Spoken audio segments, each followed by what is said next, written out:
Welcome to the Crime for Sleep channel. Let me know where you're watching from and what time it is. And don't forget to like, comment, and subscribe. Story 1. The funeral had been small, just family and a few close friends. Everything went as planned until a week later when the cemetery called. "There's a problem with the burial records," the director said. "The body in that grave doesn't match the DNA of the deceased." Detective Mara Collins sat at her desk, the morning light filtering through dusty blinds, casting thin strips of gold across the scattered papers before her. The case file, a simple manila folder, seemed unremarkable. She traced her finger along its edge, feeling the slight resistance of the cardboard against her skin. Outside, rain began to fall, a gentle patter against the window that matched the rhythm of her thoughts. The phone call from Cedar Grove Cemetery had come in 3 days ago. Now, as she reviewed the details, something didn't quite add up. Margaret Wheeler, age 72, had been buried following a private funeral service after succumbing to heart failure at St. Mary's Hospital. Standard procedure, until the cemetery's quarterly audit revealed a disturbing anomaly. "The DNA sample we keep on file for identification purposes," the cemetery director had explained in his soft, measured voice. "It doesn't match what we have in our records for Mrs. Wheeler." Mara lifted her coffee cup to her lips, the ceramic still warm against her fingers. The liquid inside had grown cold, bitter. She set it down again, unopened. The Wheeler family lived in a quiet suburban neighborhood, the kind where mailboxes stood in perfect alignment and lawn sprinklers created rainbow arcs on summer mornings. Thomas Wheeler, Margaret's widower of 1 week, opened the door with trembling hands when Mara arrived. His eyes were sunken, rimmed with the particular shade of red that comes only from prolonged grief. "I don't understand," he said, his voice barely above a whisper as they sat in a living room filled with framed photographs. "They're saying it's not Maggie in that grave." The room smelled of lavender and furniture polish. A grandfather clock in the corner measured out the seconds with metronomic precision. Mara noticed how Mr. Wheeler's fingers continually twisted the wedding band on his left hand. 48 years of marriage, now ended, but the habit remained. "The hospital is checking their records," Mara explained, her notebook open on her lap. "There might have been a mix-up with the bodies at the morgue. It happens sometimes, though rarely." But as she spoke the words, she felt the familiar tug of doubt. In 15 years on the force, she'd never encountered a case quite like this one. The hospital administrator, Dr. Alina Hayes, met with Mara the following morning. Her office was clinically organized, with awards and diplomas arranged in perfect symmetry on the walls. The window behind her desk overlooked the hospital gardens, where patients in robes moved slowly along winding paths. "We've reviewed all our procedures," Dr. Hayes said, sliding a folder across the polished surface of her desk. "Every death is documented meticulously. Mrs. Wheeler was pronounced at 2:17 a.m. on April 12th. The body was transferred to the morgue at 2:45 a.m. Mara flipped through the paper's time stamps, signatures, procedural checklists, all in order. "And the funeral home picked up the body when?" "At 10:30 a.m., after the family made arrangements." Dr. Hayes leaned forward slightly. "Detective, our system doesn't allow for mistakes like this." Yet somehow a mistake had been made. Someone else occupied Margaret Wheeler's eternal resting place. The funeral home was a Victorian building with dark wood paneling and carpet that absorbed sound like a sponge. James Morton, the director, spoke in the hushed tones that came from decades of practice comforting the bereaved. "We received the body from St. Mary's," he explained, guiding Mara through a back hallway where the air hung heavy with the scent of embalming chemicals. The hospital documentation identified her as Margaret Wheeler. We prepared her according to the family's wishes. Morton consulted his own records, the pages making a soft whisper as he turned them. "Mr. Wheeler viewed the body before the service," he added. He confirmed it was his wife. Mara's pen stilled above her notepad. He saw her face. "Yes," Morton nodded. "It was an open casket service. He spent several minutes alone with her before other guests arrived."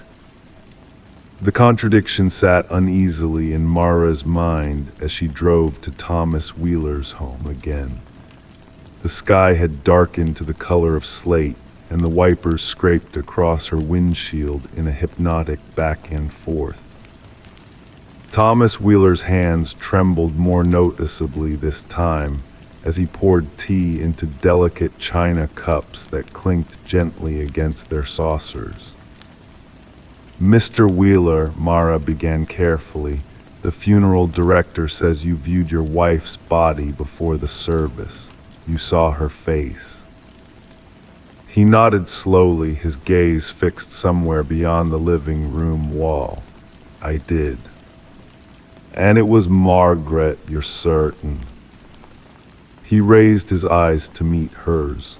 "Detective, I shared my life with that woman for nearly half a century. I would know my Maggie anywhere." Yet the cemetery's DNA test suggested otherwise. Someone else had been buried in Margaret Wheeler's place. If not Margaret, then who? And where was Margaret's body? The hospital morgue was kept at a constant 50 degrees, cool enough to preserve, warm enough not to feel entirely like entering a freezer. Dr. Liam Parker, the pathologist, moved with quiet efficiency as he pulled records from a filing cabinet. "We had 3 deaths that night," he explained. Mrs. Wheeler at 2:17 a.m., a John Doe brought in from the highway accident at 3:22 a.m., and Eliza Murphy at 4:05 a.m. Mara studied the 3 files. The John Doe was he identified later. Yes, 2 days after, Michael Grantham, 70, traveling through town on his way to visit his daughter in Nevada. The pieces began to align themselves in Mara's mind, forming a pattern that grew more distinct with each passing moment, like a photograph slowly developing. "Dr. Parker, do you have any photographs of these individuals from before their deaths?" He didn't, but hospital admissions did. 3 photos on Mara's desk the next morning told a story that sent a chill down her spine despite the warmth of the office. Margaret Wheeler, silver-haired, slender-faced, with penetrating blue eyes.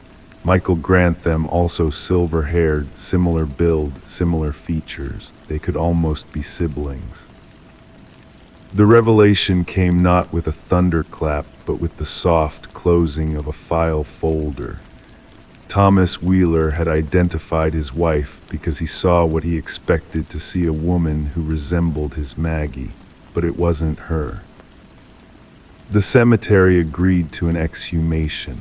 Under a sky the color of pencil lead, Mara stood beside Thomas Wheeler as workers carefully removed the casket from the earth. The minister who had performed the funeral service stood nearby, offering quiet prayers that mingled with the sound of shovels against soil. DNA testing confirmed what Mara had suspected. The body in Margaret Wheeler's grave was that of Michael Grantham. Somewhere in the hospital morgue that night, 2 tags had been switched, a simple human error with profound consequences. But there remained one more revelation. one that Mara delivered personally to Thomas Wheeler 3 days later. In his living room, surrounded by photographs of a life well lived, she explained how they had finally located Margaret's body. She was cremated, Mr. Wheeler. The Grantham family chose cremation for their father by the time the mix-up was discovered. Thomas Wheeler didn't speak for a long moment. When he did, his voice carried the weight of finality. So my Maggie is gone, truly gone. I'm sorry, Mara said, knowing the inadequacy of the words even as she spoke them. Later that month, a small ceremony was held at Cedar Grove Cemetery. Michael Grantham's body was exhumed and returned to his family for a proper burial. Thomas Wheeler placed a simple urn in the grave that had been prepared for his wife, containing the ashes that rightfully belonged to her. As Mara watched from a respectful distance, a thought occurred to her that would return to her often in the quiet hours of night. How fragile identity becomes after death, how easily we can become someone else entirely with the misplacement of a simple tag. And how, in the end, what matters most is not the precision of record keeping, but the love that follows us, even into incorrect graves. The case was officially closed, but in Mara's mind, it remained partially open, a reminder of how easily the truth could slip between the cracks of human error and assumption, never to be fully recovered. Story 2. A fine mist had settled over the small town of Millfield that Tuesday morning in October. The kind of mist that doesn't quite become rain, but still manages to seep into everything: clothes, hair, even thoughts. It was in this ethereal atmosphere that Thomas and Alina Harmon stood in their newly inherited Victorian home, watching as construction workers prepared to knock down the wall that separated the dining room from what would become an expanded kitchen. The house had been in Alina's family for generations, passed down through a line of quiet, respectable millers who had settled the town back in 1887. The last resident had been Alina's great-aunt Vivian, a woman who lived alone for 40 years after her husband disappeared under circumstances that the family rarely discussed. When Vivian passed away at 92, the house came to Alina, along with its creaking floors, ornate moldings, and secrets buried within its walls. "Are you sure about this renovation?" Thomas asked, his voice low and careful, as if the house itself might be listening. "Your aunt was pretty adamant about keeping the original layout." Alina brushed dust from her sleeve, her fingers lingering on the fabric longer than necessary. "Aunt Vivian lived in the past. We need to make this place livable for today." The lead contractor, a man named Ramirez with gentle eyes and rough hands, approached with the original blueprints unfurled in his grip. The paper was yellowed, edges frayed like old lace, but the blue lines remained clear enough to follow. "We're all set to begin," he said, his voice carrying the weight of experience. "According to these, there's nothing structural behind this wall, just hollow space and then the exterior brick." Alina nodded, and with that permission, the workers began.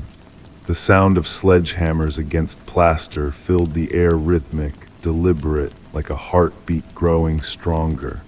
Dust particles danced in the shafts of morning light that filtered through the windows, creating ghostly patterns that shifted and vanished with each breath of air. It was midday when Ramirez called them back into the room. The wall had been mostly removed, revealing the expected lath and plaster construction typical of homes from that era. But there, nestled within what should have been empty space according to the blueprints, was a door. Not a rough opening or a boarded-up passage, but a proper door painted white, with an ornate brass knob that had tarnished to a deep bronze over what must have been decades. This isn't in the plans, Ramirez said, his finger tracing the blueprint where the door stood. According to this, there should be nothing here but exterior wall. Thomas stepped forward, his curiosity piqued. Could it be a mistake in the drawings, maybe a later addition? Ramirez shook his head slowly. These are the original blueprints from when the house was built, and look at the door, it's not new. It's been here a long time. Alina moved closer, her fingers hovering over the doorknob but not quite touching it. There was something about the door that felt wrong, like finding a light switch in a room you've lived in for years that you never knew existed. "Should we open it?" she asked, her voice barely audible over the hum of the idle power tools.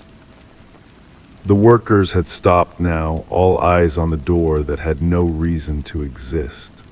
One of them, a younger man with tattoos peeking from beneath his sleeves, took a step back. "My grandmother would say that doors hidden in walls are meant to stay closed," he offered, but made no move to stop them. Thomas reached for the knob, turning it slowly. It didn't budge. "Locked," he said, a hint of relief in his voice. Detective Sarah Mercer arrived an hour later, not because there was any crime to investigate, but because Thomas had connections at the local police department, and everyone in Millfield was curious about the old Miller house. She wasn't officially on duty, but she brought along a small toolkit that she kept in her car for cases that required more finesse than force. "I've always loved this place," she said, her eyes scanning the partially demolished wall and the mysterious door.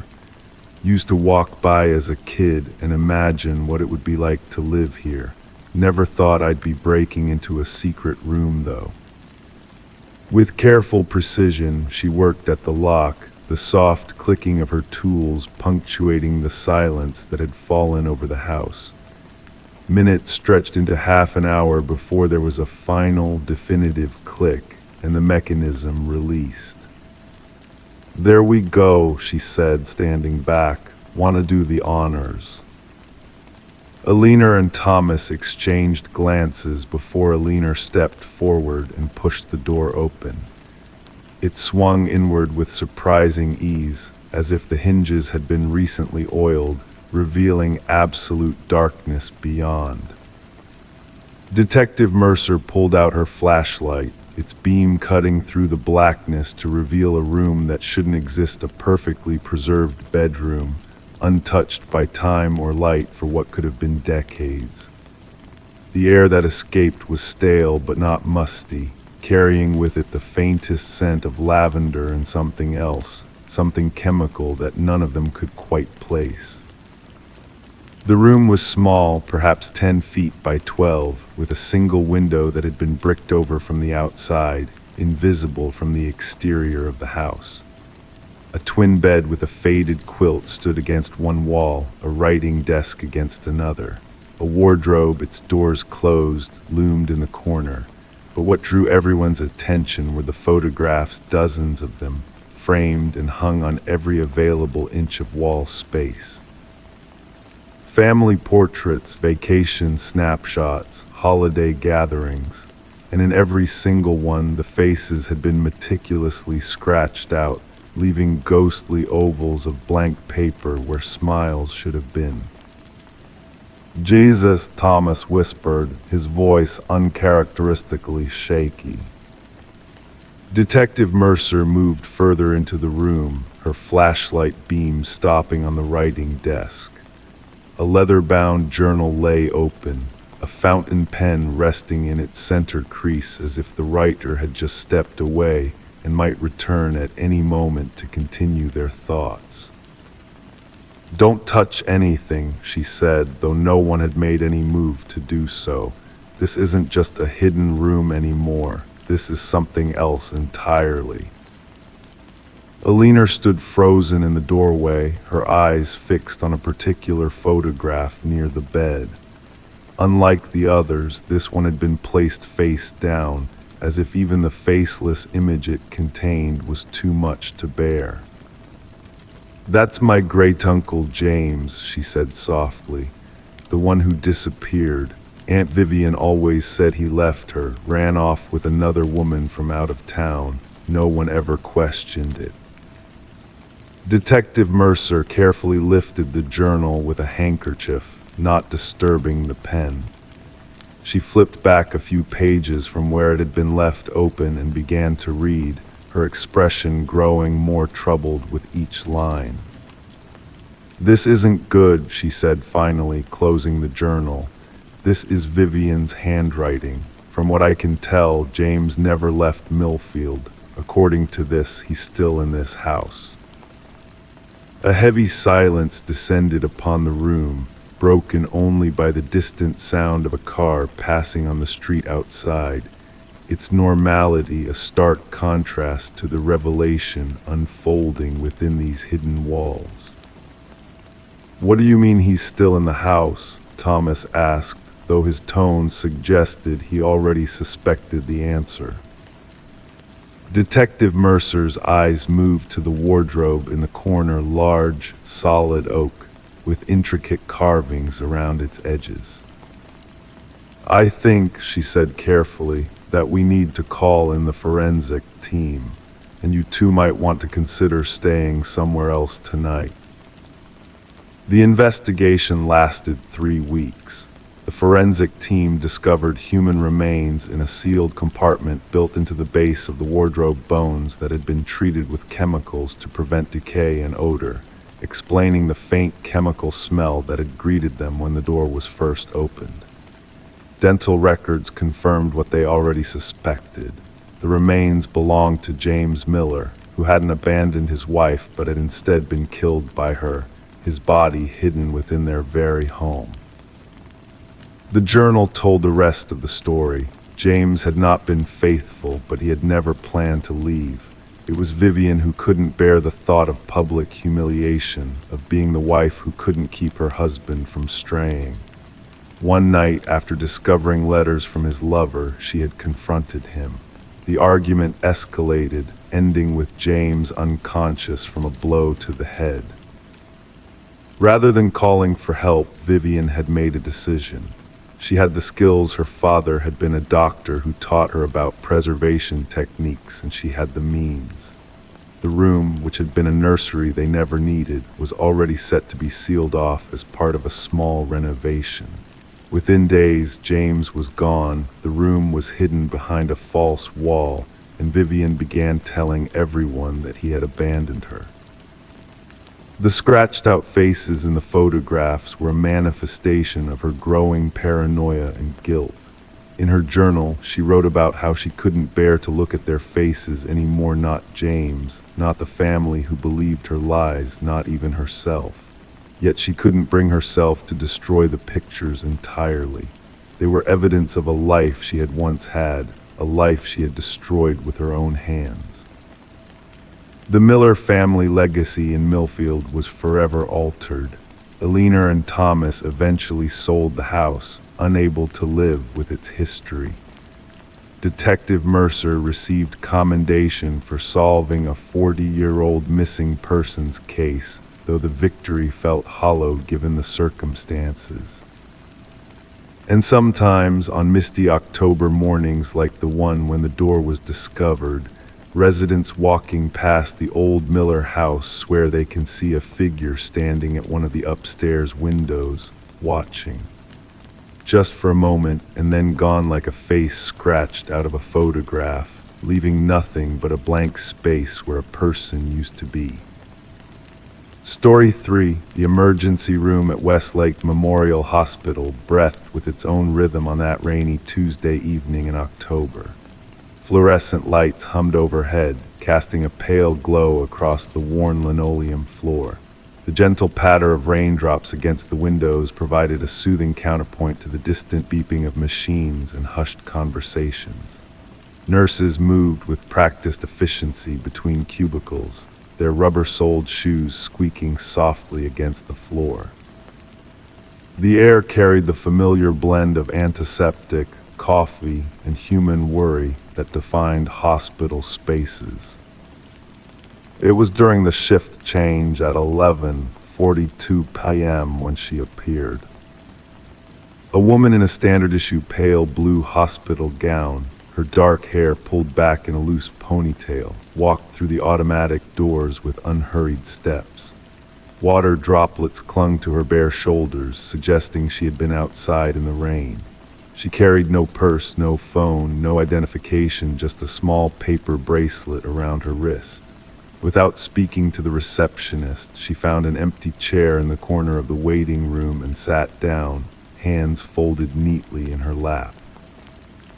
3 hours passed, patients came and went. The woman remained still, her gaze fixed on the middle distance, occasionally blinking but never shifting her position.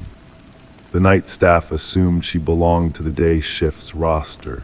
The incoming morning staff believed she was part of the night's intake.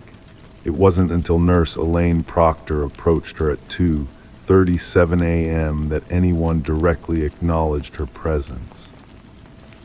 "Ma'am, are you waiting to be seen?" Nurse Proctor asked, clipboard in hand, her voice gentle with the practiced tone of someone who had comforted thousands of worried patients. The woman looked up, her gray eyes reflecting the overhead lights. She opened her mouth as if to speak, but no words came. And then, as Nurse Proctor glanced down at her clipboard to note the interaction, the woman was gone. Not running toward the exit, not walking to the restroom, simply gone. "I only looked away for a second," Nurse Proctor would later tell Detective Marcus Holloway as they reviewed the security footage 3 days later. "I thought maybe I was just tired, that I'd imagined her, but she was there, I'm certain of it." The security footage confirmed Nurse Proctor's account. At 11:42 p.m., the woman entered through the main doors. Camera 3 captured her sitting down in the corner chair. For 3 hours, intermittent glimpses showed her sitting motionless. At 2:37 a.m., Nurse Proctor approached her, and then nothing. In one frame, the woman was there. In the next, the chair was empty. No camera in the hospital captured her leaving. "We've gone through every second of footage from every camera," explained Javier Santos, the hospital's security director, his fingers tapping a slow rhythm on the desk as he spoke. "She walks in but never walks out. It's as if she disappeared into thin air." Detective Holloway, a 20-year veteran of the Westlake Police Department, had investigated his share of unusual cases, but this one made the small hairs on the back of his neck stand up. He ran his weathered fingers over the cold metal surface of his badge, a habit he developed over the years when faced with something that defied easy explanation. "Let's start with the basics," he said, his deep voice calm and methodical. "Who is she? Did anyone recognize her?" The hospital administrator, Dr. Alina Winters, shook her head. Her silver-rimmed glasses caught the light as she handed over a thin file. "That's where it gets stranger," she said. "The paper bracelet visible on her wrist in the footage has a patient number. When we looked it up in our system, we found a name, Sarah Matheson." "And," Detective Holloway prompted, feeling the weight of unspoken information in the pause that followed. "And according to our records, Sarah Matheson was never admitted to this hospital. The patient number exists in our system, but it's listed as unassigned. It's as if someone created a ghost in our database, a placeholder without actual patient information." Detective Holloway spent the next week methodically working through every possibility. He searched for women named Sarah Matheson in the state database. He interviewed every staff member who had been present that night. He reviewed camera footage from surrounding businesses, trying to track where the woman might have come from or gone to after her appearance at the hospital. Each avenue of investigation led to the same unsettling void. One detail continued to nag at him: the hospital gown. It matched the current inventory used at Westlake Memorial exactly, down to the specific pattern and manufacturing label visible in the higher quality security images. Yet inventory records showed no missing gowns from that day or the preceding week. On the 8th day of his investigation, a possible break came from an unexpected source. Emily Chen, a lab technician who had been on duty that night, requested to speak with Detective Holloway privately. "I didn't mention this before because I thought I was just being silly," she said, her voice barely above a whisper as they sat in the hospital cafeteria. The scent of coffee and disinfectant mingled in the air between them. But about a year ago, there was a real patient named Sarah Matheson. She came in with severe pneumonia. Detective Holloway leaned forward, the plastic chair creaking beneath him. What happened to her? Emily's fingers twisted around her paper coffee cup.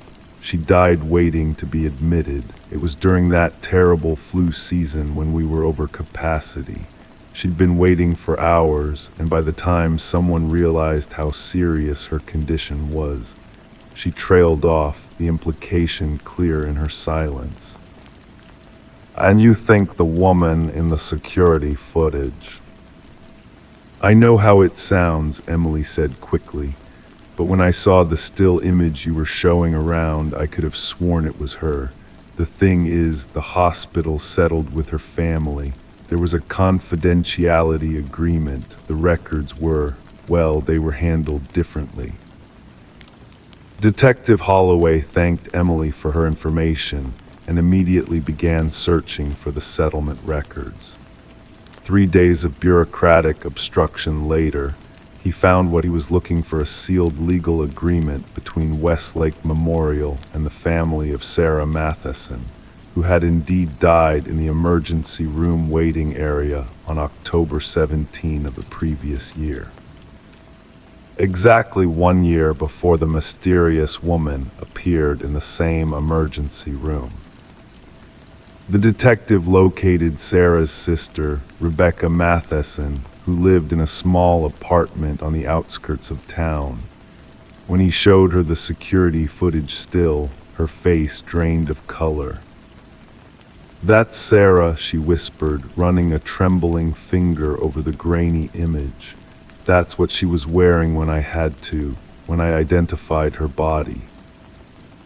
"Ms. Matheson, I have to ask, did you or anyone in your family visit the hospital that night, perhaps as some kind of memorial?" Rebecca shook her head slowly. "No, I haven't been able to bring myself to go back there, not after what happened."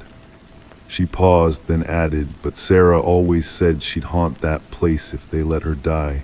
I thought it was just dark humor, you know. She was always making jokes like that, even when she was getting sicker." Detective Holloway was not a superstitious man. In 20 years of police work, he had learned that most mysteries had rational explanations. Yet as he compiled his final report on the case of the woman who walked in but never out, he found himself unable to provide the neat conclusion his superiors expected. The case file remains open to this day, though it has been relegated to the dusty bottom drawer of a filing cabinet in the Westlake Police Department. Sometimes, late at night, Detective Holloway still pulls out the security footage, watching the loop of a woman who enters but never leaves, wondering about the promise made by a patient who was never admitted. And at Westlake Memorial, the night staff whispers about the corner chair in the waiting room, how sometimes, during the quiet hours before dawn, it feels colder than the others. How sometimes, if you listen closely enough, you might hear the sound of someone waiting patiently, the soft rustling of a hospital gown against plastic, and the quiet, persistent breathing of someone who's still waiting for her name to be called. Story 4, the hiking trail was remote, deep in the woods where no houses stood. So when the campers saw a small cabin with a light glowing inside, they were confused. They knocked, no answer. They pushed the door open. Inside, the fireplace was warm, the table set for two, but the dust was thick, undisturbed as if no one had been there for years. November's chill had settled into the Blackwater Forest Preserve like a whisper, the kind of cold that doesn't announce itself loudly but seeps gradually into your awareness until you find yourself hugging your own arms without remembering when you started. 4 hikers' college friends on their annual retreat trudged along the unmarked path, their breath forming delicate clouds that dissolved into the darkening evening air. The crunch of dried leaves beneath their boots created a rhythmic soundtrack to their journey, punctuated occasionally by the distant call of an owl. They had been walking for hours, longer than they'd planned. The sun had begun its descent behind the tree line, casting long shadows that stretched like fingers across the forest floor. Conversations had dwindled to occasional murmurs about direction and time. That's when Eliza, walking slightly ahead of the group, stopped suddenly, her hand raised, finger pointing through a small clearing toward something that shouldn't have been there at all. "A cabin," she said, her voice barely audible, "and there's a light on inside." The structure sat nestled between ancient pines, almost as if the forest had grown around it rather than the other way around. It was small, perhaps just 2 rooms with weathered wooden slats that had turned silver with age. But most peculiar was the warm amber glow emanating from its single visible window, casting a perfect rectangle of light onto the ground outside. According to the trail maps and every previous hiker's account, this section of the preserve had no structures, no residences. The nearest ranger station was 7 miles south. "Maybe it's a ranger outpost that's not on the map," suggested Michael, though his tone betrayed his doubt.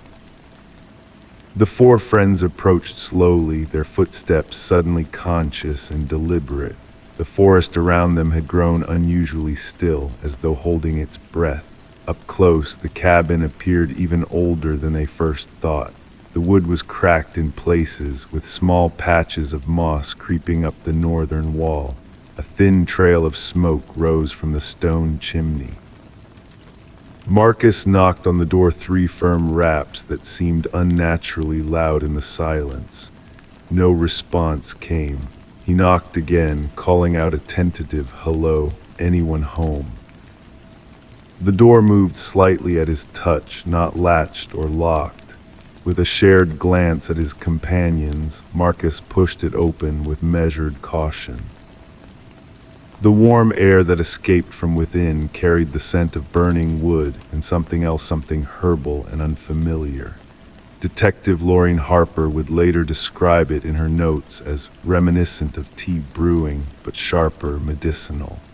The fireplace against the far wall contained glowing embers, crackling softly as they consumed what remained of several logs. A small wooden table occupied the center of the room, meticulously set for 2 porcelain plates, silver cutlery, cloth napkins, and 2 wine glasses filled halfway with a deep burgundy liquid. But what struck the hikers, what would later perplex investigators for months, was the undisturbed layer of dust that covered everything in the cabin. It coated the floor, the shelves, the windowsills in a uniform gray blanket, everything except the table setting, which gleamed as though it had been recently polished. No footprints marked the dust on the floor. No disturbance in the perfect gray coating suggested recent movement within the space. "This doesn't make sense," Eliza whispered, her eyes fixed on the fireplace. How is that fire burning if nobody's been here?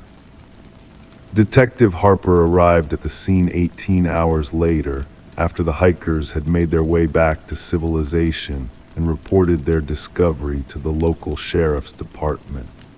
She'd been with the Blackwater County Sheriff's Office for 17 years, the last 9 in the Major Crimes Division. Her reputation for methodical investigation and attention to detail had earned her both respect and a certain professional isolation. The cabin looked exactly as the hikers had described. Harper moved through the space with practiced precision, her gloved hands occasionally touching surfaces, her eyes constantly scanning. The recorder in her pocket captured her observations in her characteristic monotone. Fireplace is cold now, no signs of accelerants. Table remains set for 2.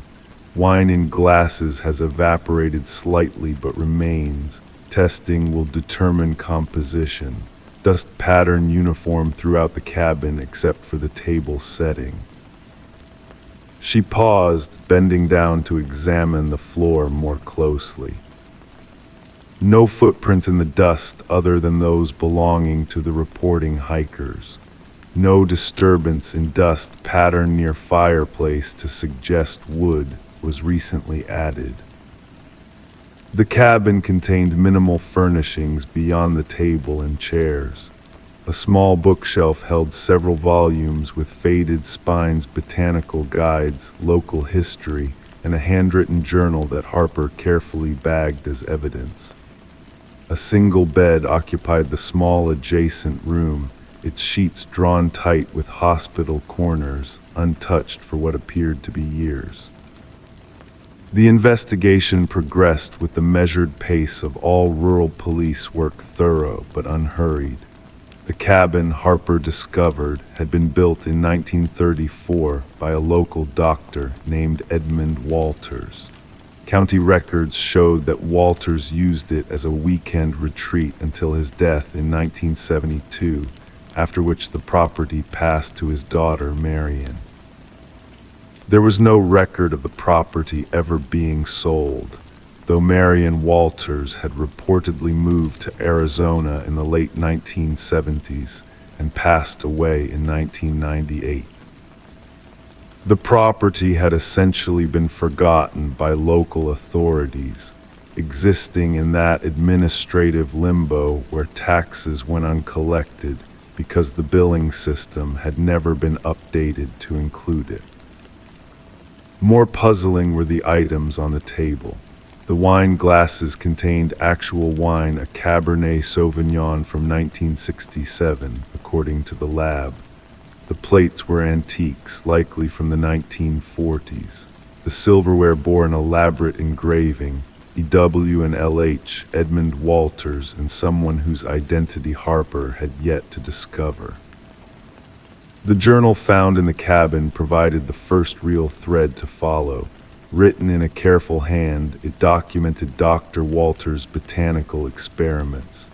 He had apparently been trying to develop treatments using local plants, particularly focusing on heart conditions and memory loss. The final entry, dated October 12, 1972, read simply, "Breakthrough at last. She will come back to me now."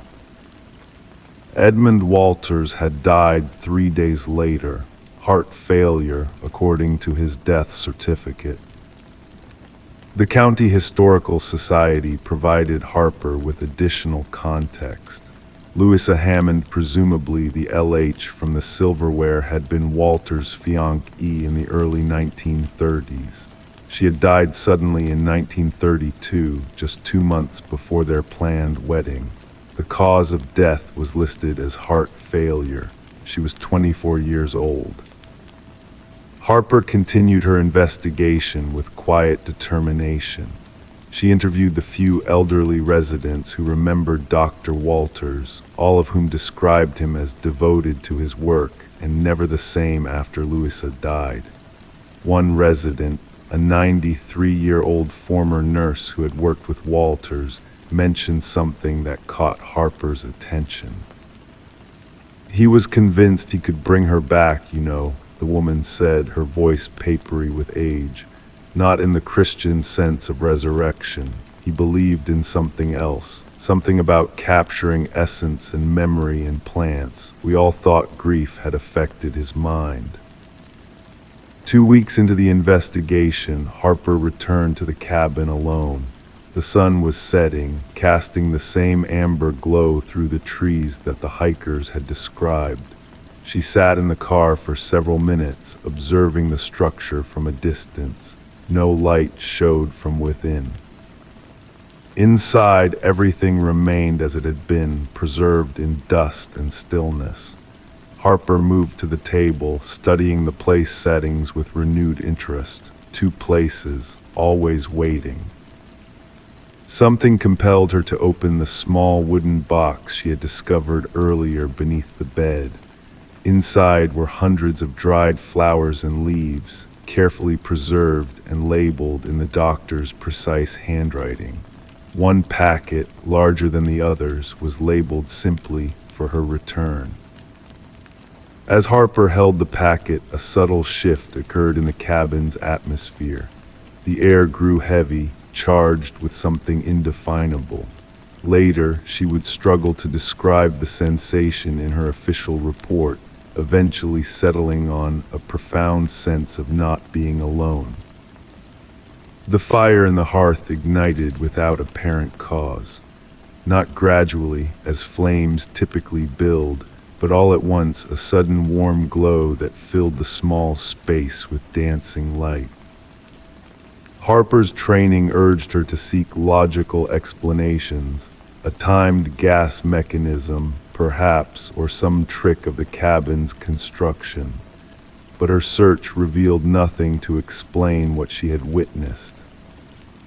The investigation officially concluded 3 months later with no definitive answers.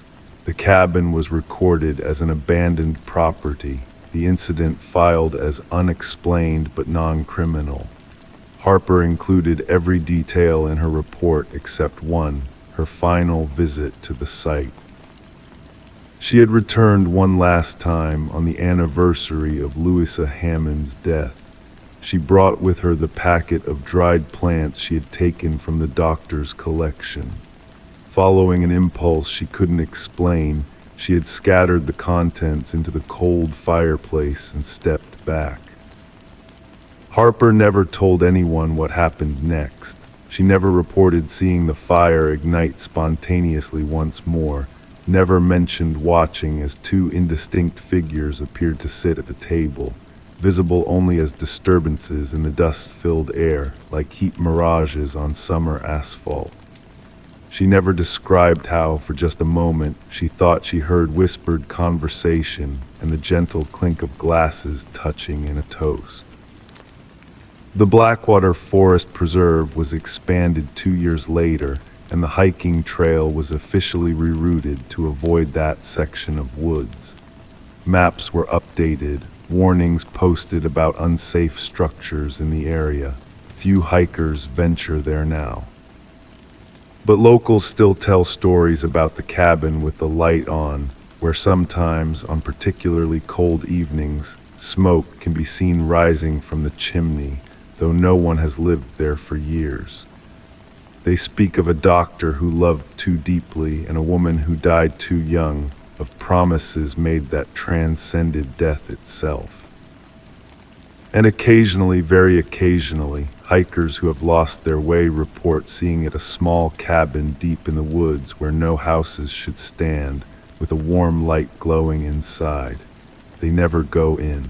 Something in their instincts warns them away, tells them that some thresholds, once crossed, change you in ways you can never undo. Detective Laureen Harper retired from the sheriff's department last year. She bought a small house on the edge of town with a clear view of the forest. Sometimes, on quiet evenings, she sits on her porch and gazes toward the distant trees, watching as darkness settles over the preserve. And sometimes she raises her glass in a silent toast to whatever waits there in the woods, in that impossible cabin where a fire burns without being lit, where two place settings wait eternally in the dust, where love and science and desperation created something that has no name. Story 5. She had stayed in hundreds of hotels before, but this time something felt wrong. As she flipped through the pages of the Bible left in the drawer, she found a handwritten note tucked inside. It was short, rushed. "If you're reading this, leave now. They know you're here." The dim light of the bedside lamp cast long shadows across room 412 of the Westmore Hotel. Outside, the continuous patter of rain against the window created a hypnotic rhythm, almost masking the distant sounds of late-night traffic. Detective Sarah Morgan stood motionless, the Bible still open in her hands, her eyes fixed on the hastily scrawled note. The paper was thin, torn from something else, perhaps a notebook or planner. The handwriting slanted rightward, pressed deep into the paper, suggesting urgency. The room itself was unremarkable, standard hotel furnishings in muted tones of beige and navy, a queen bed with a floral pattern comforter, a desk with a lamp and hotel stationery, a television mounted on the wall, nothing out of place, nothing to suggest danger. Yet something in the air felt heavy, charged with an unspoken warning that resonated with the note's message. Sarah hadn't come here by accident. 3 weeks earlier, Eliza Chambers, a 34-year-old freelance journalist, had checked into this very room. She had been working on an investigative piece, something about corporate fraud at Meridian Pharmaceuticals. 2 days into her stay, the hotel's cleaning staff had entered to find her belongings still there, but Eliza herself was gone. No checkout, no explanation, just an empty room with a half-drunk cup of coffee gone cold on the nightstand. The detective placed the Bible back in the drawer, carefully preserving the note's position. She pulled out her phone and captured several images before slipping on a pair of latex gloves and placing the note in an evidence bag. The paper made a soft crinkling sound as it settled into the plastic sleeve. Sarah moved through the room methodically, her trained eyes scanning for anything out of place. The closet contained 3 blouses, a pair of slacks, and a light jacket, all still hanging neatly on wooden hangers. In the bathroom, Eliza's toiletries remained arranged on the countertop, a toothbrush standing upright in a glass, a half-used tube of toothpaste, face wash, moisturizer. Everything suggesting a temporary absence, not a permanent departure. Back in the main room, Sarah lowered herself into the desk chair, the leather creaking softly beneath her weight. She opened her notebook, the pages slightly damp from the humidity, and began to reconstruct the timeline. Eliza had checked in on Tuesday, March 4th. She had been seen by other guests using her laptop in the hotel lobby on Wednesday morning. Security footage showed her returning to her room Wednesday evening at 9:17 p.m. Thursday morning, she was gone. The hotel manager, a thin man with wire-rimmed glasses named Howard Jeller, had provided access to the security footage. It showed nothing unusual, no one entering Eliza's room after she returned Wednesday night, no sign of Eliza leaving. It was as if she had simply vanished, leaving behind only the echo of her presence, and now this cryptic warning. Sarah rested her fingers on the desk, feeling the grain of the wood. Who had written that note? Was it Eliza herself, sensing danger, or someone else who had occupied this room before her? And who were they? The detective's thoughts were interrupted by a soft knock at the door. She tensed momentarily before recognizing the pattern: 3 quick raps followed by a pause and then 2 more. Detective James Chen, her partner of 5 years. "Find anything?" he asked, stepping into the room. His shoes made a soft squeaking sound on the carpet, still damp from the rain outside. Sarah handed him the evidence bag with the note, in the Bible drawer of the nightstand. Chen studied it, his expression unchanged save for a slight narrowing of his eyes. Handwriting doesn't match the samples we have from Eliza's notebook. I know, Sarah replied, her voice barely above a whisper, which means either someone else wrote it, or she was trying to disguise her handwriting, Chen finished, afraid someone might recognize it. The two detectives moved through the room in comfortable silence, each focusing on different areas. Chen examined the windows, the locks, the small balcony overlooking the hotel's interior courtyard. Sarah turned her attention to the bed, kneeling to look underneath, then carefully lifting the mattress to check between it and the box spring. "James," she called quietly. There, tucked between the mattress and box spring, was a small leather-bound journal, not the professional reporter's notebook they had already found among Eliza's things, but something more personal. As Sarah carefully extracted it, a photograph slipped out and fluttered to the floor. Chen picked it up, a woman, presumably Eliza, standing beside an older man in a suit. They were smiling, posed in front of a Meridian Pharmaceuticals sign. The man had one arm around Eliza's shoulders, his other hand extended in a handshake with someone just out of frame. "Dr. Alan Westbrook," Chen said, recognition dawning in his voice. "Head of research at Meridian, wasn't he?" "Found dead in his car 3 days ago," Sarah nodded. "Carbon monoxide poisoning, ruled a suicide." The journal contained mostly personal reflections, but the last few entries were different. Hurried notes about shipments, altered test results, and a clinical trial gone wrong. Names appeared repeatedly: Dr. Westbrook, CEO Richard Harmon, and one simply noted as the consultant. Sarah and Chen spent hours in that room, piecing together fragments of a story that grew more disturbing with each revelation. Eliza had uncovered evidence that Meridian had falsified safety data for a new antidepressant. Dr. Westbrook had been her source, and according to her notes, he had been preparing to come forward with proof when he died. The final entry in the journal was dated Wednesday, March 5th, the day before Eliza disappeared. It contained only one line: "Someone followed me back to the hotel today. Not sure if hotel staff or someone else. Moving everything tomorrow." As midnight approached, the rain outside intensified, drumming against the windows with increased urgency. Sarah stood at the window, watching droplets race down the glass, each one catching the dim light from the street lamps below. There was a pattern here, a connection she couldn't quite grasp. "We should check the other rooms," Chen suggested, closing the journal carefully. If she suspected someone was watching her, she might have hidden other evidence elsewhere. Sarah nodded, her reflection in the window glass looking ghostly and transparent. "And we need to look into everyone who had access to this floor. Hotel staff, guests, maintenance workers." "You think she's still alive?" Chen asked, his voice low. Sarah turned from the window, her eyes meeting his. The note suggests she knew she was in danger.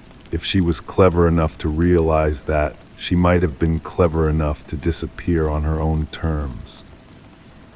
They left the room at 12:43 a.m., careful to disturb nothing further. As they walked down the hallway toward the elevator, Sarah couldn't shake the feeling of being watched. The hotel corridor stretched before them, silent and carpeted, muffling their footsteps. Somewhere, a door closed with a soft click. In the days that followed, their investigation would uncover a web of corporate corruption, blackmail, and desperation. They would learn about clinical trials conducted in Eastern Europe, far from regulatory oversight, about patients who had experienced severe side effects that were systematically erased from records. about millions of dollars changing hands to keep the truth buried. But they would never find Eliza Chambers. Her credit cards remained unused. Her passport never flagged at any border. Her apartment in Chicago remained untouched, rent paid automatically from her account for 3 months before the payments stopped. What they did find 6 weeks later was a USB drive mailed anonymously to the newsroom where Eliza had occasionally freelanced. It contained every document she had gathered, every interview she had conducted, every piece of evidence against Meridian Pharmaceuticals. The story broke nationally, leading to indictments, trials, and eventually convictions. And in a small coffee shop in Seattle, a woman with newly dyed hair and glasses she didn't need read the news on her tablet. She sipped her latte slowly, savoring the warmth as it spread through her chest. Outside, the perpetual drizzle of the Pacific Northwest painted the world in soft grays and blues. She was safe here, at least for now. She had learned to watch for the signs, to recognize the feeling when something wasn't quite right. Most importantly, she had learned that sometimes the only way to tell your story is to disappear from it completely.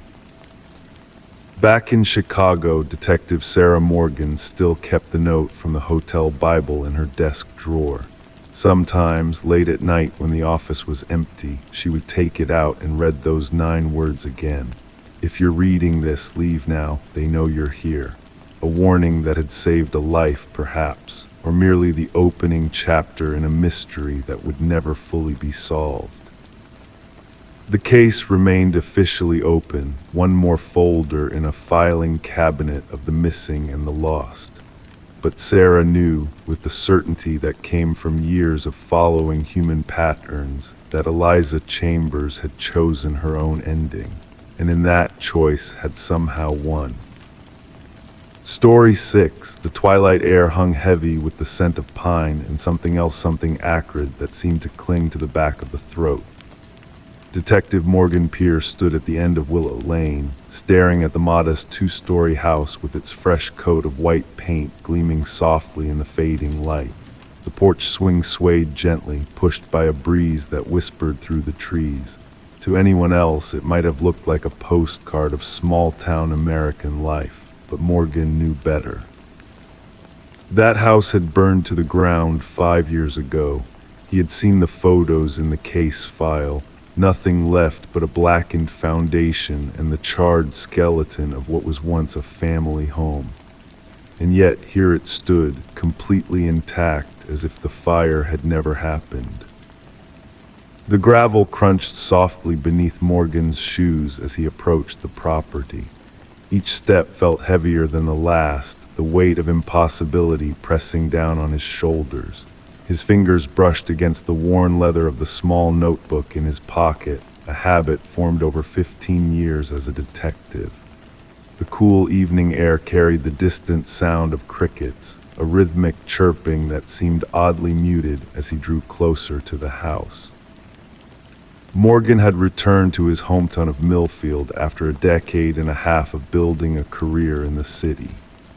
The promotion to head detective in his childhood community should have felt like a homecoming. Instead, it felt like stepping into a half-remembered dream where the familiar and the strange overlapped in unsettling ways. The case that brought him to Willow Lane was supposed to be straightforward, a routine follow-up on an old arson investigation that had never been properly closed. But nothing about this was routine. As Morgan stood before the pristine white porch steps, his mind replayed the conversation he'd had earlier that day with retired Sheriff Hodges. "That fire took everything," Hodges had said, his weathered hands wrapped around a mug of coffee that had long gone cold. "The Brennan family gone, the house nothing but ash. Nobody ever rebuilt on that lot. Too much tragedy," folks said. The old man's eyes had grown distant.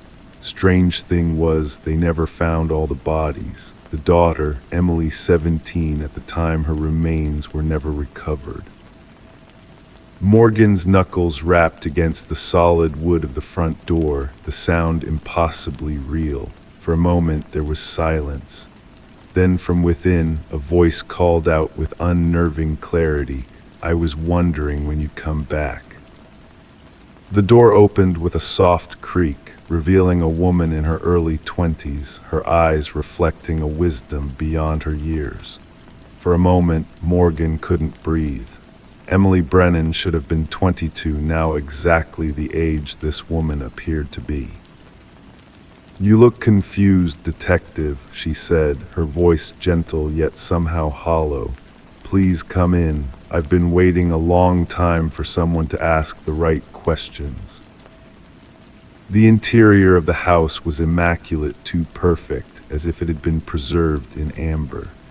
Family photos lined the walls, Mr. and Mrs. Brennan, Emily, and her younger brother Thomas, all smiling, all frozen in time from before the fire. "My father was not a good man," Emily began, gesturing for Morgan to take a seat in an armchair that felt both new and worn at the same time. "The fire wasn't an accident." As she spoke, Morgan noticed the temperature in the room seemed to drop. His breath fogged slightly before his face as she continued her story. "He had been embezzling from the town council for years.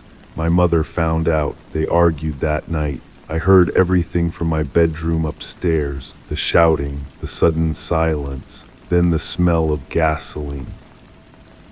Morgan's pen moved across his notebook, but he wasn't sure what he was writing.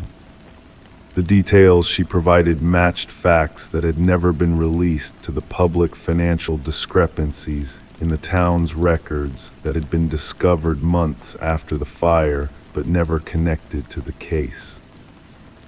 "I managed to get Thomas out through the back window," Emily continued, her voice unwavering. "I told him to run to the neighbors to get help. I went back for my mother, but it was too late. The flames were everywhere." Morgan's training told him to remain objective, but something about this encounter felt increasingly wrong. His eyes drifted to a framed newspaper on the wall, a headline announcing the tragic fire that claimed the lives of the Brennan family. The date on the paper was clearly visible, 5 years ago. "But you survived," Morgan said carefully, watching her expression. Emily's smile didn't reach her eyes. "Did I? The official report says 4 bodies were found, my father, my mother, my brother, and me."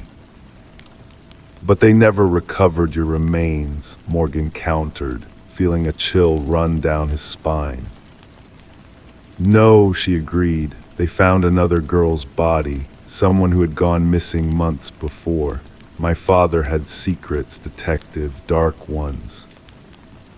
As the evening deepened outside, Emily led Morgan through the house, showing him places where the floorboards creaked differently, each one concealing evidence of her father's crimes. Behind a false wall in the basement, they found a small room with faded markings on the wall, counting days, and a single child's shoe covered in dust. "3 girls before me," Emily whispered. "I was supposed to be the 4th. When I discovered what he had done, what he was planning to do to me, I had no choice." The investigation that followed Emily's revelation uncovered the remains of 3 young women buried in the woods behind the Brennan property. All had disappeared over the span of 4 years. All matched the general description of Emily. Thomas Brennan, who had been presumed dead in the fire, was found living under an assumed name 2 states away. When questioned, he confirmed his sister's account with tears streaming down his face. He spoke of years spent in fear that their father would find them, that the truth would never come out. The true story of what happened that night slowly emerged through old evidence re-examined and new testimonies gathered. James Brennan had not only been embezzling funds, but had been responsible for the disappearance of multiple young women. When his wife discovered his crimes, he attempted to silence his entire family in a fire designed to look accidental. What remained unanswered was the house itself. When Morgan returned to Willow Lane a week after his encounter with Emily, he found only a vacant lot with a charred foundation, exactly as the case files had described. No freshly painted house, no porch swing, no Emily. The town records remained clear. The Brennan house had never been rebuilt. As Morgan stood on the empty lot, his phone buzzed with a message from the forensic team. They had finally identified the fourth body from the fire, a young woman who had been reported missing just 2 weeks before the incident, not Emily Brennan. And then there was the final piece of the puzzle, a single photograph found in Thomas Brennan's possession, a family portrait taken just days before the fire. In it, James Brennan stood behind his wife, his hand resting possessively on her shoulder. To her right stood Thomas, his smile forced, and to her left, an empty space where Emily should have been. According to Thomas's tearful testimony, their father had already killed Emily 3 days before the fire. She had discovered his secrets, threatened to expose him. It was her death that prompted their mother's suspicions and led to the final, terrible confrontation. Morgan Pierce visits the empty lot on Willow Lane sometimes, especially in the fading light of dusk. He never sees the house that witnesses claim was never rebuilt, but sometimes, if the wind is still and the evening quiet enough, he can almost hear the gentle creaking of a porch swing moving back and forth, guided by an unseen hand. The case of the Brennan family was officially closed, the mystery solved, but Morgan still keeps his notes on the house that didn't burn down, on the girl who couldn't have been there. Some truths he's learned refuse to stay buried even when there's nothing left but ash. Story 7, she had met him at a coffee shop, charming, easy to talk to. They exchanged numbers, started texting. Then one day she tried searching for him online. No social media, no records, nothing. Curious, she called the number he gave her. The woman who answered sounded confused. "That's impossible," she said. "He died 3 years ago." The manila folder lay open on Detective Sarah Miller's desk, illuminated only by the soft glow of her desk lamp. Outside her window, Portland's perpetual autumn rain created gentle, hypnotic patterns against the glass. It was nearly midnight, but sleep remained a distant concept as her fingers traced the edge of a photograph, a man with kind eyes and an easy smile. James Porter, or at least that's who he claimed to be. The case had begun 6 weeks earlier when Eliza Donovan, a 34-year-old librarian, had walked into the station. Her voice had been steady, but her hands trembled slightly as she recounted her story. The detective had noticed how Eliza's fingers curled protectively around her coffee cup, seeking warmth and perhaps courage. "I met him at Riverside Cafe," Eliza had explained, her eyes fixed on some middle distance. "It was raining like today. He asked if he could share my table since the place was packed. We started talking about books. He was reading Steinbeck, East of Eden, said it was his favorite." The conversation in Detective Miller's office felt dreamlike in its intimacy, 2 women discussing a third person who seemed to exist in a space between reality and imagination. The ceiling fan rotated lazily overhead, casting slow-moving shadows across the worn carpet.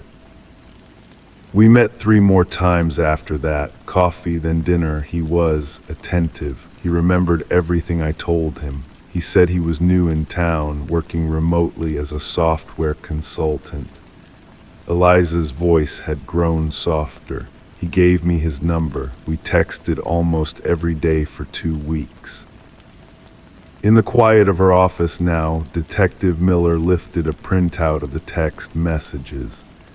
Simple exchanges about books, movies, plans for future meetings. Nothing suspicious on the surface, but what had followed changed everything.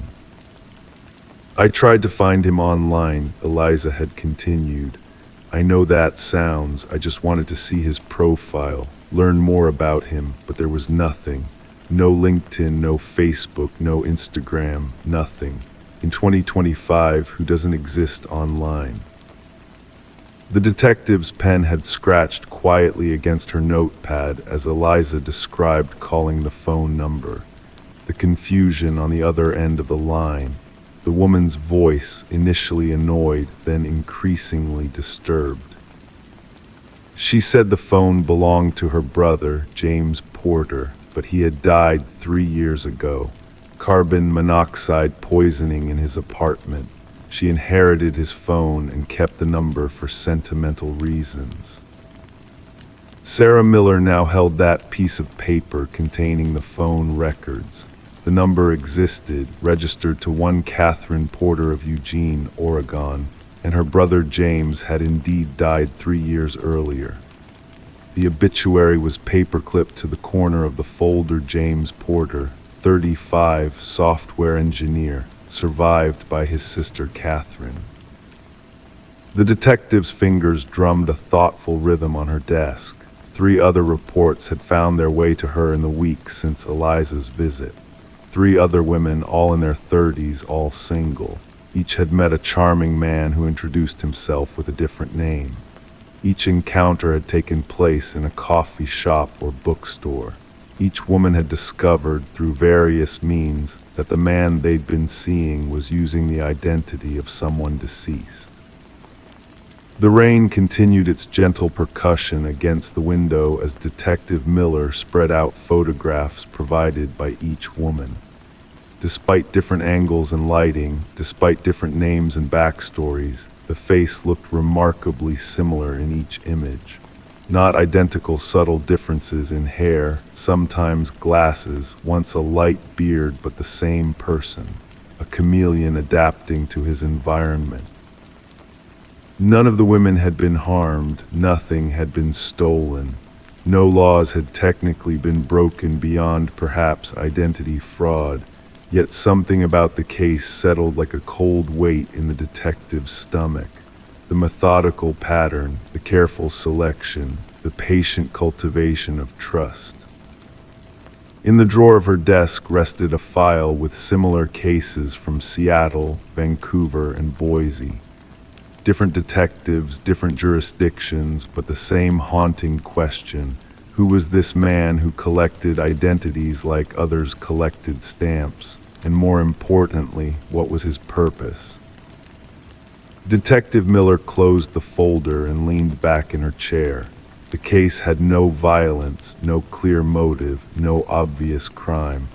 Yet she couldn't shake the feeling that these interactions were merely preliminary, a hunter testing his approach, refining his technique, perhaps learning which types of women responded best to which versions of himself. 2 days later, she interviewed Catherine Porter in a quiet cafe not unlike the ones where the mysterious encounters had begun.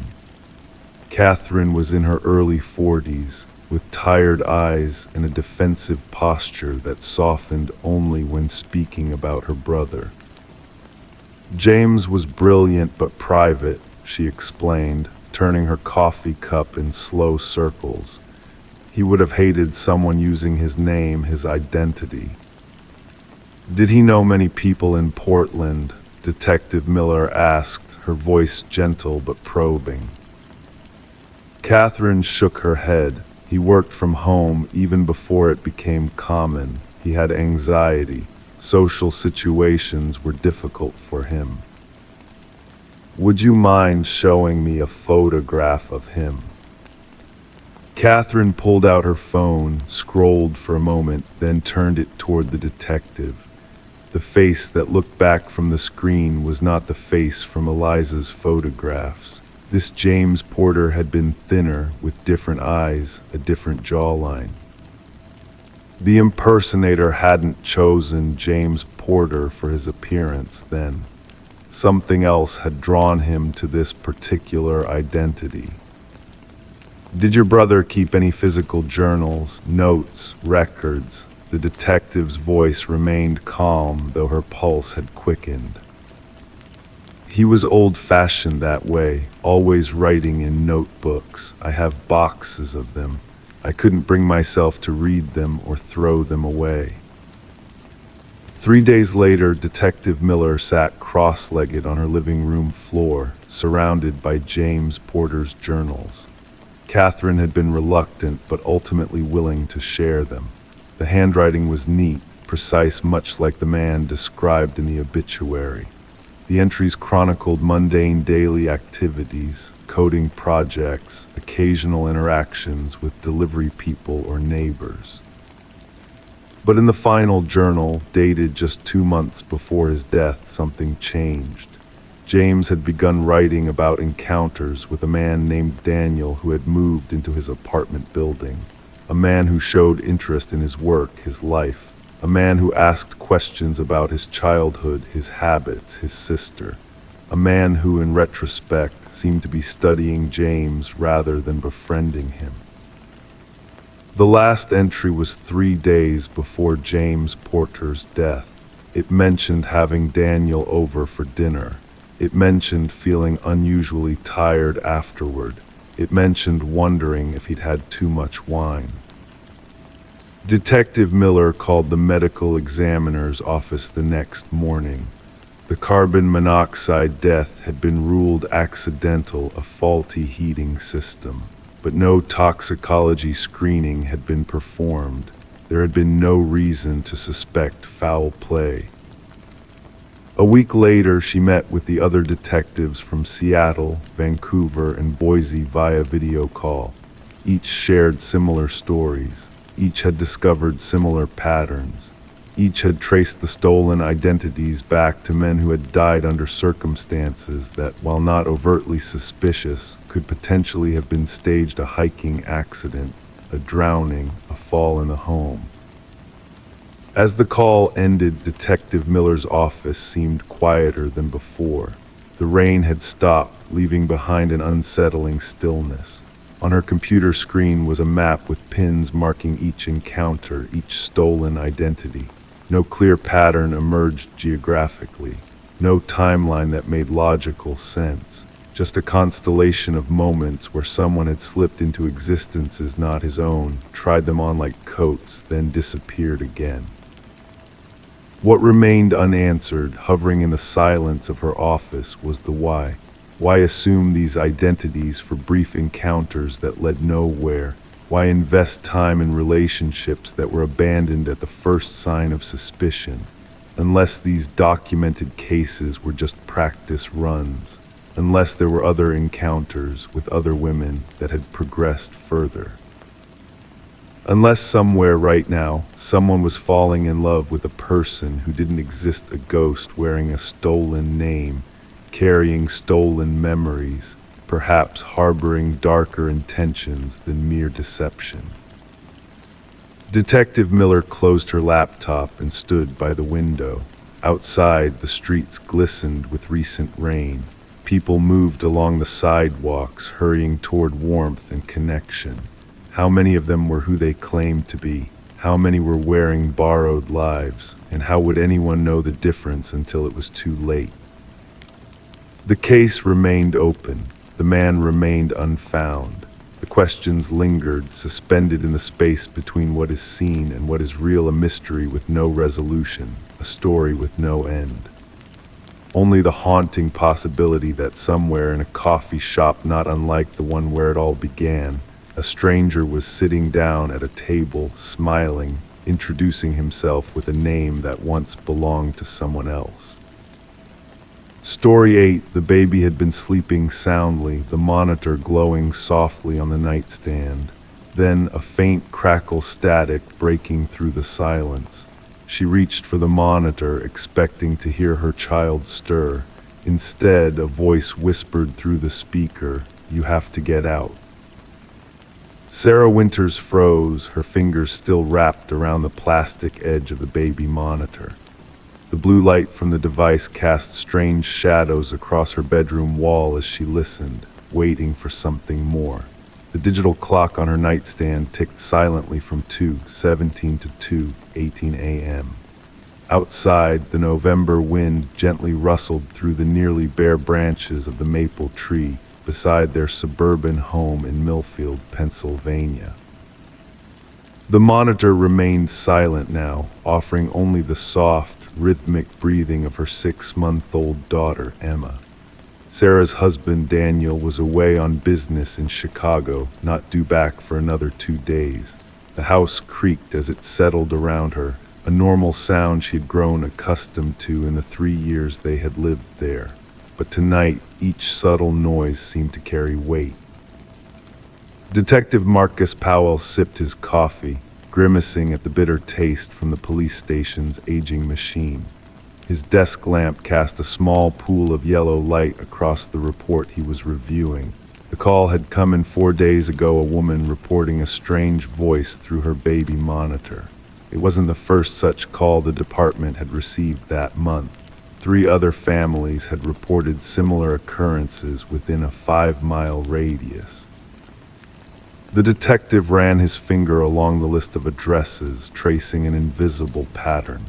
Each incident had happened between 2:00 and 3:00 a.m. Each involved a baby monitor. Each family had a child under 1 year of age, and in each case the voice had delivered the same message: "You have to get out." The file contained photographs of each home, well-maintained properties in middle-class neighborhoods. Nothing outwardly connected the families. Different professions, different backgrounds, different baby monitor brands. The only commonality Powell could find was their proximity to one another.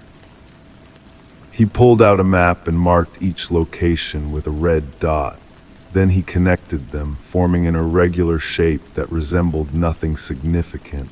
But as he leaned back in his chair, the squeaking of the worn springs filling the quiet room, he noticed something.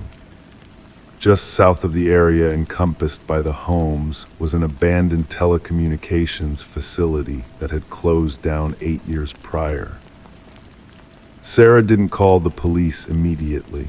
She convinced herself it was interference from another device, perhaps a neighbor's monitor or a passing car's radio. She checked on Emma, who continued to sleep peacefully, her tiny chest rising and falling beneath her yellow onesie.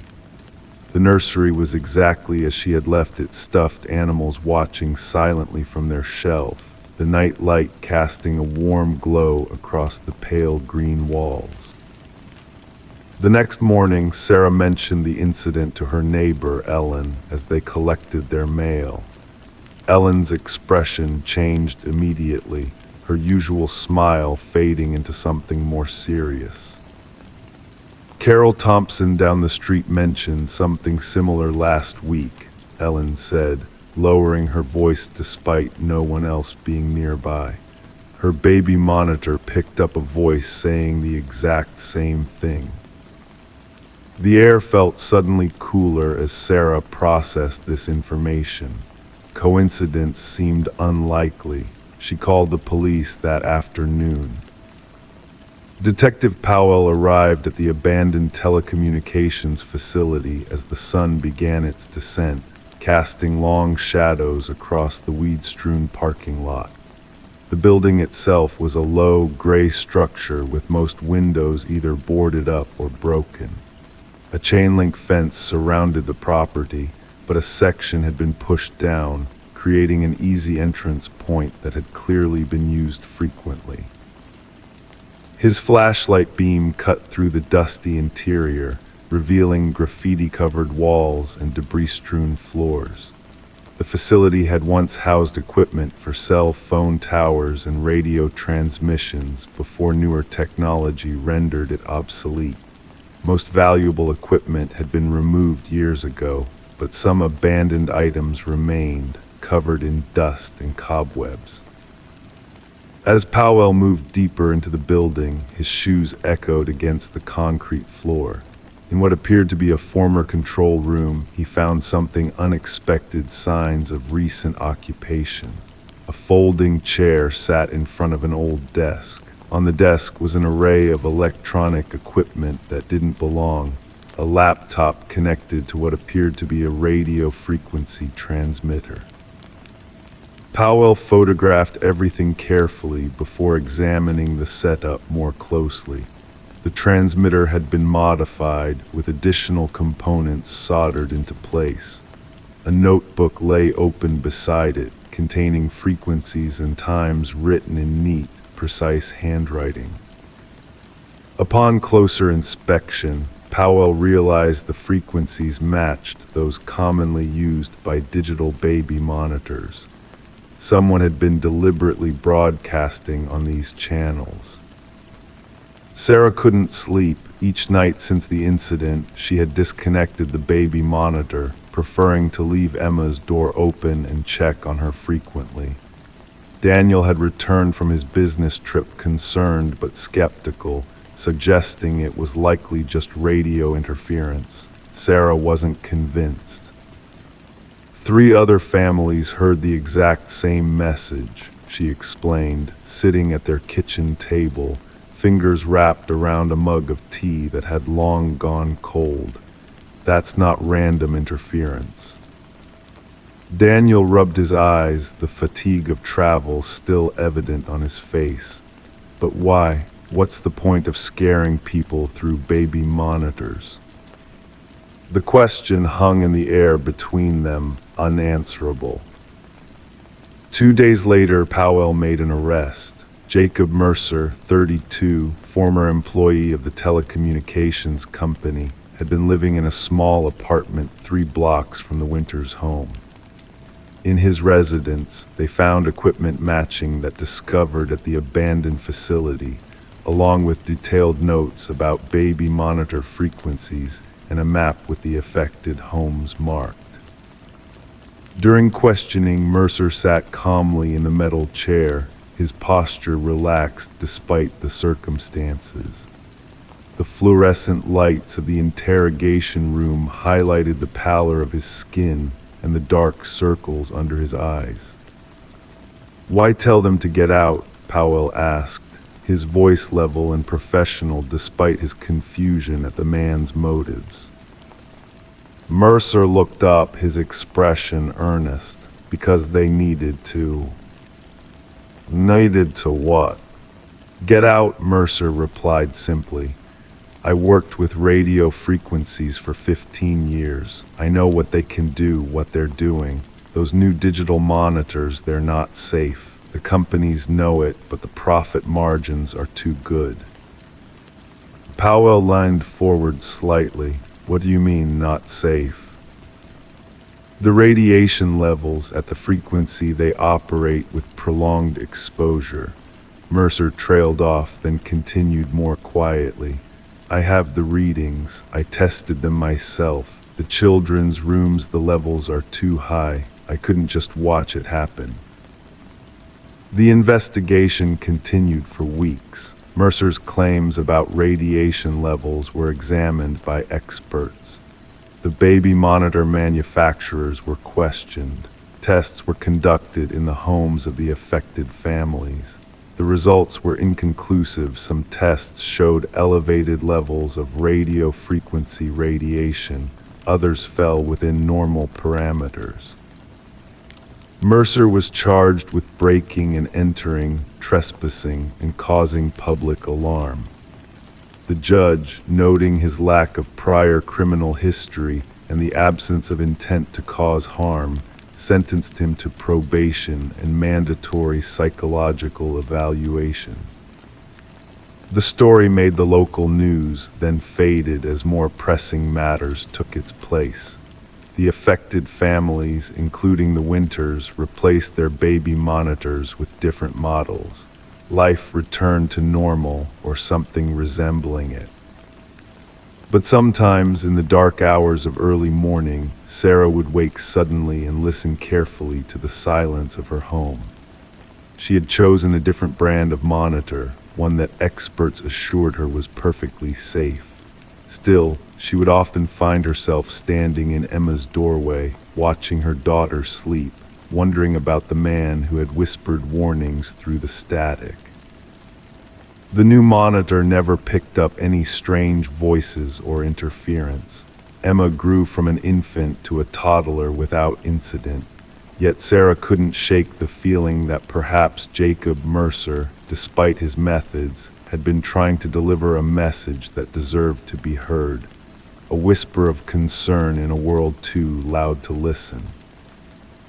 Detective Powell occasionally drove past the abandoned telecommunications facility on his way home. It had been scheduled for demolition, then postponed, then forgotten again, a gray landmark slowly being reclaimed by nature. Sometimes he thought about Mercer, about the conviction in his eyes when he spoke of invisible dangers. Powell had requested follow-up studies on the radiation claims, but budgets were tight, priorities shifted, and the file was eventually closed. In his 20 years on the force, it was the only case that still left him wondering if they had truly solved anything at all, or if perhaps they had simply silenced a messenger whose warning came through the wrong channel.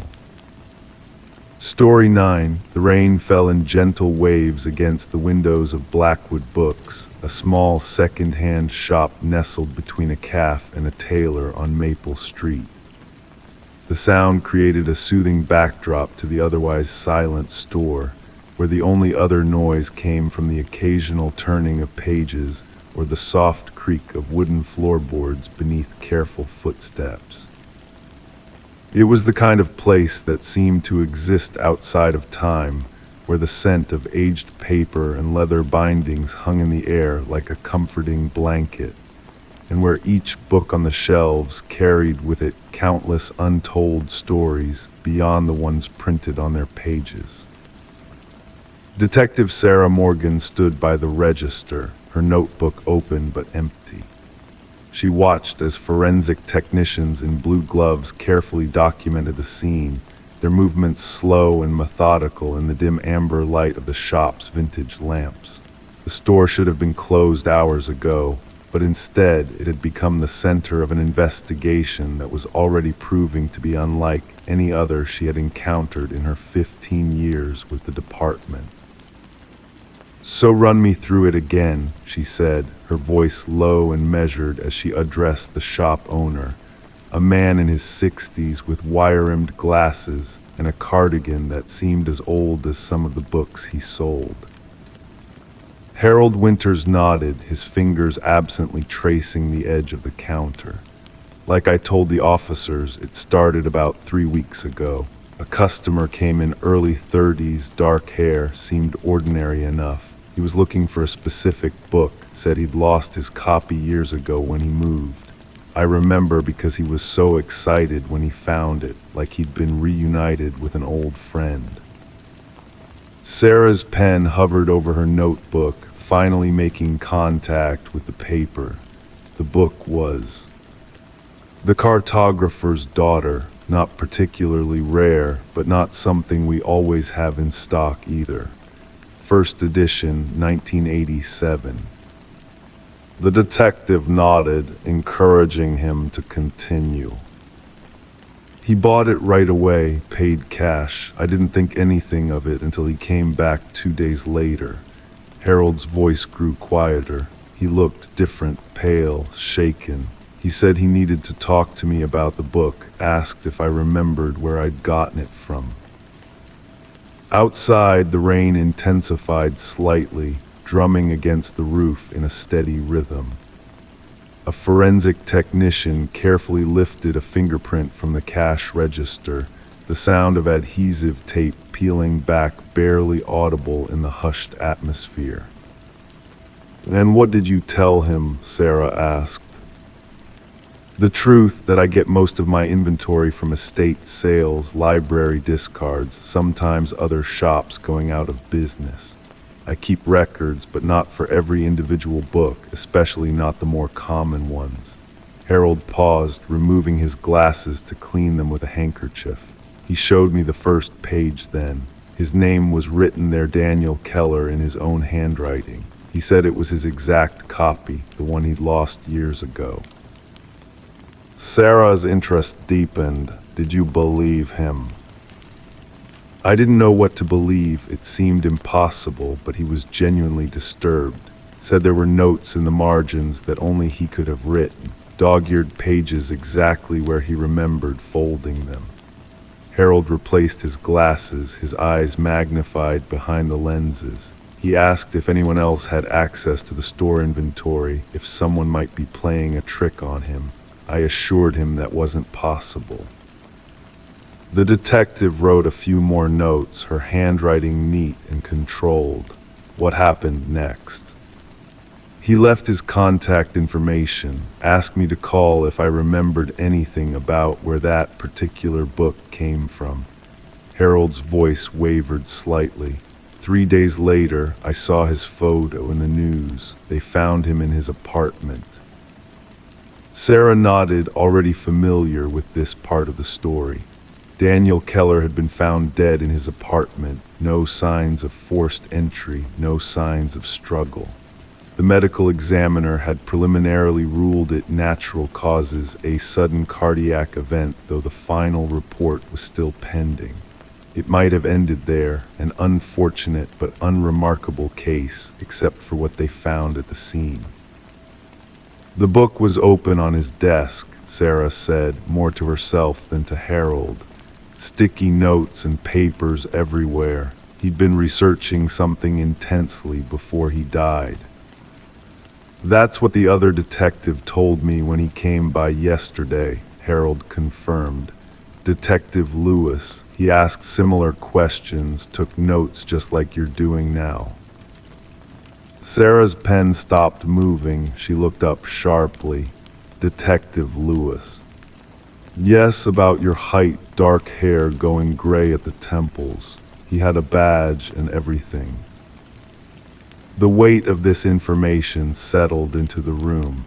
Sarah exchanged a glance with the officer standing by the door.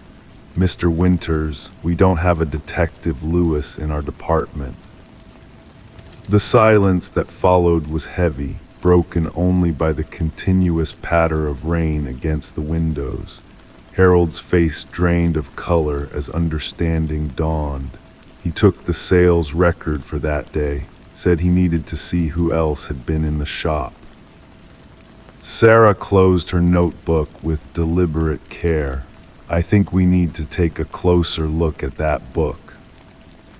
The apartment of Daniel Keller was exactly as it had been left after the initial investigation, a modest one-bedroom with minimal furnishings but extensive bookshelves covering nearly every wall.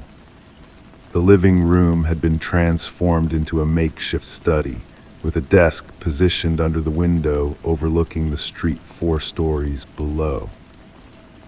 Sarah stood in the center of the room, absorbing the details. The air felt stale, untouched. On the desk, illuminated by a single lamp that had been left on, lay The Cartographer's Daughter, open to page 187. Surrounding it were dozens of notes, some written on paper, others on sticky notes of various colors, arranged in what appeared to be a complex system that only made sense to their author. The ME's report came back this morning, Officer Chen said, standing in the doorway, still ruling it natural causes, no toxins, no signs of trauma. Sarah nodded, her attention fixed on the book. She approached the desk slowly, careful not to disturb anything. With gloved hands, she gently lifted the cover to examine the first page. There it was, Daniel Keller, written in blue ink, the handwriting slightly slanted to the right. "What were you researching so frantically?" she murmured, scanning the notes scattered around the desk. Most of the notes contained references to page numbers, passages from the book, and what appeared to be personal memories. One sticky note read, P42, the description of the lighthouse matches exactly. How could the author know about the red door? It was painted blue by the time the book was published. Another note written on lined paper with more urgency, the pen having pressed deeply into the page. The coordinates on P187, they're real. They lead to the exact spot where Dad and I used to fish. This can't be coincidence. Sarah carefully turned to page 187 of the book. What appeared at first glance to be a simple description of a coastal scene contained a series of numbers embedded within the text. To most readers, they would appear as nothing more than a date or a casual reference, but when read in sequence, they formed what could indeed be geographical coordinates. "Run these numbers," she said to Officer Chen, reading them aloud. "Let's see where they point to." As Chen stepped out to make the call, Sarah continued examining the room. On a corkboard above the desk, Daniel had pinned a map of the coastline, with several locations marked with red pins.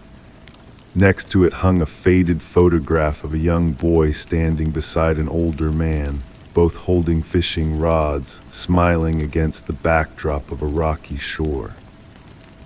When Chen returned, his expression was one of puzzlement.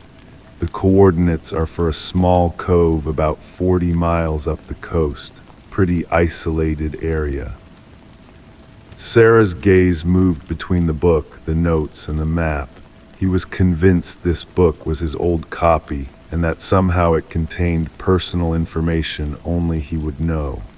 She paused, thinking, what if he was right? "You think someone deliberately planted his old book for him to find?" Chen asked. "Or made it look like his old book," Sarah replied. Either way, Daniel Keller was disturbed enough by what he found that he spent his final days frantically researching it. She turned back to the first page of the book, studying the handwriting of Daniel's name. It matched the handwriting on the notes perfectly. "We need to find out more about this book," she decided, "and we need to locate the person who posed as Detective Lewis." The publisher of The Cartographer's Daughter had long since been acquired by a larger company, their records absorbed and partially digitized. It took Sarah 3 days of persistent calls and emails before she received a response from someone who could access the archives. The book had a modest print run, she explained to her captain as they sat in his office, the afternoon sun casting long shadows across the desk. About 5,000 copies in the first edition. Nothing unusual about it, a fictional story about a woman who discovers her father's maps contain hidden messages about real treasures. Captain Rivera leaned back in his chair, his expression skeptical. "And you think this connects to Keller's death? How exactly?" Sarah spread out copies of Daniel's notes on the desk. He believed the book contained specific references to his personal life, places only he would know about, memories that were private. And here's where it gets interesting. The author, Elizabeth Marsh, published only this one book. Then she disappeared from the literary world completely. "People write one book and quit all the time," Rivera countered. "Yes, but Elizabeth Marsh doesn't seem to exist beyond this book. I've checked records going back 30 years. No driver's license, no tax returns, no social media presence, even from the early days of the internet. The royalty checks from the publisher were sent to a P.O. box that was closed in 1992. The captain's skepticism wavered slightly. Could be a pen name. "Almost certainly," Sarah agreed. "But why go to such lengths to remain anonymous? And here's the other thing, Daniel Keller's father was a cartographer. He died when Daniel was 14, drowning accident at sea." This gave Rivera pause. "That's one hell of a coincidence." "It gets stranger," Sarah continued.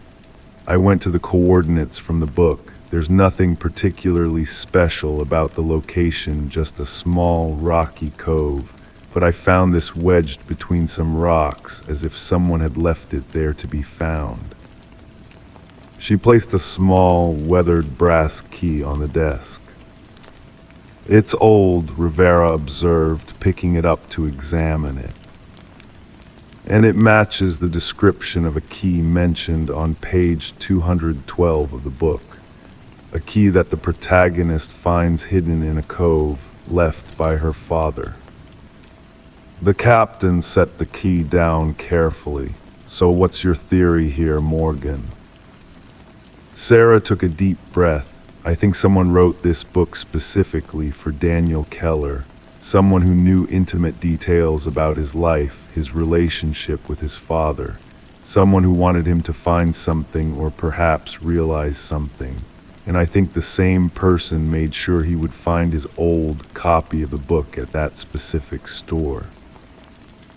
To what end, if they wanted to kill him? There are far more direct methods. That's just it. I don't think they intended for him to die. The ME confirmed it was a natural heart condition, previously undiagnosed. I think whoever did this wanted him to follow the trail to reach some final revelation. Rivera was silent for a long moment, considering, and the fake detective. Covering tracks, collecting information, making sure no one else would follow the same trail. Sarah hesitated. I'd like permission to continue investigating, even if it's not officially a murder case.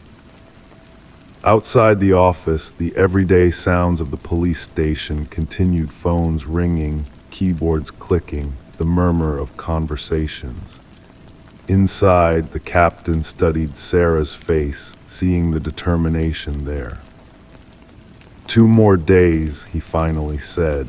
Then we close it as natural causes unless you find something concrete. The storage facility was located on the outskirts of town, a sprawling complex of identical metal units stretching in neat rows. Sarah stood before Unit 187, the brass key in her hand. It had taken some detective work to trace the number engraved on the key to this facility, and more persistence to convince the manager to check their records for a unit that might have been rented decades ago. It's been paid for through an automatic bank transfer, the manager had told her. Same account since 1987. No one's accessed it in at least 15 years, according to our electronic logs. Now, as she turned the key in the lock, Sarah felt a strange sense of trepidation. The metal door rolled up with a hollow rattle, revealing a space about 10 feet by 10 feet, filled with carefully stacked cardboard boxes and a single filing cabinet. Sarah stepped inside, pulling the chain to turn on the overhead light. The air was dry and still, preserved by the climate control of the facility. Each box was labeled with neat handwriting: Maps, North Coast, Correspondence 1975-1980, Research Notes. With methodical care, Sarah began to examine the contents.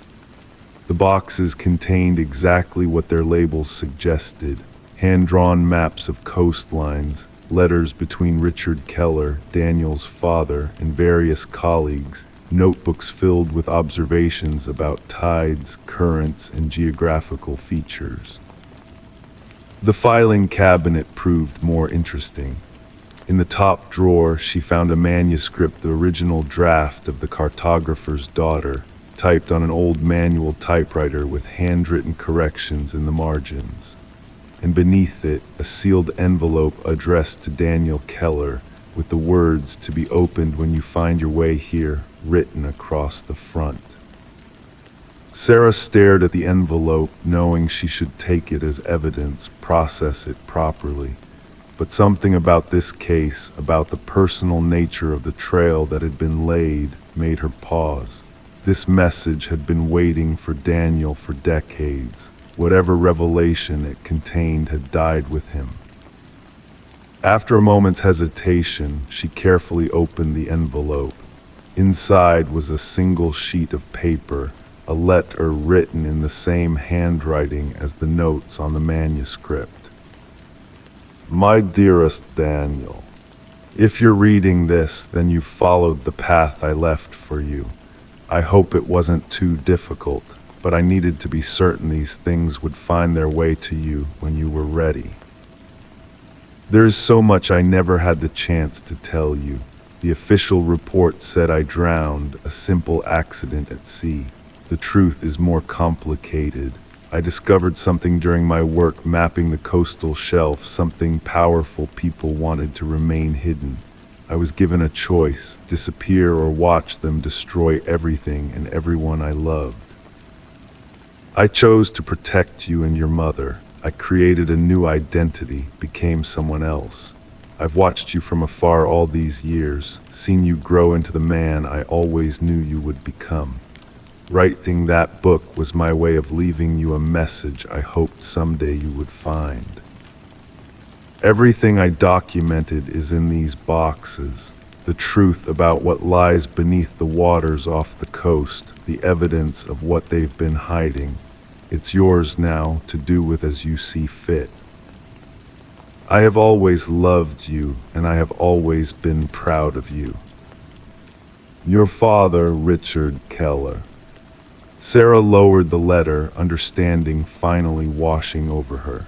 Richard Keller hadn't died, he had disappeared, become Elizabeth Marsh, written a book filled with coded messages only his son would fully understand. Created a breadcrumb trail that had taken decades to be discovered. And Daniel, in his final days, had finally learned the truth. Had his heart given out from the shock of the discovery? Or had he simply been unable to bear the weight of knowing his father had been alive all those years, watching from a distance but never reaching out?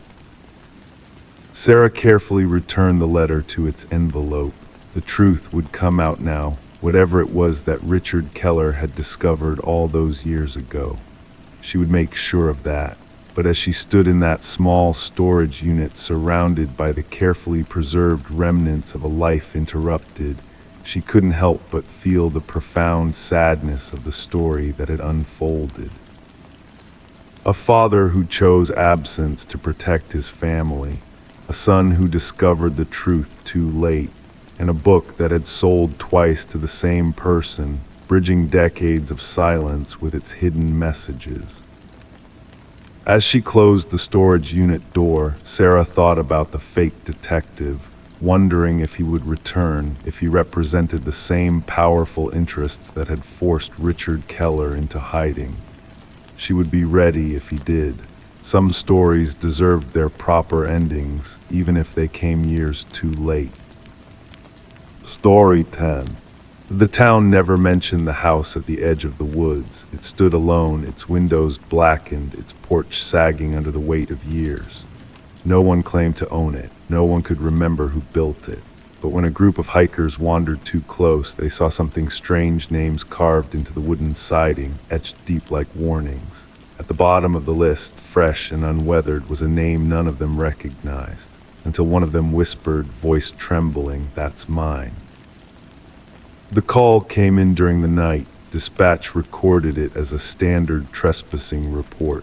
The voice on the line belonged to Mason Wright, the lead hiker who discovered his name carved into the abandoned house.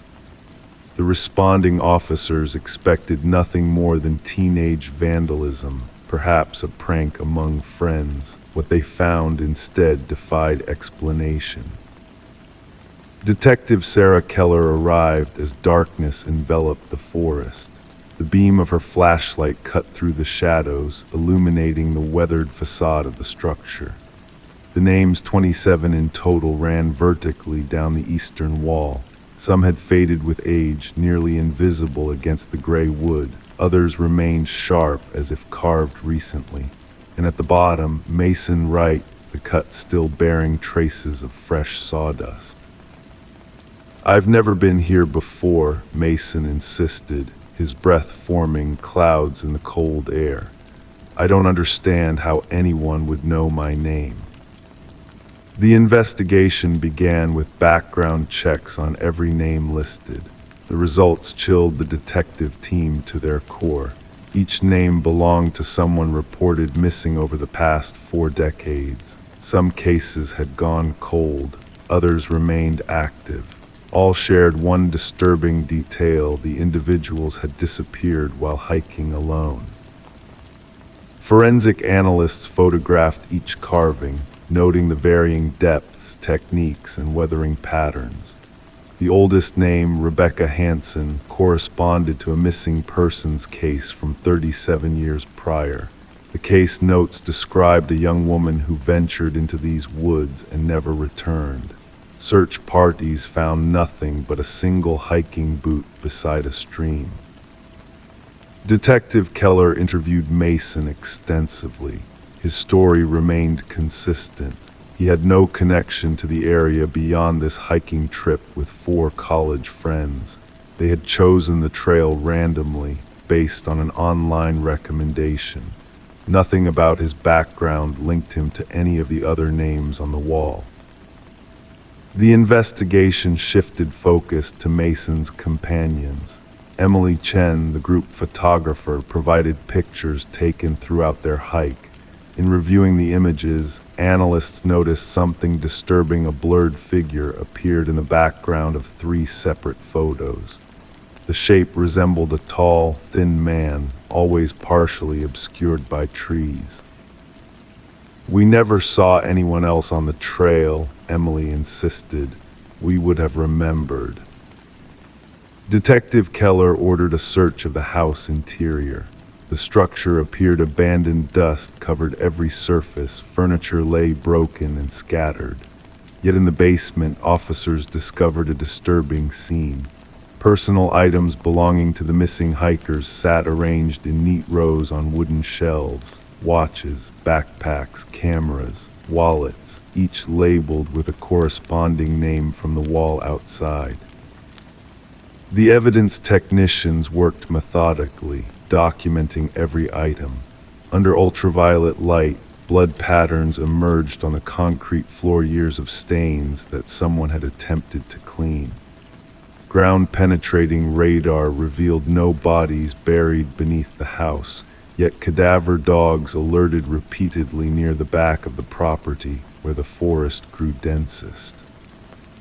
As the investigation intensified, Detective Keller noticed unusual behavior from Mason Wright.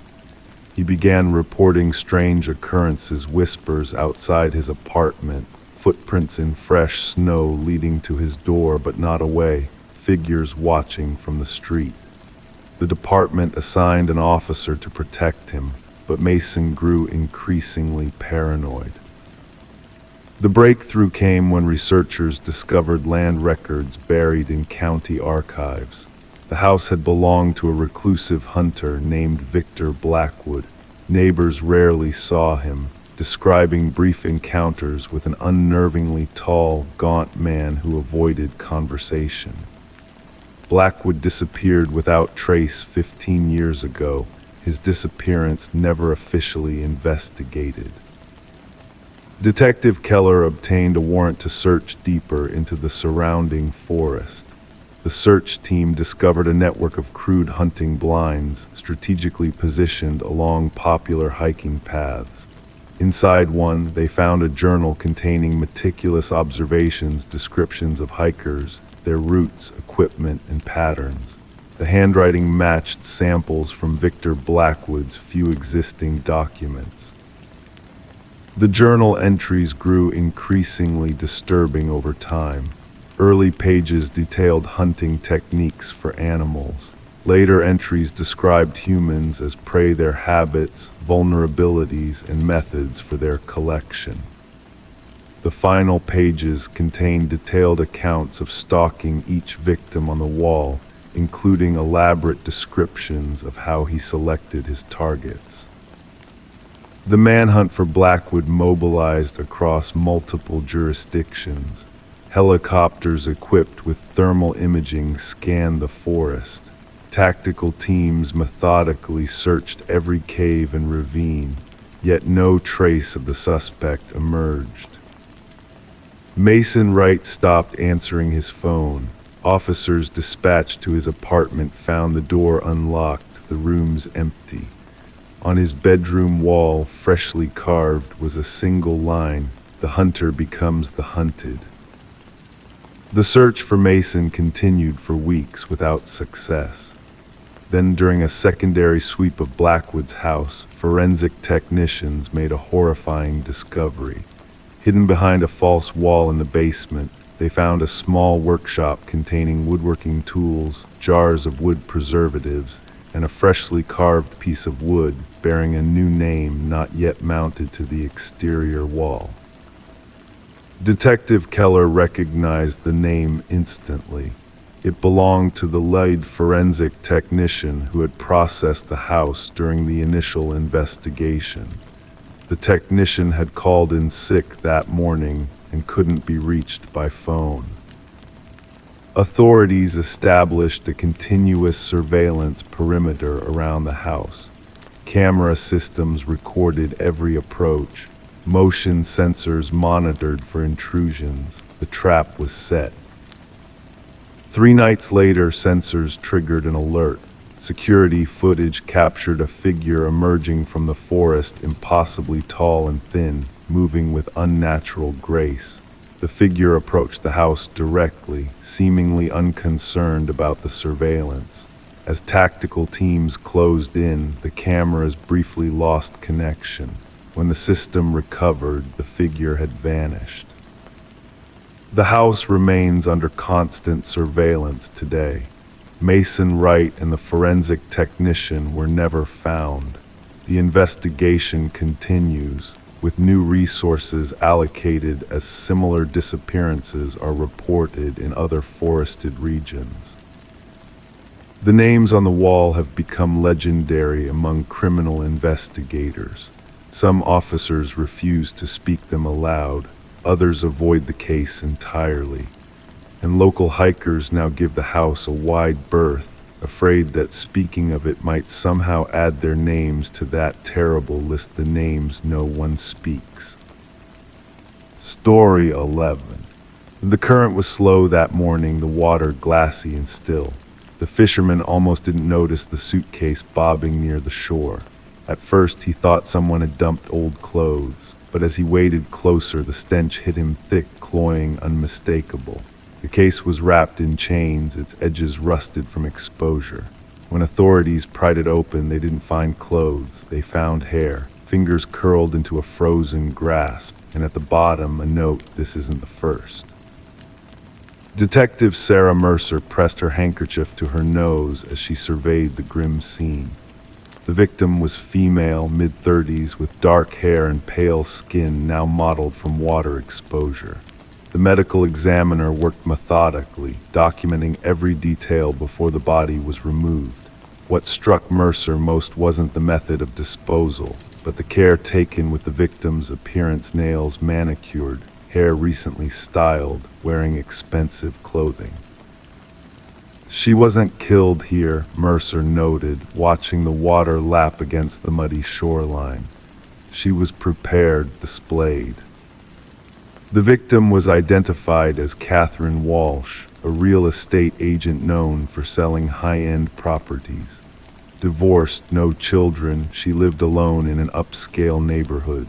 Her colleagues described her as ambitious, meticulous, and private. She had been reported missing by her assistant when she failed to appear at an important showing with wealthy clients. She would never miss that appointment, the assistant insisted during questioning. That sale would have been her biggest commission ever. Investigators combed through Walsh's modernist home. Everything was pristine, almost too perfect.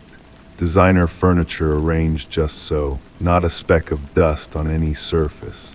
The refrigerator contained perfectly organized meals in identical containers, labeled by day. Her closet revealed clothing arranged by color, shoes in protective bags. The anomaly was in her home office, a drawer slightly ajar. Inside, investigators found a leather-bound journal. The last entry read, "He's watching again. Same car, different plates." Digital forensics revealed something curious in Walsh's email. Dozens of messages from unknown accounts. All contained the same phrase, "I see your perfection." All sent at exactly the same time on different days. Her browser history showed repeated searches for home security systems and personal protection devices. Detective Mercer connected these findings with evidence from the crime scene, the careful arrangement of the body, the presentation. "Our killer is methodical," she told her partner. "This wasn't rage, this was ritual." The breakthrough came from an unexpected source. A local pawnshop owner recognized Walsh's distinctive emerald necklace missing from her personal effects. The man who'd pawned it was a regular Michael Linden, a quiet, unremarkable maintenance worker. Surveillance footage showed Linden entering Walsh's building multiple times over several months, sometimes with his maintenance cart, other times without, always during times when she would be away showing properties. When detectives searched Linden's modest apartment, they found the walls covered with photos of Walsh and other women, all similar in appearance, all taken without their knowledge. Some were crossed out with red marker. Walsh was the third. Behind a false wall in his closet, investigators discovered a shrine. Items belonging to each victim laid out with precision, a brush with strands of hair, lipstick-stained tissues, receipts, keys. Each collection contained a small notebook detailing daily routines, preferences, habits. The interrogation room felt cold when Linden was brought in. With his neat appearance and soft-spoken manner, he seemed incapable of violence. Yet when confronted with evidence, his demeanor never changed. "They were imperfect," he finally said, voice flat. "They presented themselves as flawless, but I saw through it. Catherine's left desk drawer was always disorganized. She missed a spot when she applied her lipstick. Her perfection was a lie." The search for the first two victims mentioned in his note led investigators to remote areas where two more suitcases were recovered. Both contained women with similar appearances to Walsh, both real estate agents who marketed themselves as having perfectionist attention to detail. During his trial, Linden sat motionless, his expression blank as prosecutors detailed his methods. He had stalked each woman for months, learning their routines, entering their homes, studying their lives. When he finally took them, he corrected what he perceived as their flaws, washing and styling their hair, applying makeup with precision, dressing them in their finest clothes before ending their lives. The families of the victims watched in silence as the judge delivered a life sentence without possibility of parole. For Detective Mercer, the case was officially closed, but questions lingered. What triggered Linden's obsession with these particular women? What perceived imperfection in himself was he trying to erase through these acts? The river continued its slow journey downstream, waters eventually clearing of all evidence.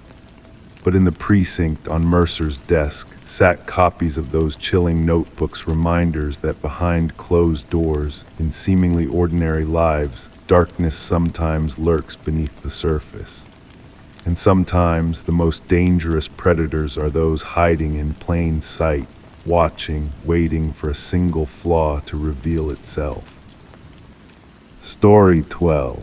The new homeowners thought it was just a quirk how the old intercom system crackled late at night, a relic from another time, rewired but long forgotten.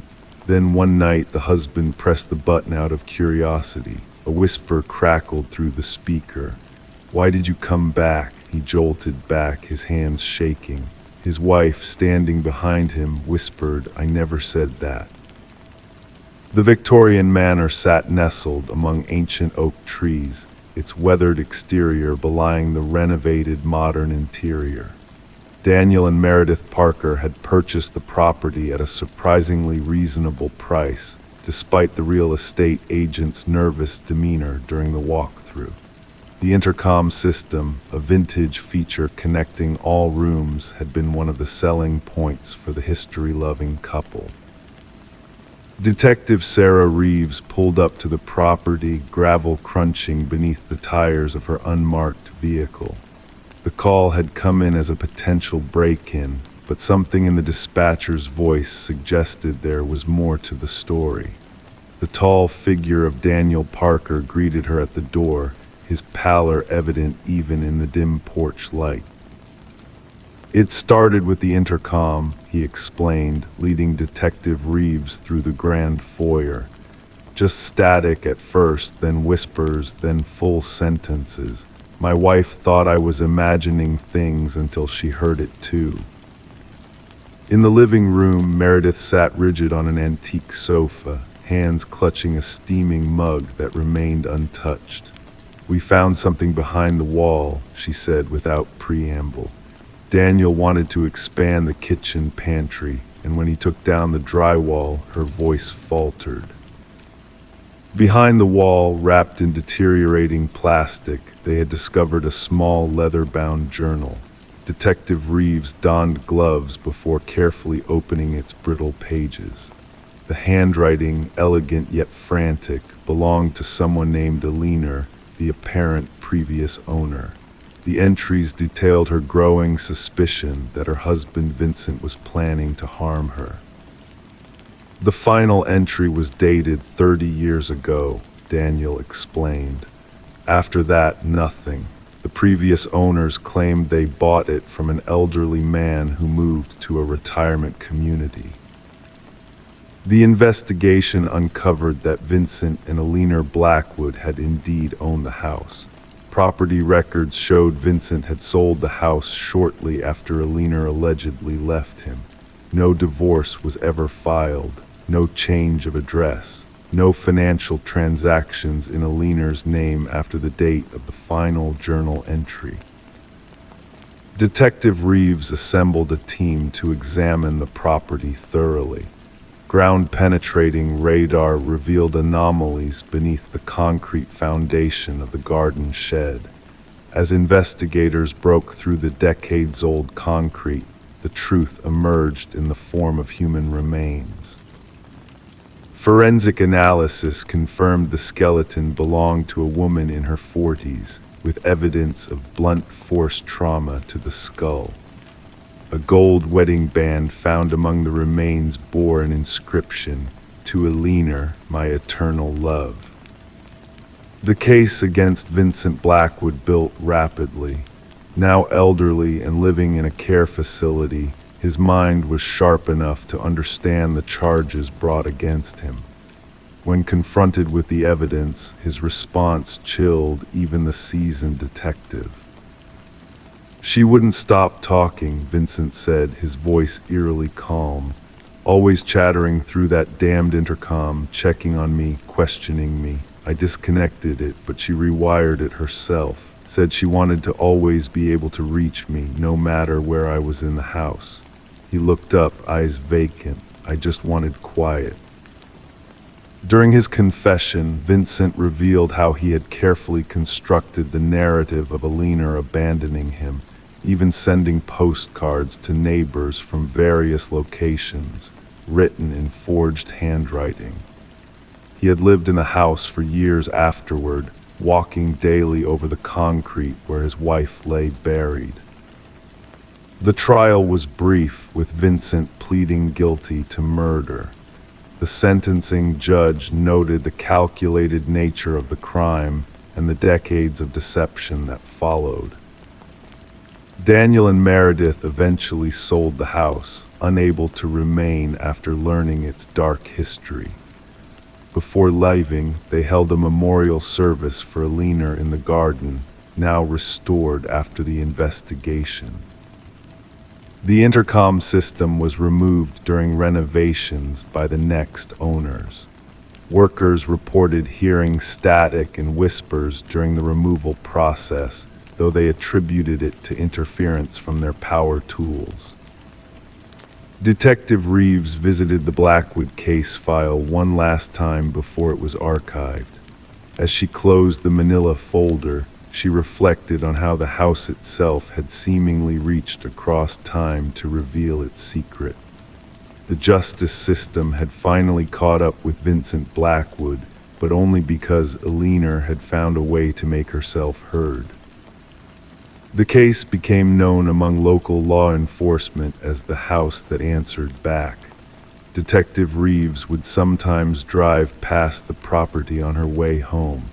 She never stopped, but she would slow down, window rolled down slightly, listening for whispers carried on the breeze. Story 13. The old apartment had its quirks, pipes that groaned, floorboards that creaked, but the new tenant knew what she heard wasn't normal. The footsteps were too steady, too deliberate. They came from above, slow and measured, but she lived on the top floor. One night she worked up the courage to knock on the ceiling with a broomstick. The sound stopped, the silence stretched. Then a single knock came back from inside the ceiling. Sarah Coleman never reported the knocking incident to anyone. She convinced herself it was just the building settling, or perhaps some small animal that had found its way into the attic space. Even as the footsteps continued night after night, she adapted, turning up her television volume, wearing headphones to bed, anything to drown out the methodical footfalls that traced paths across her ceiling in the darkness. Detective Morris first heard about the apartment when a maintenance worker stumbled upon a hidden crawlspace during routine repairs. The worker had removed a section of drywall in the hallway outside Sarah's apartment to fix a water leak. Behind it, he discovered a narrow passage that shouldn't have existed according to the building plans. When he shined his flashlight inside, the beam illuminated a makeshift living space, food wrappers, water bottles, a soiled blanket, and a small notebook. The building superintendent called the police immediately. Detective Morris arrived with his partner, Detective Rivera, to find the maintenance worker pale and shaking. "Someone's been living in the walls," he kept repeating. "Someone's been watching." The notebook contained detailed observations of Sarah Coleman, her schedule, her visitors, what she ate for dinner, what shows she watched, when she showered, when she slept. The handwriting started out neat but grew increasingly erratic toward the final pages, with bizarre symbols appearing in the margins. "The subject no longer responds to my signals," read the final entry. "She has chosen to ignore me. No one ignores me." Forensics teams combed the crawl space and found fingerprints that matched no records in any database. They discovered a complex network of passages built into the walls and ceilings of the building, some dating back decades according to structural analysis. The passages connected to 5 different apartments, but ended in viewing points, small holes disguised as fixtures or minor damage in only one, Sarah Coleman's. The investigation team interviewed current residents. None reported anything unusual beyond the typical noises of apartment living. Former residents told a different story. 3 previous tenants of Sarah's apartment described feeling watched or hearing unexplained movements. One had moved out after only 2 weeks. None had reported their experiences, fearing they would sound paranoid. The break in the case came when forensics discovered microscopic blood spatter in one of the crawl spaces. DNA testing matched it to Martin Weaver, a former resident who had disappeared without explanation 4 years earlier. His family had filed a missing persons report, but the case had gone cold. He had lived in the apartment directly below Sarah's. Detective Morris re-examined Martin's disappearance. According to neighbors, Martin had complained about noises above his apartment. He had confronted the tenant living above him at the time, a quiet man named Edward who kept to himself. Shortly after, Martin vanished. Edward moved out the following month, leaving no forwarding address. Investigators tracked Edward's rental history and discovered a pattern. He had lived in 6 different apartment buildings over 20 years. In each case, he had requested top-floor units, made few social connections, and eventually left without notice. A neighbor from his 3rd residence remembered him as intense and recalled his frequent complaints about needing silence. The investigators found property records showing that Edward had purchased remote rural land. When they arrived at the location, they discovered a cabin with walls lined with photos and notes. Images of residents from various apartment buildings, including Sarah Coleman and Martin Weaver. Maps of ventilation systems and structural weak points. Detailed journals describing observations of the specimens and maintaining the habitat. In the center of the cabin stood a corkboard with newspaper clippings. Missing persons reports, 6 of them. All former apartment residents from buildings where Edward had lived. Deep scratches marked the wooden floor beneath the board, as if something heavy had been dragged repeatedly. Behind the cabin, cadaver dogs led investigators to a freshly disturbed patch of earth. Excavation revealed human remains, and then another grave, and another. As forensic anthropologists began the grim work of identifying the victims, Detective Morris returned to Sarah's apartment building. The crawl spaces had been sealed off, but residents still reported occasional noises. Maintenance workers installing new security systems discovered something tucked into a corner where the ceiling met the wall in the hallway, a small notebook, newer than the first one found. The first page contained only one line. They found my old nest, but not my new one. The writing matched the previous notebook. The last page held a crude drawing of Sarah's apartment layout with a new passage marked in red and a date for that night. Officers rushed to evacuate Sarah, but found her apartment empty. Her phone lay on the kitchen counter. Her television was still on. Her shower was running. In the bathroom, steam fogged the mirror. As it cleared, a message became visible, written by a finger on the glass. Look up. The ceiling panel above the shower had been removed. The manhunt for Edward continues. Investigators have identified him as Edward Mercer, former construction worker specializing in renovations. His knowledge of building structures had allowed him to create his hidden network of observation points and passages. Thermal imaging scans of Sarah's building revealed no signs of current habitation within the walls. Sarah Coleman remains missing. Her case has been linked to similar disappearances across multiple states. Authorities have issued warnings to apartment building managers about unauthorized modifications and hidden spaces. The image that haunts Detective Morris most is not the graves or the journals or even the photos of unsuspecting residents. It's the thought of Sarah, night after night, hearing those footsteps above her in an apartment with no upstairs neighbor. The footsteps that stopped when she knocked and then knocked back. Sometimes at night, alone in his own home, Detective Morris finds himself looking up at his ceiling, listening, waiting, and wondering who else might be listening too. Story 14. The old library was set to be demolished. The workers were nearly done when one of them stumbled upon a hidden latch in the bookshelf. With a soft click, the entire case swung open, revealing a narrow passage leading to a hidden room. The air inside was thick, untouched for decades. There was no furniture, just a chair in the center, bolted to the floor, and on the wall, scratched over and over, the same phrase repeated, "I am still here."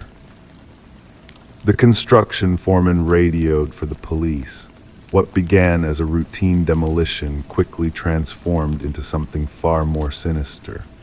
The responding detective, Morgan Walsh, had seen his share of unusual crime scenes during his 20 years on the force, but nothing quite like this. He stood in the doorway, flashlight beam cutting through the darkness, illuminating the disturbing message that covered the walls. "Secure the scene," Walsh instructed the officers, his voice echoing in the confined space. "No one touches anything until forensics arrives." The history of the building painted an intriguing background. The library had been privately owned by the Harrington family, prominent figures in the community who had donated the building to the public after the unexplained disappearance of their daughter, Rebecca. She had vanished during her final year of college, leaving behind no trace except her abandoned car found near the woods. The case had gone cold despite extensive searches and interviews. The prevailing theory suggested she had run away to start a new life, though her family never accepted this explanation. They had insisted something more sinister had occurred. As forensic technicians carefully examined the hidden room, they discovered hair and fiber samples embedded in the chair. The scratches on the wall contained minute traces of blood and skin cells under the layers of dust.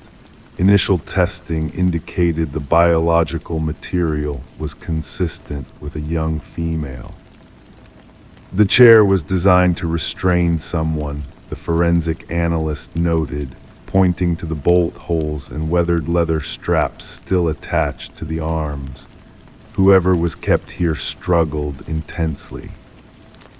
Walsh assembled a team to dive into the Harrington family history. Something about the timing of the library donation nagged at him. It had been gifted to the community merely weeks after Rebecca's disappearance, a peculiar coincidence that now seemed potentially significant. Further investigation revealed another disturbing detail. The bookshelf concealing the hidden room had been installed by a contractor who had worked exclusively for Maxwell Harrington, Rebecca's uncle and the family patriarch. Financial records showed substantial payments to this contractor, far exceeding standard renovation costs. Former library staff were interviewed, each expressing shock at the discovery. None had known about the hidden space, though one elderly librarian recalled Maxwell spending countless hours alone in that section of the building after hours. She had assumed he was merely an avid reader seeking privacy. Maxwell always insisted that particular section remain untouched during renovations, she told investigators. He claimed the original woodwork was historically significant and irreplaceable.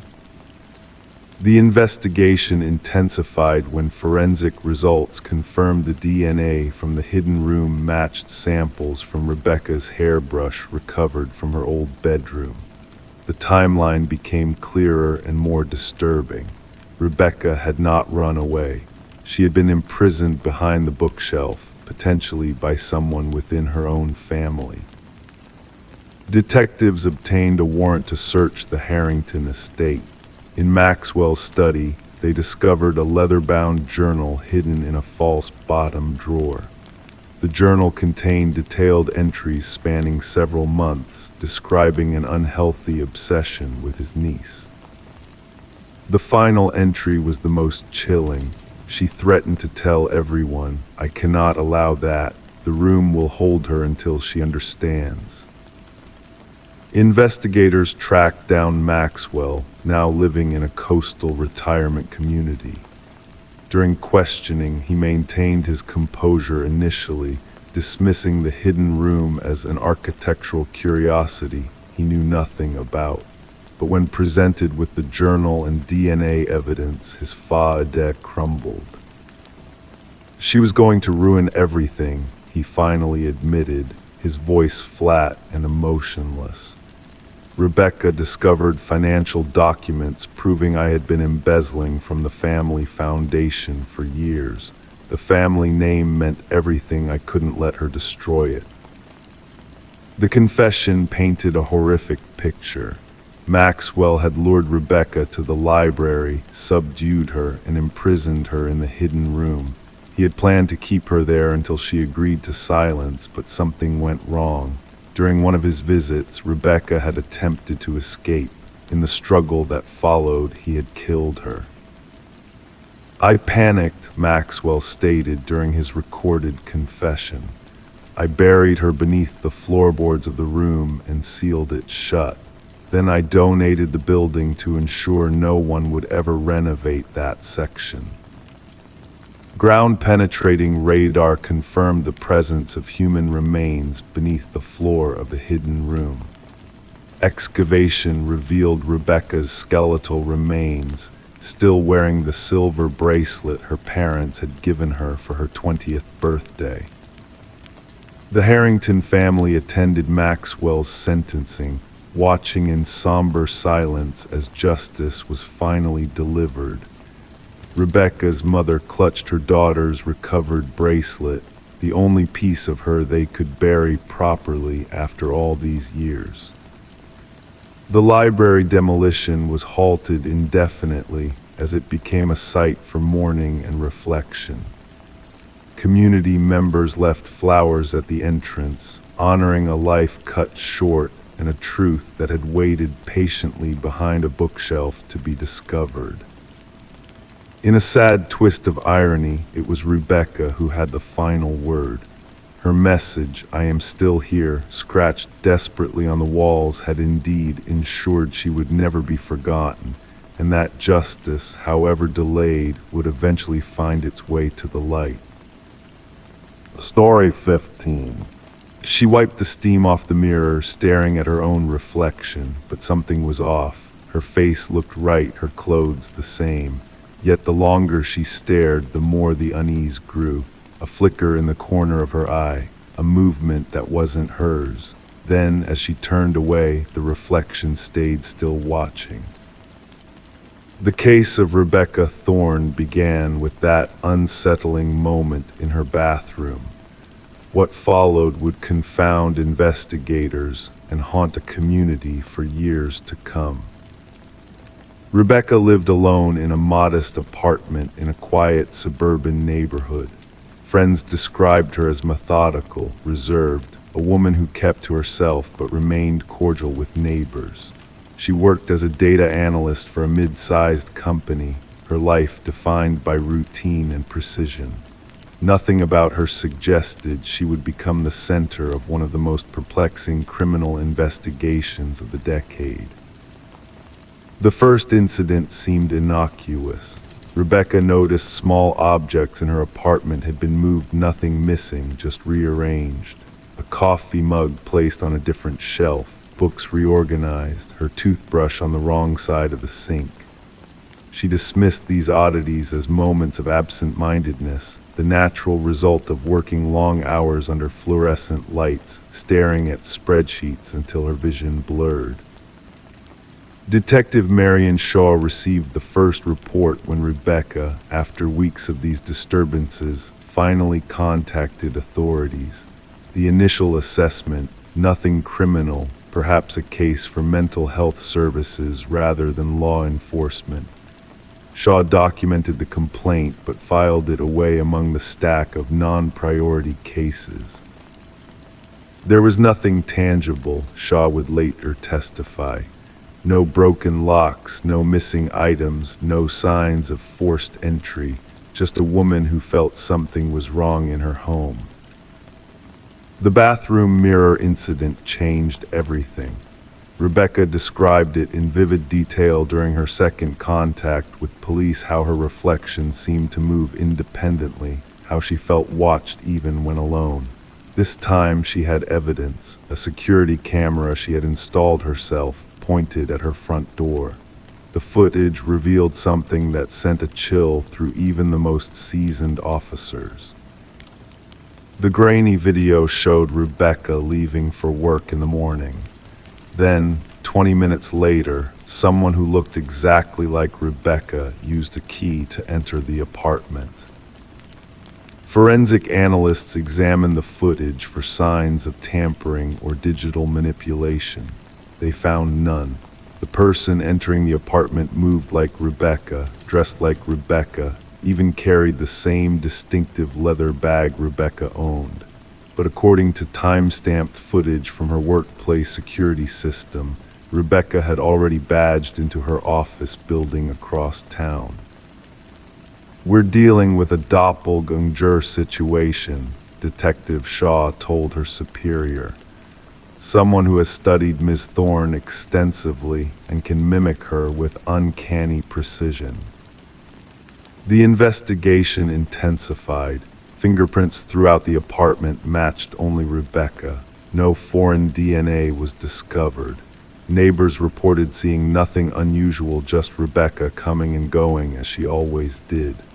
One neighbor, Mrs. Keller, mentioned she had greeted Rebecca returning home one evening and received no response, which she found uncharacteristic but not alarming.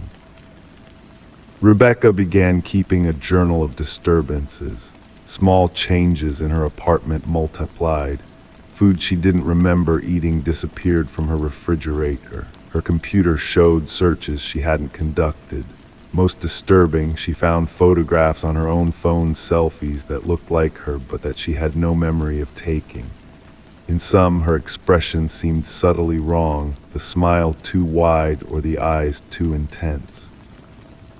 "I feel like I'm going insane," she told Detective Shaw during their third meeting. "Or someone wants me to think I am." The breakthrough came when investigators discovered a pattern in the security footage. The doppelganger only entered when Rebecca left for specific appointments, therapy sessions, yoga classes, grocery shopping on Sunday mornings, activities scheduled in advance with predictable durations. "Someone knows your routine intimately," Shaw explained. "This isn't random, this is targeted surveillance and infiltration." A forensic psychologist suggested they were dealing with a fixation case, someone obsessed with becoming Rebecca, living her life, perhaps eventually replacing her completely. Such cases were rare but documented in psychological literature. The perpetrator typically had suffered a psychological break and fixed on a victim who represented something they coveted: stability, beauty, success, normalcy. The investigation narrowed when Rebecca mentioned a former colleague, Lily Winters, who had been dismissed after exhibiting increasingly erratic behavior. Lily had worked closely with Rebecca, often commenting on similarities between them. After her termination, she had sent Rebecca a series of disturbing emails. "We could be the same person," one read. "Sometimes I feel more like you than you do." Detective Shaw obtained a warrant to search Lily's residence. What they discovered transformed the case from disturbing to horrifying. One room in Lily's apartment had been converted into a shrine-like replica of Rebecca's bedroom. Photographs covered the walls, hundreds of images of Rebecca entering her apartment, shopping, meeting friends, all taken without her knowledge. A closet contained exact duplicates of Rebecca's wardrobe. Makeup matching Rebecca's preferred brands sat on a vanity, alongside detailed notes about her mannerisms, speech patterns, and daily habits. Most damning were the practice videos. Lily had recorded herself mimicking Rebecca's walk, her gestures, her expressions. The progression was evident: early attempts clumsy and obvious, later ones nearly indistinguishable from the real Rebecca. "She wanted to become me," Rebecca whispered when shown the evidence. "She wasn't just copying me, she was erasing me." Forensic technicians discovered sophisticated equipment for creating copies of keys and duplicating electronic access cards. Lily had maintained an elaborate system for tracking Rebecca's movements, including a calendar with detailed predictions of her schedule. What investigators couldn't determine was Lily's ultimate goal. Journals found in her apartment contained rambling entries that shifted between first and third person, sometimes referring to Rebecca as me and her in the same paragraph. The final entry chilled investigators. Soon there will be only one of us. The stronger version will remain. When authorities moved to arrest Lily, she had vanished. Her apartment showed signs of hasty departure, drawers left open, some technology missing. A nationwide alert was issued. Rebecca entered protective custody, relocated to a secure location with continuous surveillance. For 3 weeks, authorities monitored every location associated with her prior life. Lily never appeared. The case took its final, disturbing turn when a security guard at Rebecca's former workplace reported something unusual. Rebecca had been seen entering the building despite being on leave. Security footage confirmed it. Someone who looked exactly like Rebecca had accessed the building using a valid ID card, proceeded to her former desk, and spent 40 minutes going through her files before leaving. Rebecca, still under protection at a guarded safe house, couldn't have been at the office. The implications became clear. Lily hadn't fled, she had made her move. She was now living as Rebecca, stepping into her life while the real Rebecca remained in hiding. The case remains officially open. Lily Winters has never been apprehended. Rebecca Thorne never returned to her former life, instead creating a new identity in an undisclosed location. Detective Shaw keeps a photograph on her desk. 2 women who look remarkably similar. One is Rebecca Thorne, the other is Lily Winters. Sometimes she studies their faces, looking for the differences, the tells that would distinguish one from the other. The truly terrifying part, Shaw often tells new detectives on the force, isn't that someone could look like you or sound like you. It's that they could want to become you so badly that they erase themselves in the process. Identity isn't just what we show the world, it's what we guard most carefully. And sometimes we don't realize its value until someone tries to steal it. Story 16. The apartment had been empty for months. The new tenants weren't expecting much when they moved in, just dust, maybe some forgotten furniture. But one door wouldn't budge. It was a closet locked from the inside. When the landlord finally forced it open, they expected old coats or junk. Instead, they found something chilling.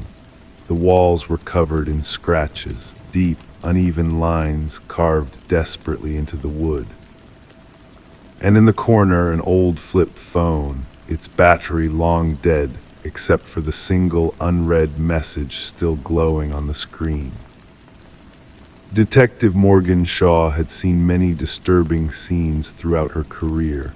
This one, however, made the hairs on her neck stand up, not because of any blood or obvious signs of violence, but because of what those scratch marks implied. Someone had been trapped inside that small space, fighting, desperate.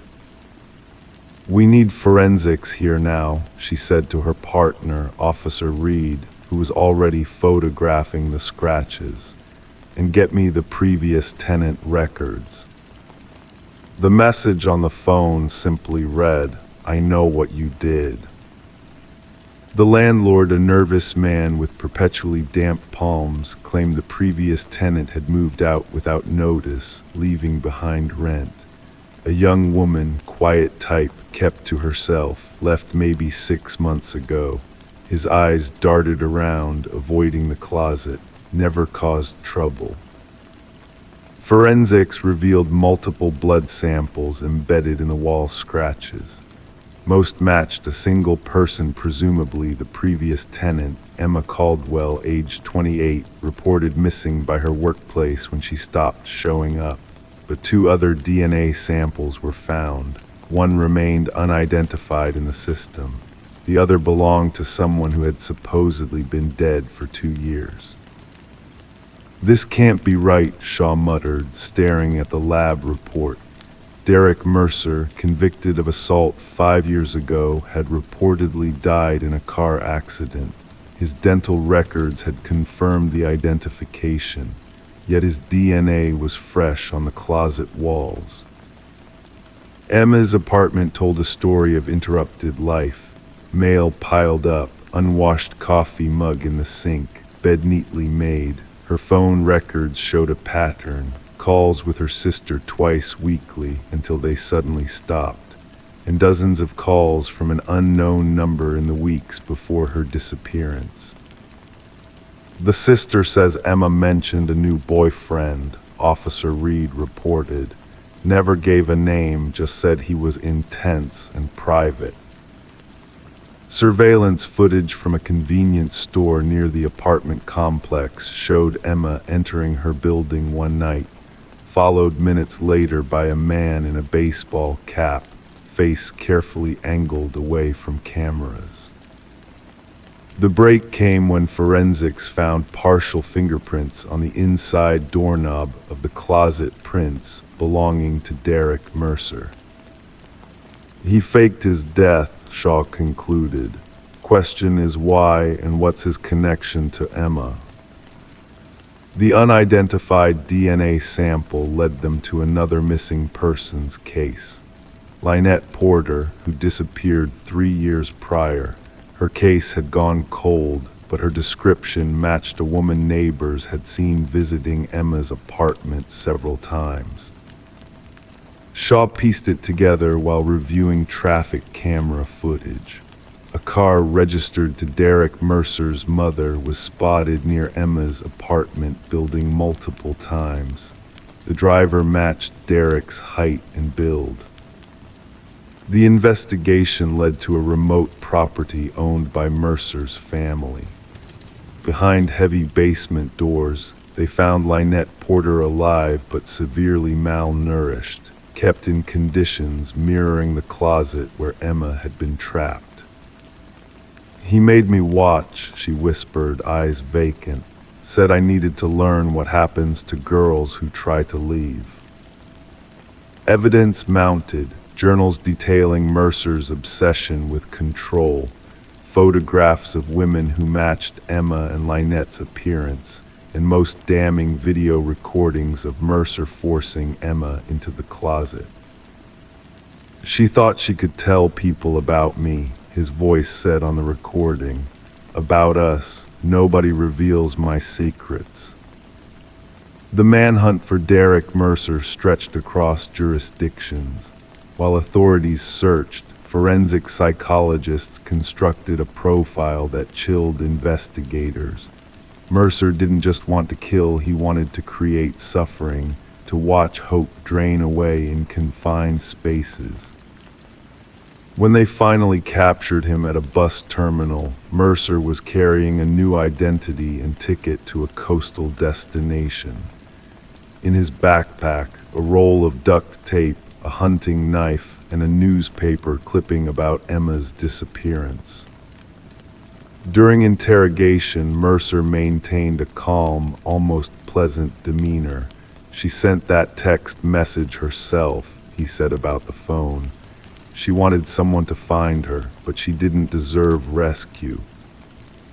The trial revealed the elaborate scheme Mercer had created to fake his death, using dental records from a homeless man who matched his physical description. For 2 years, he had lived under the radar, targeting women who resembled his first victim.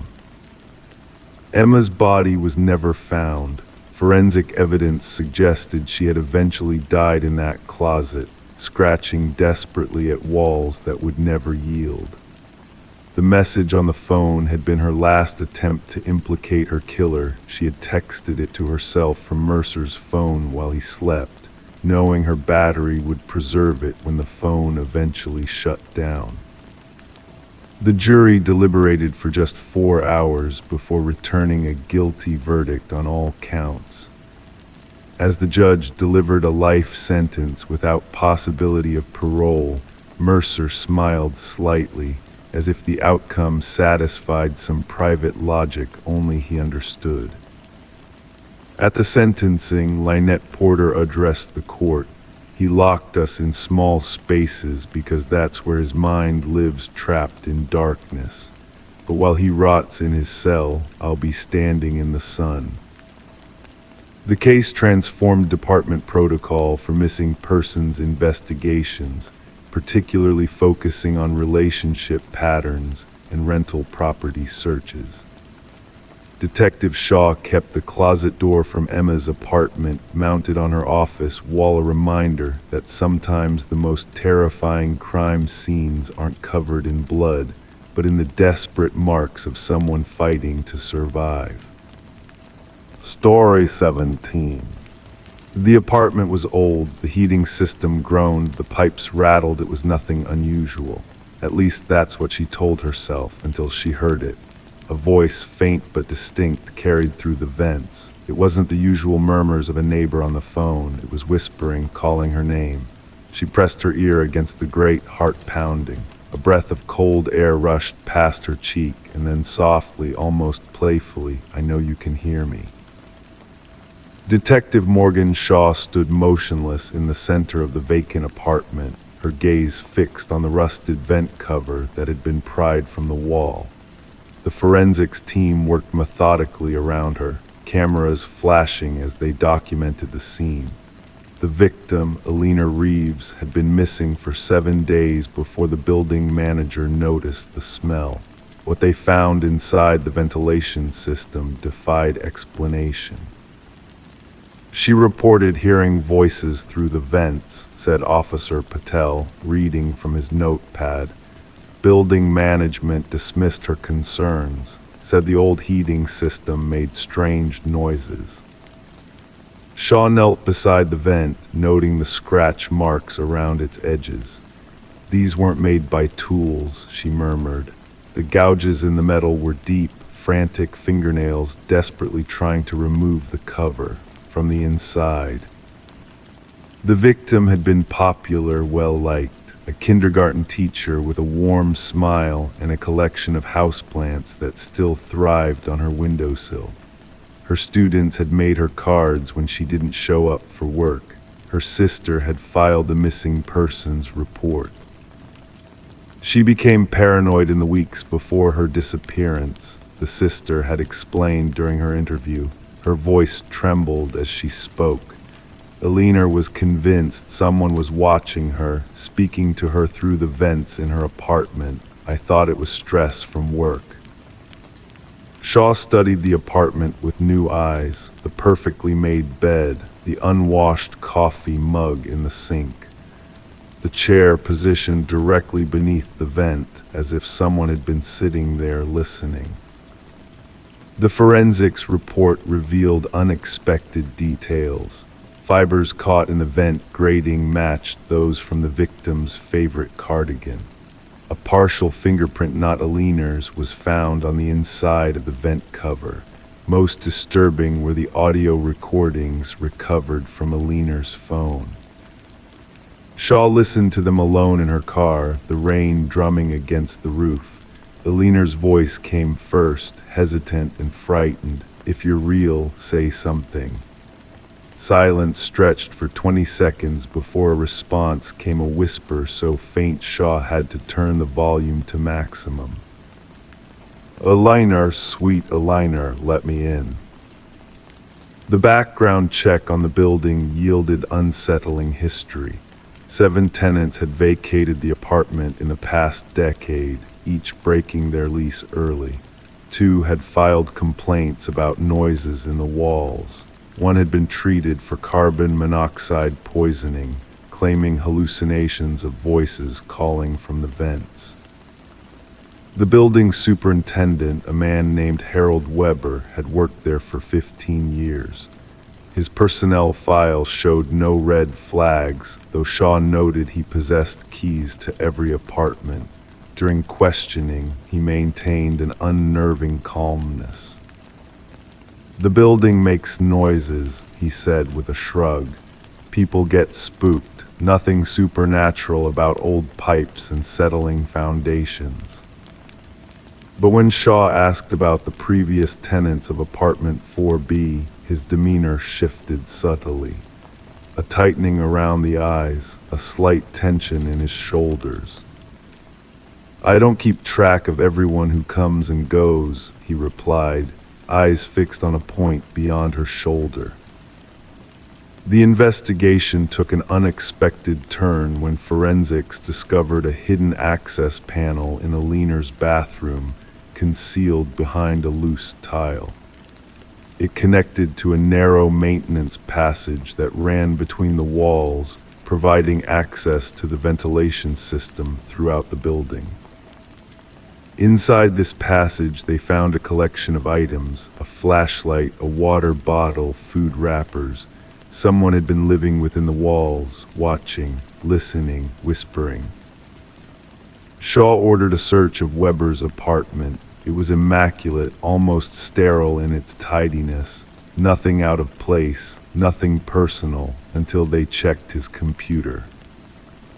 The files were organized by apartment numbers. Inside folder 4B were hundreds of audio recordings, conversations, phone calls, the sound of Alina singing in the shower, pictures taken through vents and tiny holes drilled in walls. A digital journal documented his relationship with her. "She hears me now," one entry read. "She listens for me, waits for me. Soon I will invite her into the walls with me." The most damning evidence came from a small storage unit rented under Weber's name. Inside, they discovered artifacts from previous tenants, jewelry, photographs, clothing preserved like trophies, a shrine to his connections with the people he watched. Weber was arrested trying to board a bus in the dead of night. He offered no resistance, only smiled serenely as the handcuffs closed around his wrists. "They all hear me eventually," he told Shaw during interrogation. "The building speaks to them through me." The coroner determined Alina had been alive when she entered the ventilation system, likely coaxed in through the hidden passage. Sedative traces in her system suggested she was drugged. She had become disoriented in the maze of metal ducts, her oxygen depleting as she crawled deeper into the building's lungs, following the whispers that promised safety ahead. The families of former tenants came forward after the arrest. Some reported missing items.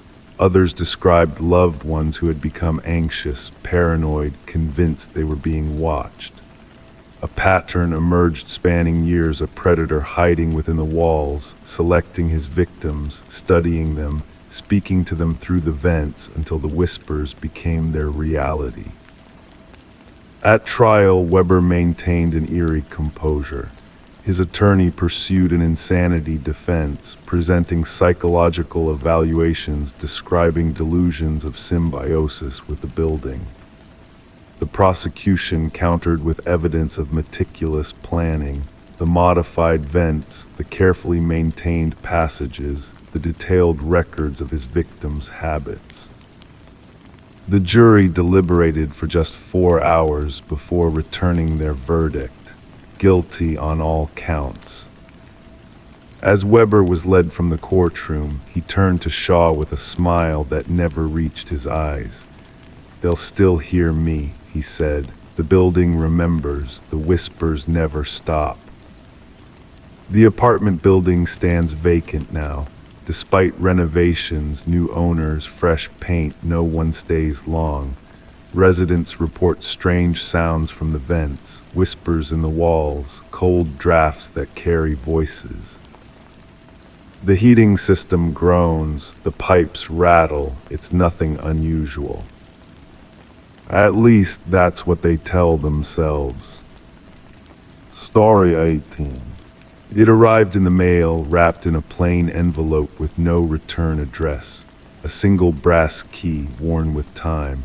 The homeowner didn't recognize it, but something about it felt familiar. When she slid it into every lock she owned, nothing turned. It wasn't hers. But when she placed it on the coffee table, the old grandfather clock in the hallway let out a single, hollow chime despite having been broken for years.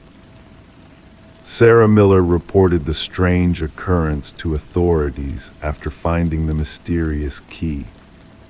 What seemed like an odd mishap soon unraveled into one of the most disturbing criminal investigations the quiet suburban neighborhood had ever witnessed.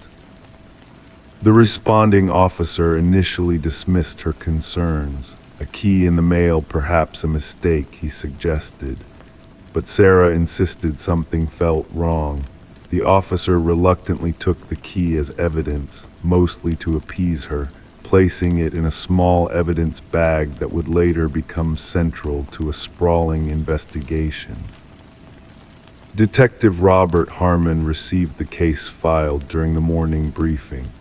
A veteran investigator with the Special Victims Unit, he had developed an intuition for cases that would evolve beyond their seemingly innocuous beginnings. The brass key sat on his desk, unremarkable yet somehow unsettling. Background checks revealed Sarah had no criminal history. A retired high school English teacher, widowed, with 2 adult children living across the country. Nothing suspicious in her financial records, phone logs, or social media. She appeared to be exactly what she claimed, an innocent recipient of something strange. The forensic team found no fingerprints on the key besides Sarah's. The envelope yielded nothing except a generic postmark from the regional distribution center. No DNA, no trace evidence. The key itself was a standard Schlage, available at any hardware store, though well-worn and at least several years old. The breakthrough came unexpectedly when Detective Harmon decided to run the key's unique bidding pattern through the department database. A cold case from 7 years prior had documented an identical key pattern belonging to a storage unit where investigators had found blood-stained carpet, cutting tools, and photographs of unidentified women. The original investigation had stalled without sufficient evidence to identify a suspect. Harmon pulled the dusty case files. The detective who had worked the case had since retired. The storage unit had been rented under a false identity, paid in cash. Surveillance footage had long been overwritten. The evidence collected had yielded partial DNA samples, but no matches in any criminal database. The photographs recovered from the storage unit showed 5 different women, all appearing unconscious. Only 3 had been identified during the original investigation, all reported missing but never found. Their cases remained open, classified as suspected homicides without bodies. Sarah Miller recognized none of the women when shown the photographs. She grew increasingly anxious as the investigation proceeded, installing new locks and a security system in her home. The question lingered, why had someone sent her this key? Harmon ordered a fresh analysis of the original evidence using newer techniques. The partial DNA sample was expanded and run through genealogical databases. This yielded a distant familial match, a second cousin twice removed from the suspect. Working backward through family trees, investigators narrowed their focus to Harold Jenkins, who had lived 2 streets away from Sarah Miller until moving away approximately 6 years ago. His current whereabouts were unknown. Further investigation revealed Jenkins had been a substitute teacher at the same school where Sarah taught, though they had minimal documented interaction. His employment records showed scattered work history, long unexplained gaps, and frequent relocations. His former residence yielded nothing unusual upon inspection. Neighbors described him as quiet, unremarkable, someone who kept to himself, the common refrain that often follows revelations about predators hiding in plain sight. The big question remained unanswered: why send the key now? Why to Sarah Miller? Harmon theorized it might be a trophy, a warning, or perhaps a macabre invitation.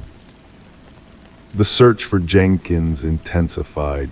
His driver's license hadn't been renewed, no credit card activity, no tax returns. The digital breadcrumbs people typically leave behind were conspicuously absent, suggesting an intentional effort to remain untraceable. The true horror of the case emerged when authorities investigated a small cabin registered to Jenkins' deceased mother. Beneath the weathered wooden floorboards, investigators discovered a concealed room accessible only through a trapdoor. Inside, meticulously organized shelves held dozens of identical brass keys, each with a name and date engraved on a small attached tag.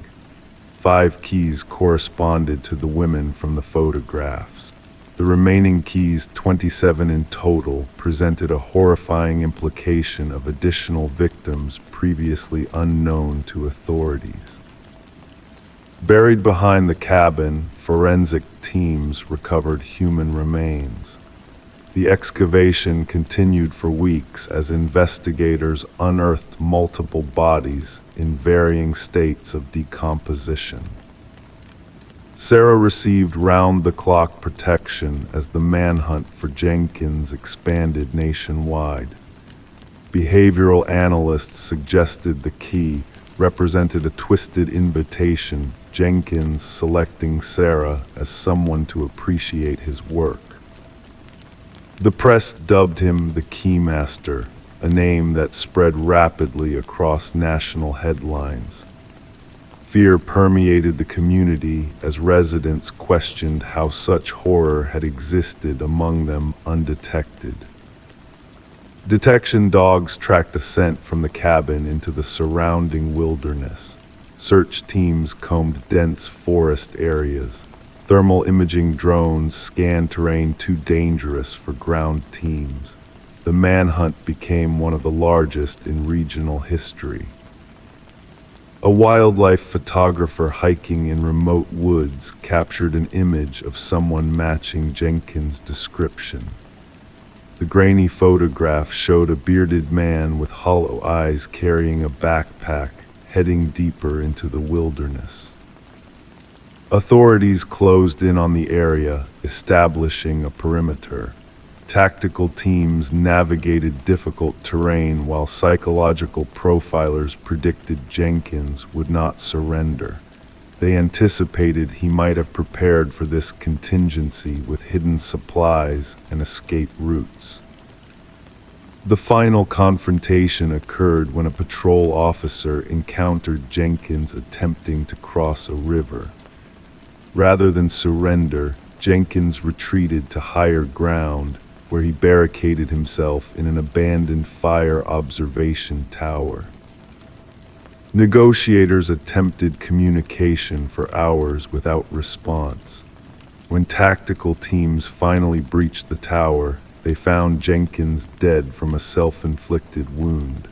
Beside his body lay a journal containing detailed accounts of his crimes, alongside a single brass key identical to the one Sarah had received. Inside a waterproof container, investigators discovered additional evidence, including photographs, maps marking burial locations, and personal effects taken from victims, a methodically preserved record of atrocities spanning nearly a decade. The journal's final entry addressed Sarah directly. "You never noticed me, but I noticed everything about you. The key opens nothing because what I wanted to give you cannot be unlocked with metal, only with recognition. Now everyone will remember my name. The subsequent investigation identified 32 victims in total. Families who had spent years wondering about missing loved ones finally received answers, though the closure came with the unbearable weight of confirmed tragedy. Sarah never returned to her home, unable to reconcile the horror that had brushed so close to her ordinary life. The grandfather clock that had mysteriously chimed was examined and found to contain a small wireless receiver Jenkins had been watching, waiting for the moment she received his gift. The case remains one of the most disturbing examples of predatory behavior hiding beneath a veneer of normalcy. Psychological researchers continue studying Jenkins' writings, seeking insights to identify similar offenders before they act. And somewhere in an evidence locker, a collection of brass keys sits in silent testimony to lives cut short, each key opening nothing, yet unlocking a devastating truth about the darkness that sometimes hides behind unremarkable facades. Story 19. The package had no return label, no tracking number, just a cardboard box, slightly damp from the morning dew. It wasn't meant for her. Her address was right, but the name was wrong. She should have ignored it, should have left it on the porch, but curiosity won. She peeled back the tape, expecting books, clothes, something harmless. Instead, inside was a VHS tape, a single sticky note attached. Watch alone. Sarah Miller stared at the black plastic rectangle resting in her palms. The weight felt wrong, somehow heavier than it should be, as if bearing the gravity of something forbidden. Her fingers traced the worn edges of the tape, feeling the small imperfections in the plastic casing. The handwritten note bore the pressure marks of someone who pushed the pen too hard against paper, urgency in every stroke.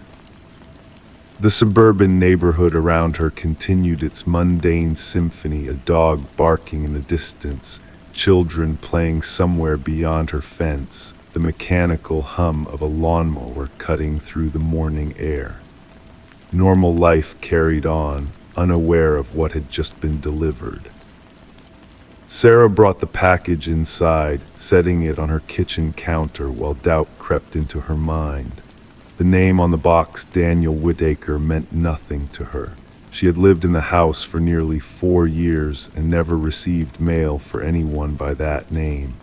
The previous owners had been the Johnsons, an elderly couple who moved to be closer to their grandchildren.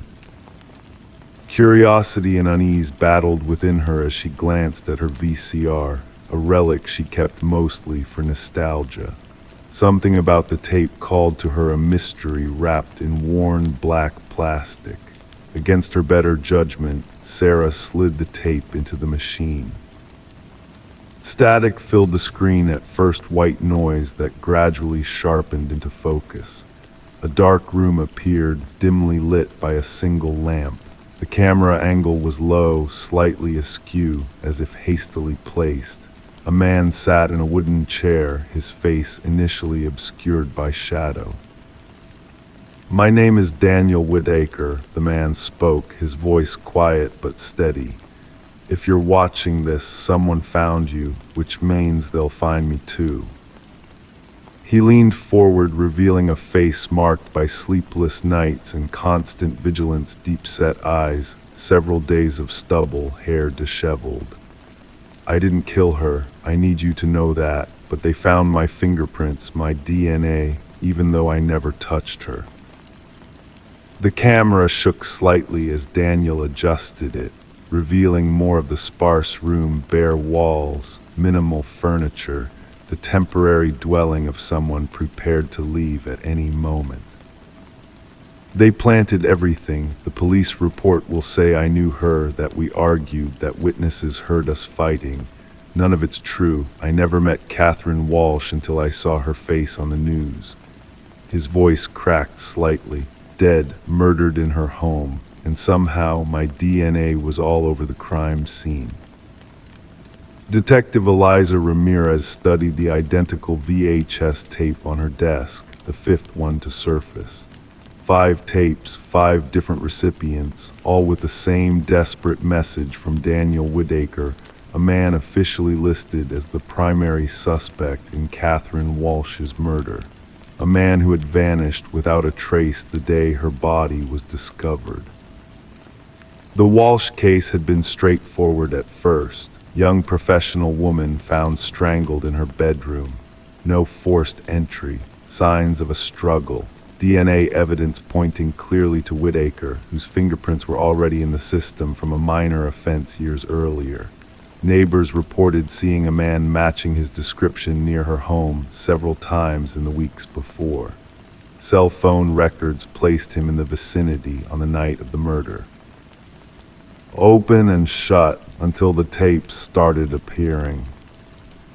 The tapes complicate things. Detective Ramirez spoke into her recorder as she updated her case notes. Whitaker is either executing an elaborate misdirection or exposing something much darker. She reviewed her evidence board photos of Catherine Walsh smiling at a company event, the crime scene photos too disturbing to dwell on, maps showing the locations where the packages had been delivered, and in the center, Daniel Whitaker's driver's license photo. His eyes seemed to follow her, pleading. The investigation took an unexpected turn when Ramirez discovered Catherine Walsh had been involved in a whistleblower case against her employer, Pharmacorp, a powerful pharmaceutical company with government contracts.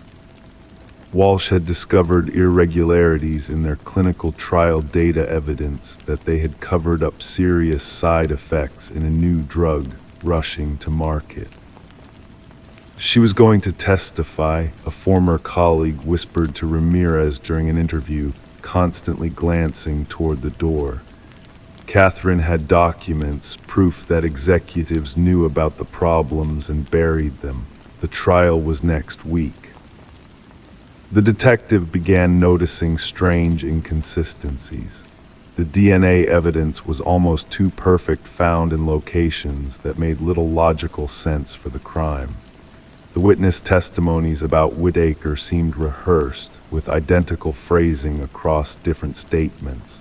And most disturbing, security footage from nearby buildings mysteriously corrupted for the exact window of time surrounding the murder.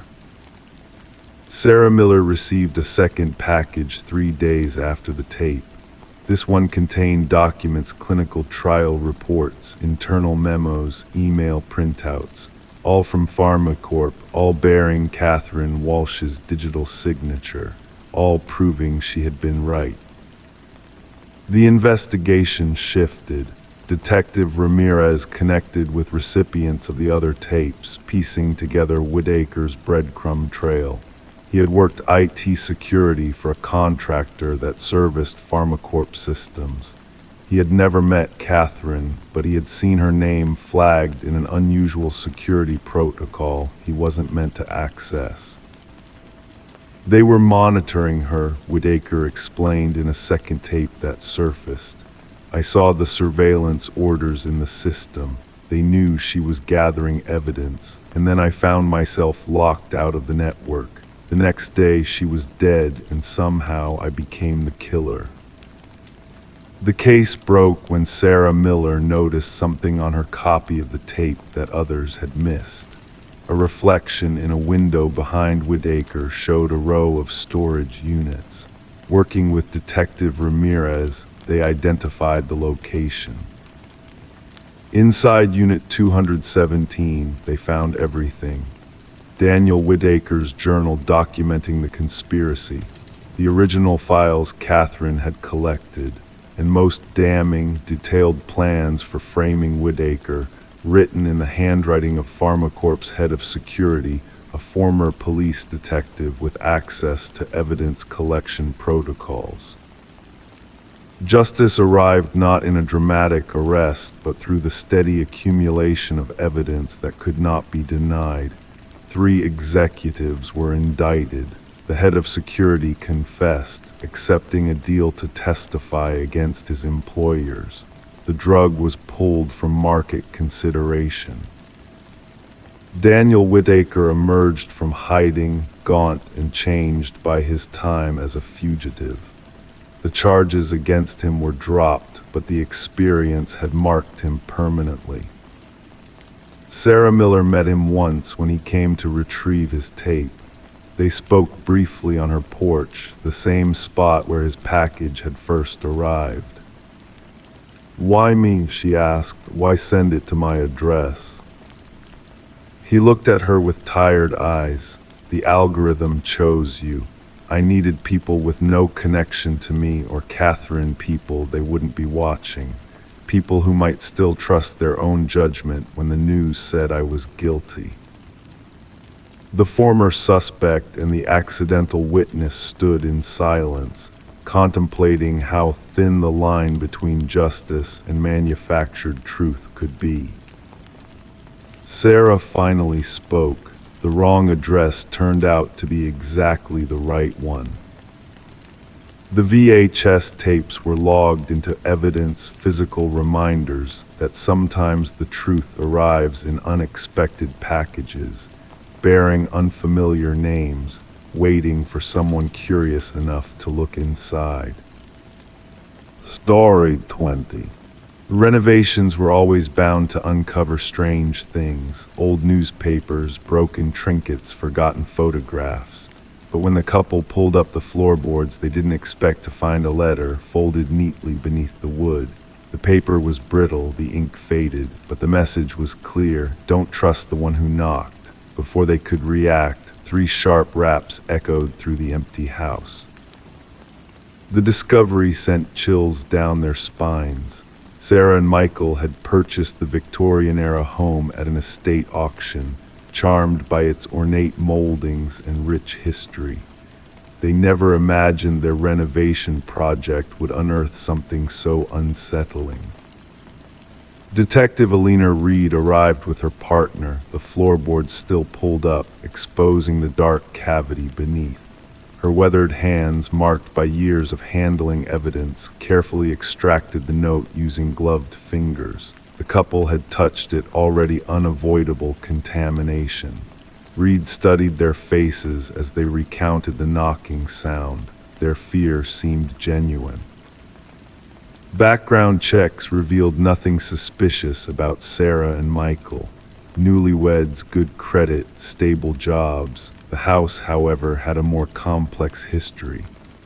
Previously owned by the Hargrove family for decades, it had been vacant for 2 years following the death of the last resident, Margaret Hargrove, an elderly widow who lived alone. Neighbors described Margaret as reclusive but pleasant. No known enemies, no suspicious circumstances around her death, natural causes, according to the coroner, yet something felt off. Forensic analysis dated the note to approximately 20 years earlier. The handwriting exhibited signs of distress, pressure points suggested fear or urgency. Margaret would have been in her 60s then, living with her husband, Franklin, who had passed away 5 years before her. Reed expanded her investigation, digging through county records and interviewing former acquaintances of the Hargroves. Franklin had been respected in the community, a retired teacher with a passion for woodworking. Several pieces of his handcrafted furniture still remained in the house. A former student of Franklin's remembered him as kind but troubled during his final teaching years. He became paranoid, the student recalled, kept mentioning someone watching him. We all thought it was early dementia. The breakthrough came when Reed interviewed Margaret's sister, now living in a nursing home. Her memory faded in and out, but certain details remained sharp. Margaret was afraid of him near the end, she whispered. Not Franklin, no. The man who came knocking, the collector. Reed leaned forward, the collector. Franklin owed money, gambling debts. The man would come knocking 3 times, always 3 knocks. Margaret wanted to sell the house to pay him off, but Franklin refused. Reed returned to the house, this time with a forensic team. They removed more floorboards, searching the crawl space methodically. The cadaver dogs found it first beneath the foundation, wrapped in plastic, a male skeleton, skull fractured in multiple places. Dental records confirmed it wasn't Franklin Hargrove. Franklin had been cremated, his ashes scattered according to his wishes. This was someone else, someone who had never been reported missing. Further excavation revealed more a wallet preserved inside the plastic. The ID inside belonged to Victor Mercer, known to police as a loan shark and collector for an illegal gambling operation. He had vanished 20 years ago without a trace. The case pieced itself together through forensic evidence and Margaret's diaries found hidden in the attic. Franklin had accrued substantial gambling debts. When Mercer came to collect with threats against Margaret, Franklin snapped. The workshop tools became weapons. The crawl space became a tomb. The note became a warning. Margaret had helped clean up, not out of malice, but out of fear and devotion. Her diaries revealed the torment she lived with afterward. I hear the knocking sometimes, even when nobody's there. 3 knocks, always 3. Franklin says it's my imagination. After Franklin died of a heart attack, Margaret lived alone in the house, never remarrying, never moving, keeping the secret beneath her feet. Her diary entries became increasingly paranoid. The knocking continues. I fear someone knows. The case was officially closed. The remains of Victor Mercer were returned to his remaining family. Justice, cold and delayed, had finally been served. Sarah and Michael sold the house, unable to live with its history. It remains vacant, the renovations abandoned. Local rumors claim that sometimes, in the dead of night, 3 distinct knocks can be heard echoing through the empty halls. Whether it's the settling of old wood or something more sinister remains unknown. The note remains in evidence storage, its message a chilling reminder. Don't trust the one who knocked. Margaret never specified whether she meant Mercer, Franklin, or perhaps someone else entirely, someone who had discovered their secret and used it to torment her in her final years. Some mysteries, Detective Reed noted in her final report, are never fully solved, even when we think we know the truth. Story 21. The envelope was old, its edges yellowed, but the stamp was fresh mailed just days ago. The detective opened it carefully. Inside was a single sheet of paper, its message typed in a hurried, uneven font. I am sorry for what I did. The paper felt damp. The smell of iron clung to it. Only then did they notice the reddish smear along the bottom edge. It wasn't ink. Detective Sarah Morgan placed the letter in an evidence bag, her gloved fingers handling it with practiced precision. The forensics team had already confirmed what she suspected. The reddish stain was human blood, and it matched DNA collected from an unsolved homicide case that had haunted the department for years. The victim had been a young journalist named Rebecca Warren, found in her apartment with multiple stab wounds. Her laptop was missing, her notes scattered across the floor, suggesting the attack might have been connected to a story she was working on. The case had gone cold despite hundreds of interviews and countless hours of investigation. Now this letter had arrived at the police department, addressed simply to Homicide Division. The paper and envelope revealed few fingerprints, only smudges, suggesting the sender had worn gloves. The postmark offered their first real light in months. Morgan assembled her team in the briefing room. The walls were covered with crime scene photos, timelines, and suspect profiles that had led nowhere. She pinned the image of the letter at the center of the board. "This changes everything," she told the room. "Our killer feels remorse." Detective James Chen, who had been partnered with Morgan since the beginning of the case, studied the letter. "Or wants us to think they do," he countered.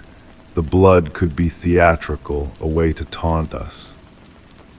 The forensics team traced the typewriter's unique impression patterns to a model that hadn't been manufactured in decades. Rare, but not impossible to find.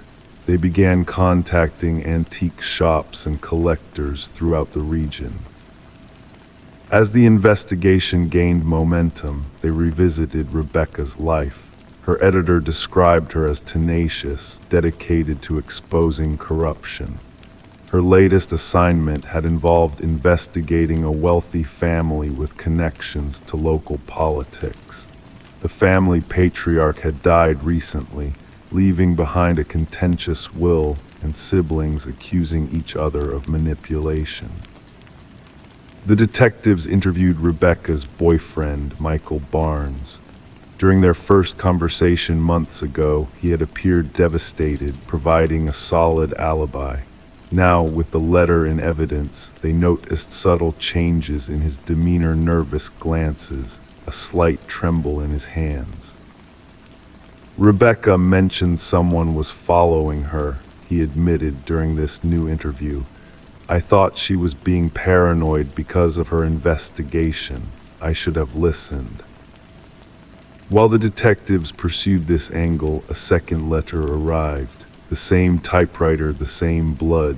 This time the message was longer. She knew too much about the family, about the inheritance, about what happened to the old man. "I never meant for it to go that far." The investigation led to the mansion of the deceased patriarch, where they interviewed the eldest son, Richard. His collection of antiques included several vintage typewriters. When asked about them, his explanation seemed rehearsed, too polished. The breakthrough came when the forensics team discovered microscopic fibers on the envelopes that matched custom stationery used exclusively by the family's youngest daughter, Eleanor. Upon questioning, she revealed that Richard had asked to borrow her stationery a month earlier. A search warrant for Richard's home revealed a hidden room containing newspaper clippings about Rebecca, surveillance photos, and a vintage typewriter matching the one used for the letters. The blood analysis confirmed it belonged to Rebecca. What the detectives hadn't anticipated was the connection between Richard and Michael. Bank records showed substantial payments from Richard to Michael in the weeks before Rebecca's murder. When confronted, Michael broke down. "She told me she found evidence that Richard had poisoned his father to speed up his inheritance," Michael confessed. "I told Richard what she knew. It was just supposed to scare her into dropping the story. I never thought he would kill her." The final piece fell into place when Eleanor came forward with a recording. She had secretly captured a conversation between Richard and Michael discussing how to deal with Rebecca. Richard's voice was clear. "She needs to be silenced permanently." Richard was arrested while attempting to flee. The prosecution built their case around the letters, the typewriter, the financial transactions, and Eleanor's recording. Michael took a plea deal in exchange for his testimony. During the trial, Richard maintained his innocence, claiming Michael had acted alone and was framing him. But the evidence was overwhelming. The jury deliberated for less than a day before returning a guilty verdict. As Richard was led away in handcuffs, Detective Morgan approached Rebecca's parents in the courtroom. No words could bring back their daughter, but the conviction brought a measure of closure. The blood-stained letters remained in evidence storage, a reminder that even the most carefully planned crimes leave traces, and that remorse, whether genuine or tactical, can be the undoing of those who believe they've committed the perfect murder. The case of Rebecca Warren became a landmark example in detective training, teaching new investigators that sometimes the breakthrough doesn't come from high-tech forensics, but from something as simple as an old typewriter and the weight of guilt pressing down on a killer's conscience. Story 22. The old box was buried under decades of junk in the attic, a forgotten relic of the house's previous owners. Inside were faded Polaroids, mostly of birthdays and family gatherings, normal, innocent, until she reached the last photo. It was taken in her living room, the same couch, the same curtains, but the family sitting there wasn't hers. And behind them, barely visible in the dim light, was a man standing in the hallway watching. Rebecca felt a chill creep up her spine as she studied the photograph. Her fingers trembled slightly, causing the edges of the Polaroid to vibrate. The family in the image, a woman with honey blonde hair, a man with thick glasses, and two children, smiled at the camera, unaware of the figure lurking in the shadows behind them. Their expressions frozen in a moment of happiness while danger stood just feet away. She carried the photo downstairs, the wooden steps creaking beneath her weight. The house had always felt too big, too empty since she'd moved in 4 months ago, but now it felt suffocating. Rebecca placed the photograph on her kitchen counter and stared at it under the harsh fluorescent light. The similarity was undeniable: the archway leading to the hallway, the distinctive crown molding, the bay window that let in the morning sun. This was her house, but these people were strangers. The detective arrived wearing a weathered leather jacket that had seen its fair share of crime scenes. Detective Morgan had deep-set eyes that missed nothing, scanning the photograph with methodical precision. He ran a gloved finger along the edge of the Polaroid, flipping it over to examine the blank back. "The family that sold you this house, the Nelsons, how much do you know about them?" he asked, his voice a low rumble. "Almost nothing," Rebecca admitted. "The sale went through a realtor. They had already moved out of state." Morgan nodded, his expression giving nothing away. "Mind if I take this? Our team might be able to identify the family in the photo."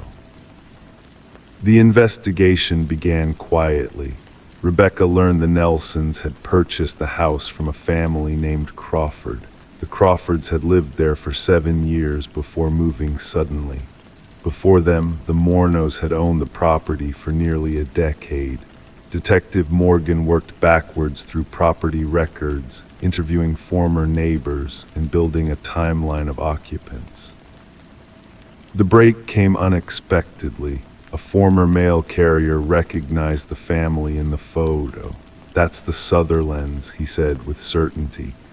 "They lived in that house for only about a year, then they just disappeared. Mail piled up for weeks before being returned. Everyone assumed they moved without telling anyone." The Sutherland family had vanished without a trace.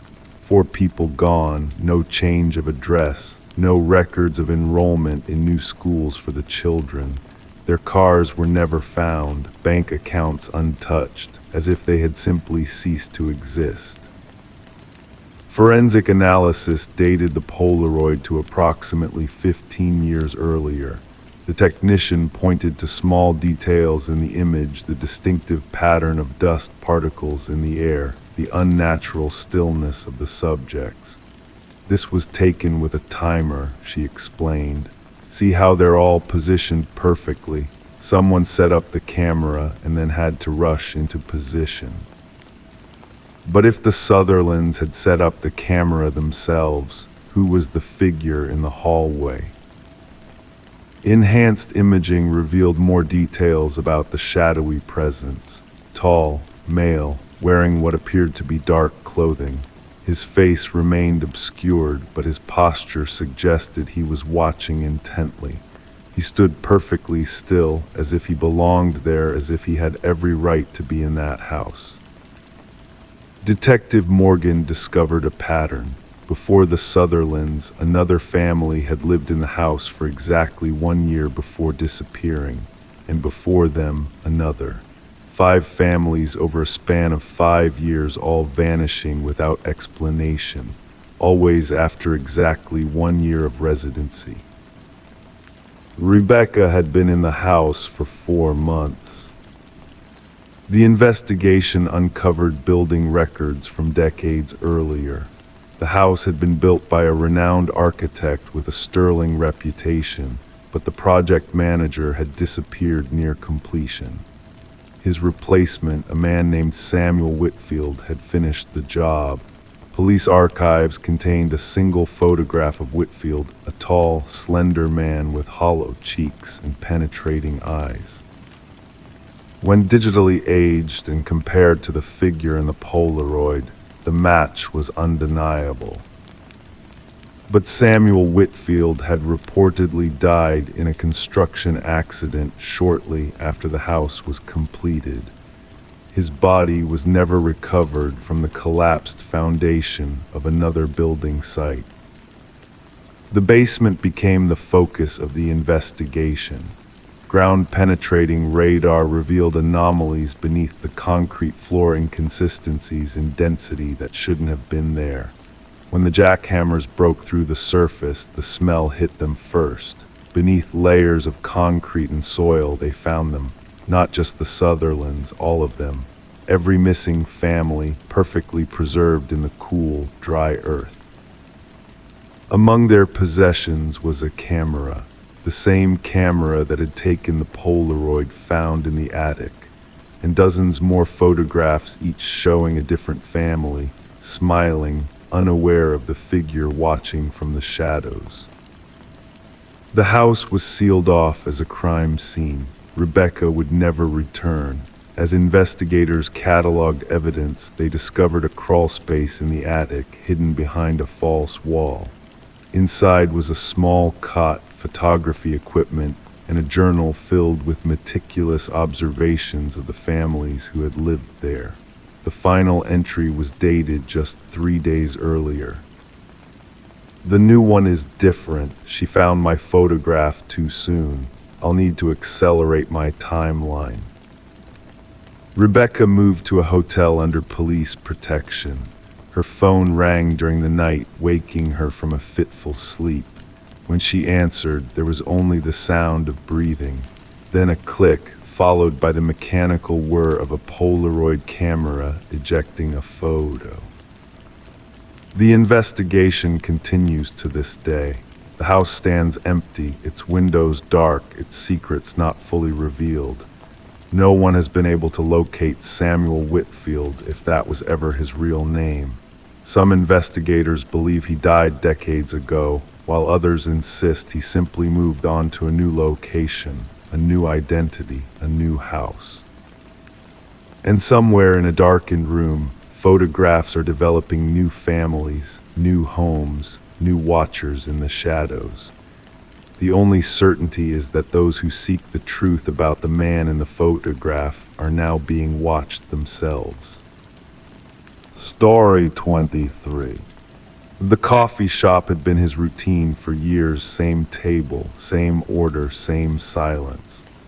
The barista knew his face, but no one knew his name. One day he didn't show up. When the police checked his usual seat, they found a wallet left behind. Inside was a driver's license with a photo, but no name, no address, just a blank space where his identity should have been. When they pulled security footage, they saw something impossible. He had walked in, he had sat down, but he had never left. Detective Sarah Mercer pressed her fingertips against the cold metal table as she reviewed the security footage again. The stranger, now referred to as John Doe in the case files, appeared normal on camera. Average height, unremarkable features, wearing a navy coat and carrying a worn leather messenger bag. Nothing about him stood out, which made his disappearance all the more unsettling. "Play it again," she instructed the tech specialist. The footage showed John entering the coffee shop during the morning rush. He ordered his usual black coffee, no sugar, and made his way to the corner table partially hidden by a decorative plant.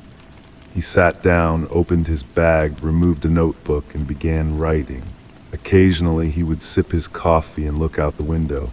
Then came the crucial moment. He placed his wallet on the table, stood up, and walked toward the restroom hallway. But he never returned to his table. He never exited through any door. He simply vanished. "And check the bathroom footage," Mercer said. "That's the thing," replied the specialist. "He never entered any bathroom. We've checked every camera angle. It's like he dissolved into thin air." Back at the station, Mercer spread the contents of the wallet across her desk. The driver's license photo matched their mystery man, but where personal information should have been, there were only blank spaces. The credit cards bore no names, just 16-digit numbers that, when run through the system, connected to no existing accounts. Cash in various denominations, neatly organized. A receipt from the coffee shop dated 3 days prior. And a single business card blank on both sides, except for a phone number printed in faint gray ink. When Mercer dialed the number, the line connected, but no one spoke. She could hear what sounded like paper rustling, perhaps pages turning. After 30 seconds, the call disconnected. The barista who had served John for years couldn't provide much information. He never talked much, always polite though, tipped well. I think he might have had an accent, but he spoke so softly it was hard to tell. "Did he ever meet anyone here, have conversations?" Mercer asked. "Never, always alone, always writing in that notebook." The notebook remained on the table alongside the abandoned wallet. Its pages contained line after line of what appeared to be code or ciphered text. Cryptographers from the department struggled to make sense of it. Some pages contained sketches, architectural drawings of buildings that matched no known structures in the area. Mercer assigned officers to canvass the neighborhood with photos of John Doe. No one recognized him. No missing persons reports matched his description. His fingerprints weren't in any database. It was as if he existed solely within the confines of that coffee shop. During her investigation, Mercer noticed something odd about the security footage. Each morning when John entered the shop, the time stamp on the camera would flicker momentarily. The tech specialist dismissed it as a system glitch, but Mercer wasn't convinced. She returned to the coffee shop and sat at his table. From this vantage point, she could see both the entrance and the hallway leading to the restrooms. Between them hung an antique mirror, its frame ornately carved with symbols similar to those in John's notebook. When the shop owner arrived, Mercer questioned him about the mirror. "That thing been here longer than I have, came with the building. Heavy as sin, takes 2 men to move it." "Has it ever been moved for cleaning or redecorating?" "Not in my time, why?" Mercer approached the mirror, studying her reflection. The glass had a slight distortion to it, making the reflection seem deeper than it should be.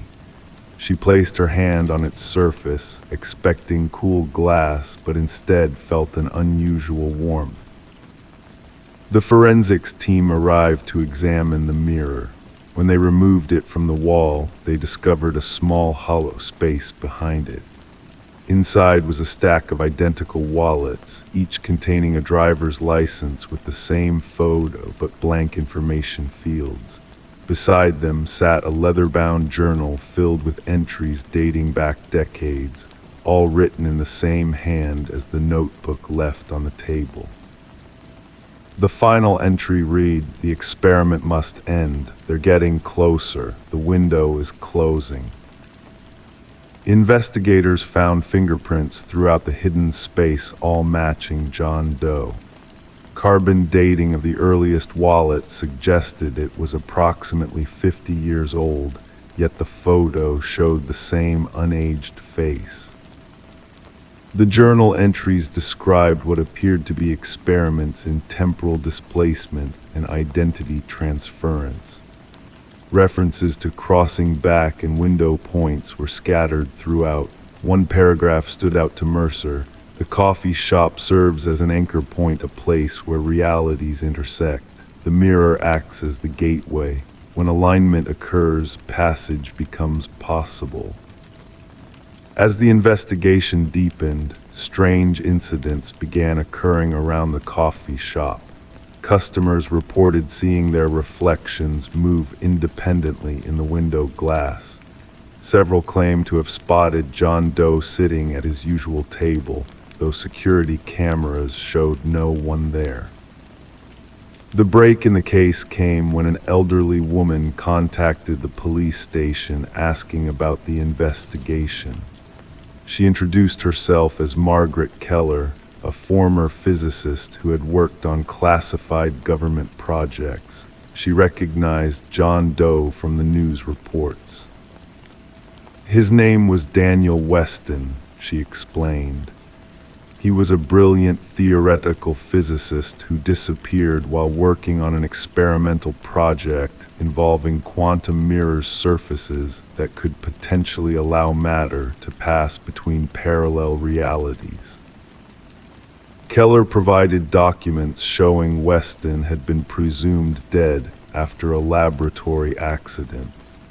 The date of his disappearance matched the earliest entry in the journal found behind the mirror. "He believed our reality was just one of many existing simultaneously," Keller continued. "He theorized that certain locations served as weak points between these realities, places where someone could potentially cross over." Mercer returned to the coffee shop with this new information. The building, she discovered, stood on land that had once housed the very research facility where Weston had worked. The coffee shop had been built directly over the laboratory where he disappeared. The case reached its climax when Mercer, reviewing security footage alone late one night, noticed something on the recordings that previous viewings had missed. In the background, reflected in the mirror, John Doe Daniel Weston could be seen watching himself sitting at the table. Two versions of the same man existing simultaneously. When Mercer rushed to the coffee shop to re-examine the mirror, she found it shattered on the floor. Amidst the broken glass lay a final note written in the familiar handwriting: "The experiment is complete. The window is closed. Do not attempt to follow." The case of the man who didn't exist remains officially unsolved. The coffee shop closed shortly after the investigation, the building eventually demolished. Daniel Weston's body was never found. His notebooks and journals disappeared from the evidence room under mysterious circumstances. Detective Mercer resigned from the force soon after. Neighbors occasionally spot her sitting on her porch, writing frantically in a notebook identical to Weston's. On her wall hangs a fragment of an antique mirror, its surface sometimes appearing to ripple when no one is watching. Story 24. At first it was just a flicker, a glitch in the baby monitor's feed. The mother dismissed it as interference, but then the audio crackled and a voice whispered, "SHHH, go back to sleep." Her blood turned to ice. She ran to her son's room, heart pounding, but the crib was empty. The window was closed, the door still locked. The only thing out of place was the stuffed rabbit on the floor, its glassy black eyes staring up at her. Rebecca would later tell investigators she screamed until her throat burned raw. The neighbors heard her cries and called emergency services.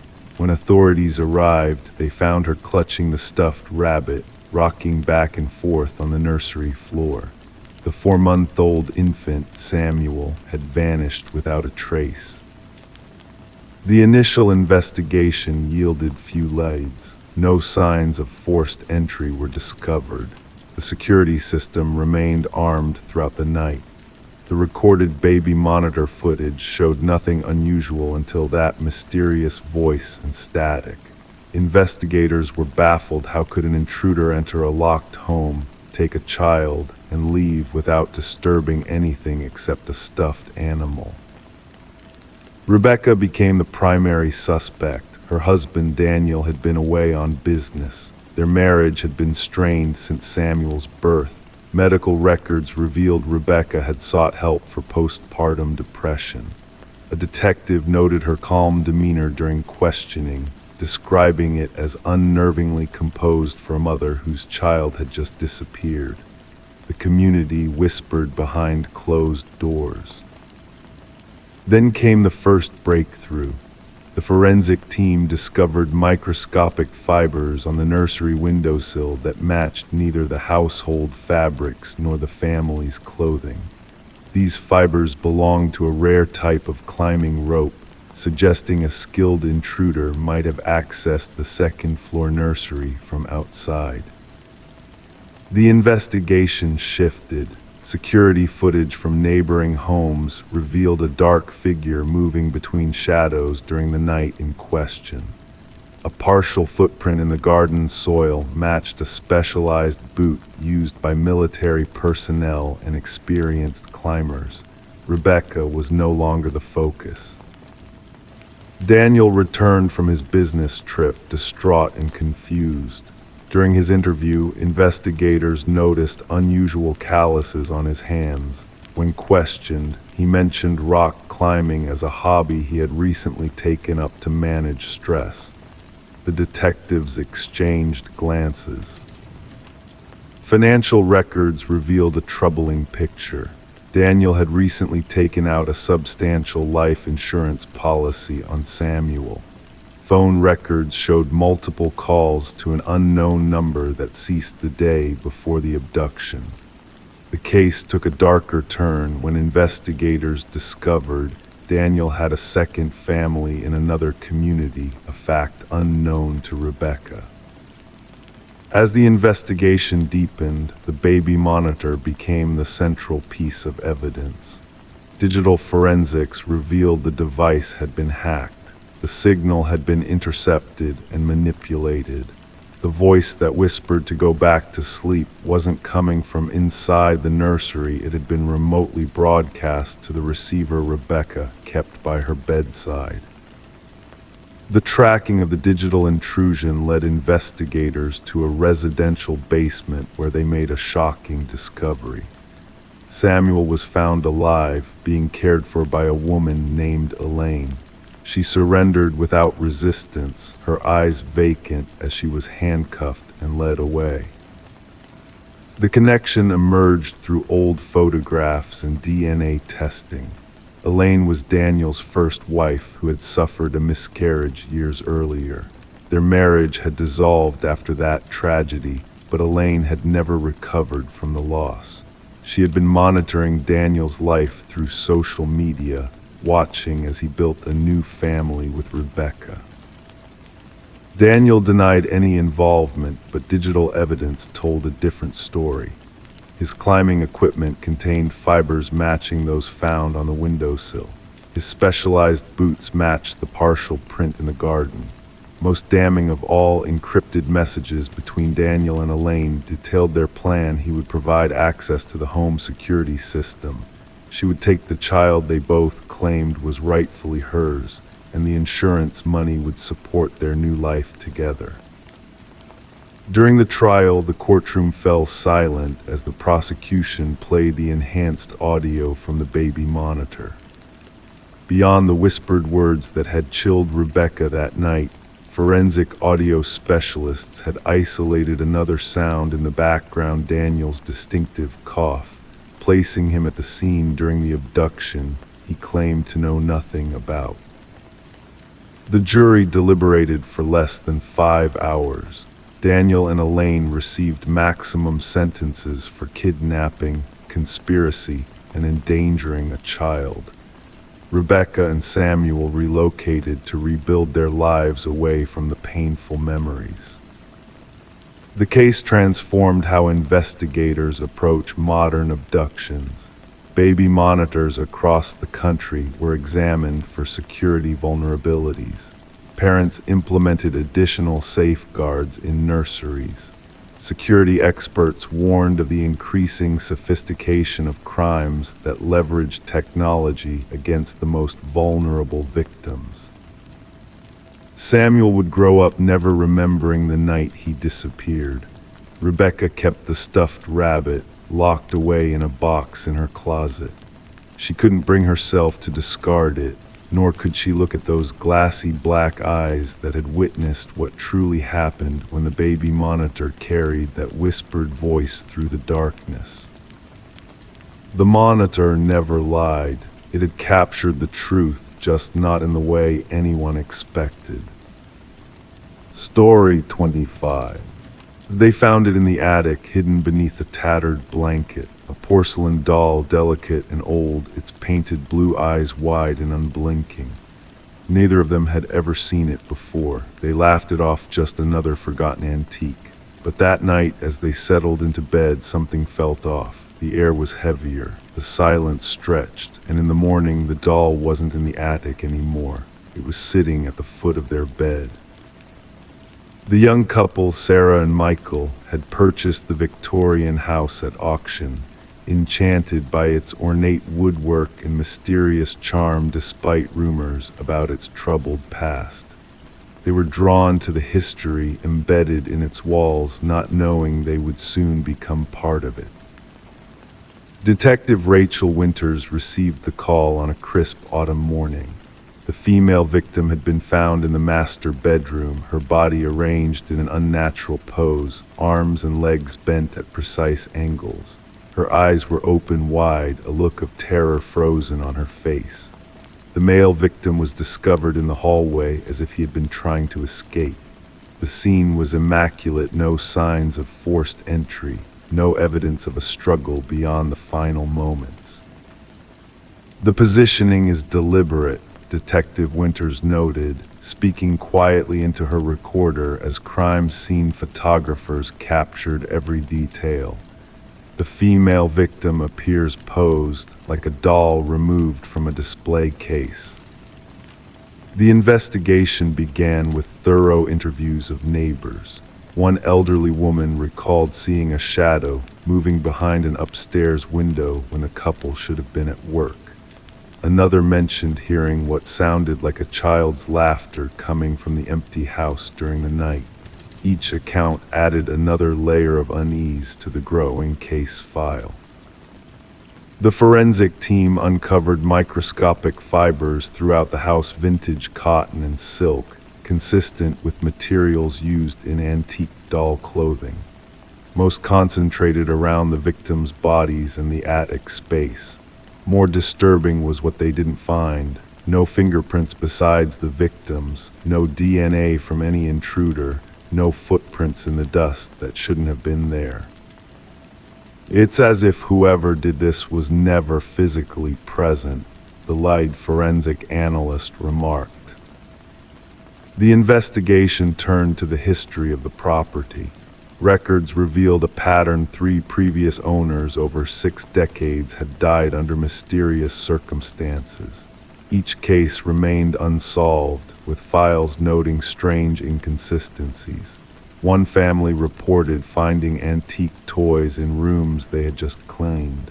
Another documented hearing footsteps when no one else was home.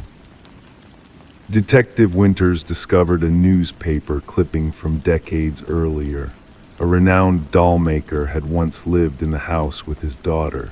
The child had died under suspicious circumstances, and the father was questioned but never charged. Before taking his own life, he had completed one final doll said to be a perfect replica of his daughter. The inventory list from when Sarah and Michael purchased the house mentioned no such doll. As Detective Winters dug deeper, she found a pattern connecting all victims. Each had made modifications to the house, specifically to the attic space. Sarah and Michael had begun renovations the week before their deaths, planning to convert the attic into a home office. The breakthrough came when examining old photographs found in a hidden compartment beneath the attic floorboards. Black and white images showed the dollmaker with his collection, but one doll stood out identical to the one described in initial police reports, the one found by Sarah and Michael. In the images, the doll appeared in different positions, sometimes seeming to move between photographs taken moments apart. Infrared scans of the walls revealed something chilling: tiny handprints, invisible to the naked eye, trailing from the attic to the master bedroom, along with a strange residue that analysis identified as porcelain dust mixed with organic material that couldn't be classified. The case took an unexpected turn when Detective Winters interviewed a distant relative of the dollmaker. The woman shared family rumors about the dollmaker using unorthodox materials and techniques, supposedly incorporating human elements into his most prized creations to give them life. She spoke of rituals performed to bind spirits to objects, knowledge the dollmaker had acquired during travels abroad. The most perfect dolls, she whispered, were never meant to be just toys. The investigation stalled after that revelation. No suspects could be identified. No conventional explanation fit the evidence. The case remained active but grew cold. Detective Winters requested to keep the doll as evidence, securing it in a locked cabinet at the station. The morning after, officers found her office door ajar, the cabinet empty. The detective herself was discovered seated at her desk, unharmed but disoriented, with no memory of the night before. The security cameras showed nothing but static during the hours in question. The house was sold again at auction, its troubled history driving the price down despite its architectural value. The new owners found the attic empty, except for a tattered blanket folded neatly in the corner. The doll was never recovered, and the deaths of Sarah and Michael joined the list of unsolved cases that would occasionally be referenced in hushed tones around the detective department. Some claimed to have glimpsed it in evidence storage, though inventory checks never confirmed its presence. Detective Winters retired early, citing personal reasons. On her last day, she removed a single item from her personal files, a photograph of the dollmaker with his collection. She sealed it in an envelope marked "Never Open" and locked it away. The new owners reported no disturbances, having decided to leave the attic untouched. But sometimes, on quiet nights, neighbors would report seeing a small shadow moving behind the attic window and hearing what sounded like the gentle laughter of a child. Story 26. The house had been vacant for years. The neighbors said no one had lived there since the young woman went missing. Yet when the new tenants moved in, they found the bedroom locked from the inside. After prying it open, the air was stale, heavy with dust, but something wasn't right. The bed was made, the mirror wiped clean. On the desk, a single candle had melted down to nothing, its wax pooling like frozen tears. And then they saw it, the notebook, open to a page with fresh ink. The last entry was dated the night she disappeared. Detective Morgan read through the notebook's pages while forensic technicians dusted the room for prints. The writing belonged to Elise Winters, age 26, reported missing by her parents almost 5 years prior. Her handwriting flowed across the pages in neat, precise strokes until the final entry, where the pen had pressed harder, leaving indentations on subsequent blank pages. "I know he's watching me tonight," the final entry read. "The same car has passed by 3 times. I've called for help, but no one believes me. If something happens, know that it wasn't random." The detective closed the book, slipping it into an evidence bag. The smell of dust and something else, a faint chemical odor, lingered in the room. The landlord stood in the doorway, arms crossed, face pale.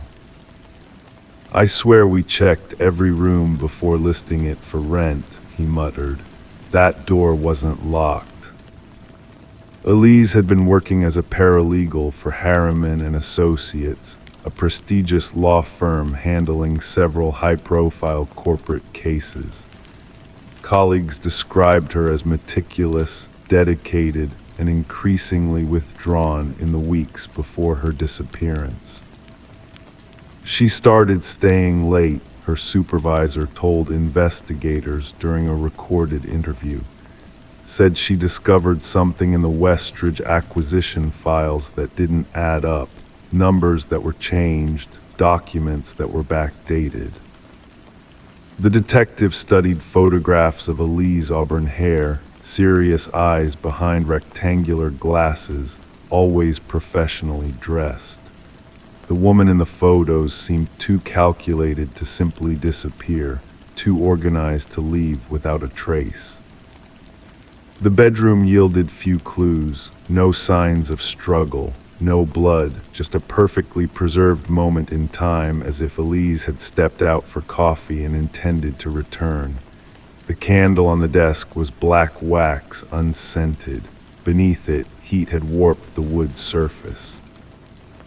"What did you find?" Morgan asked the forensic lead.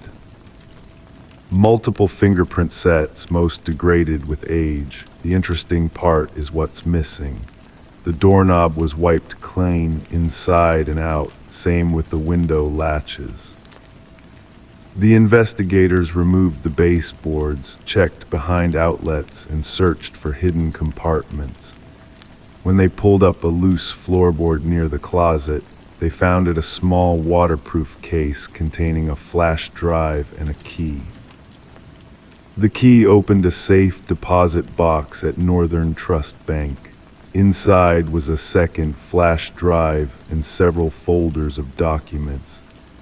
The papers detailed financial transactions between Westridge Pharmaceuticals and offshore accounts linked to several partners at Harriman and Associates. Digital forensics recovered the contents of both drives. They contained audio recordings and spreadsheets documenting manipulated drug trial data for Westridge's flagship medication, Neuropax. The recordings featured Elise's voice and that of a man identified as Vincent Harriman, senior partner. "These numbers can't go public," Harriman said in one recording. "The side effects were present in almost 40% of patients, not 4% as we reported. If this gets out, the firm is finished and Westridge stock becomes worthless overnight." "People are dying," Elise responded. "The seizures are happening exactly as the original data predicted." "This conversation never happened," Harriman replied. "Remember, what we discuss happens inside these walls stays here, for everyone's protection." Detective Morgan connected with pharmaceutical regulators, who confirmed that Neuropax had been quietly pulled from the market after a cluster of patient deaths matched the side effects documented in Elise's hidden files. Investigators subpoenaed Harriman's personal and corporate records. They found nothing directly linking him to Elise's disappearance until they discovered charges for an industrial cleaning service at his vacation property the day after she vanished. When police searched the property, they found microscopic blood traces matching Elise's DNA profile despite the thorough cleaning. The evidence was circumstantial but damning. The mystery of the locked room remained unsolved until Morgan reviewed security footage from neighboring properties. A figure matching Harriman's build approached the house during heavy rain on the night Elise disappeared. The footage showed him entering, but never leaving through any visible exit.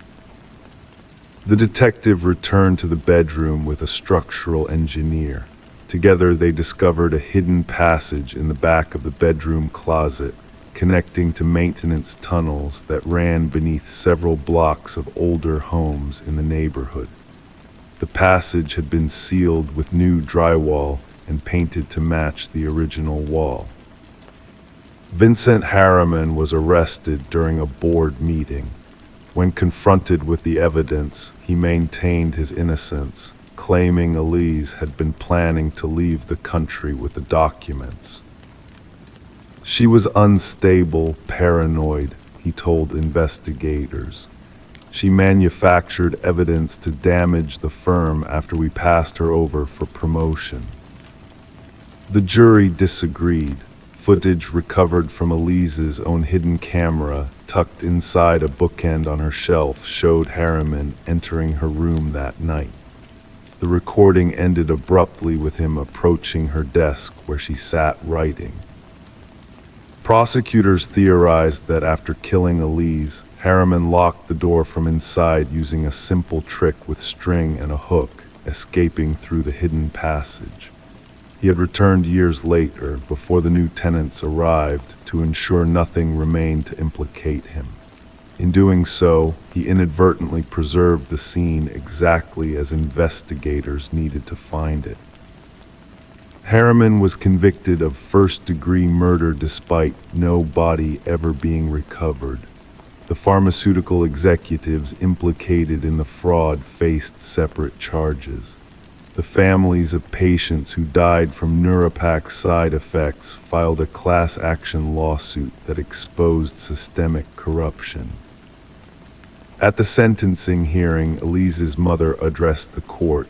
"My daughter's room remained untouched, preserving the truth she gave her life to reveal. She never left that room, not really.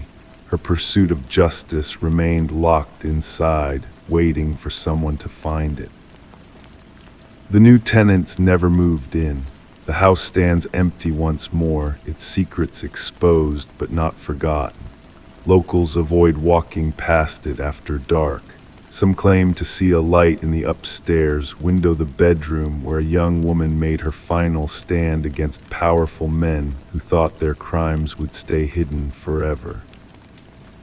Justice came for Elise Winters, not in life, but in the evidence she left behind.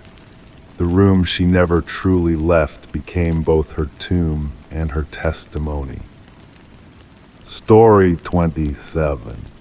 She stepped in through the front door, dust swirling in the stale air. The house had been abandoned for years, its walls peeling, its furniture draped in sheets. Exploring felt like stepping into a frozen moment in time except for one thing. The doors, every one of them led back to the same room.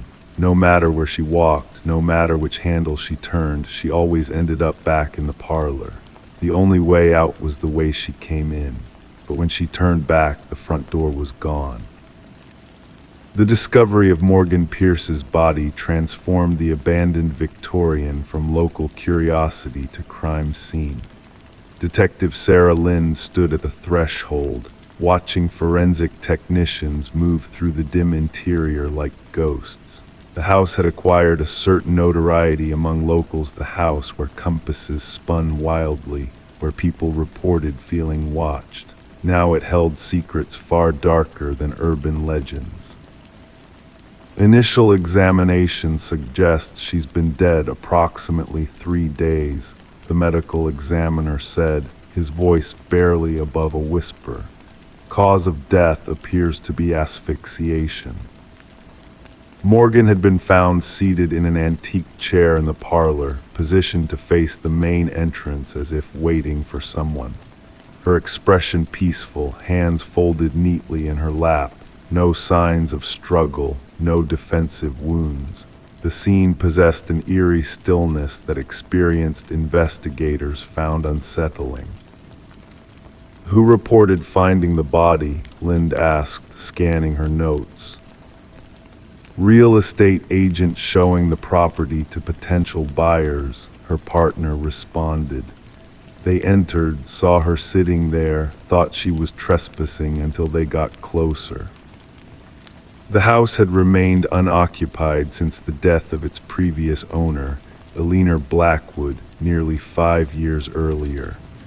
Family disputes had left the property in legal limbo, unwanted, unsold, and largely forgotten except by vandals and thrill seekers.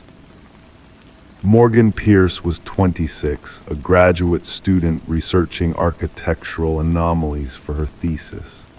Friends described her as methodical, ambitious, and fascinated by spaces that defied conventional design. The abandoned Victorian, with its reputation for disorienting visitors, would have been irresistible to her. Her roommate reported her missing 2 days ago, Lind noted. Said Morgan mentioned visiting the house where people get lost for her research. The investigation revealed Morgan had visited the house multiple times in the weeks before her death. Her journal entries described strange acoustic properties, unexpected cold spots, and doors that seemed to lead to different rooms each time she opened them. In her final entry, she wrote of bringing specialized equipment to document what she called spatial inconsistencies. That equipment was nowhere to be found. The autopsy revealed an unexpected detailed trace amounts of a rare alkaloid in Morgan's system, derived from a plant used in certain shamanic rituals. The substance was known to cause disorientation and vivid hallucinations, but not in quantities sufficient to be lethal. She wasn't a recreational drug user, her boyfriend insisted during questioning. Morgan was rigorous about her research methods. She wouldn't have compromised her perception deliberately.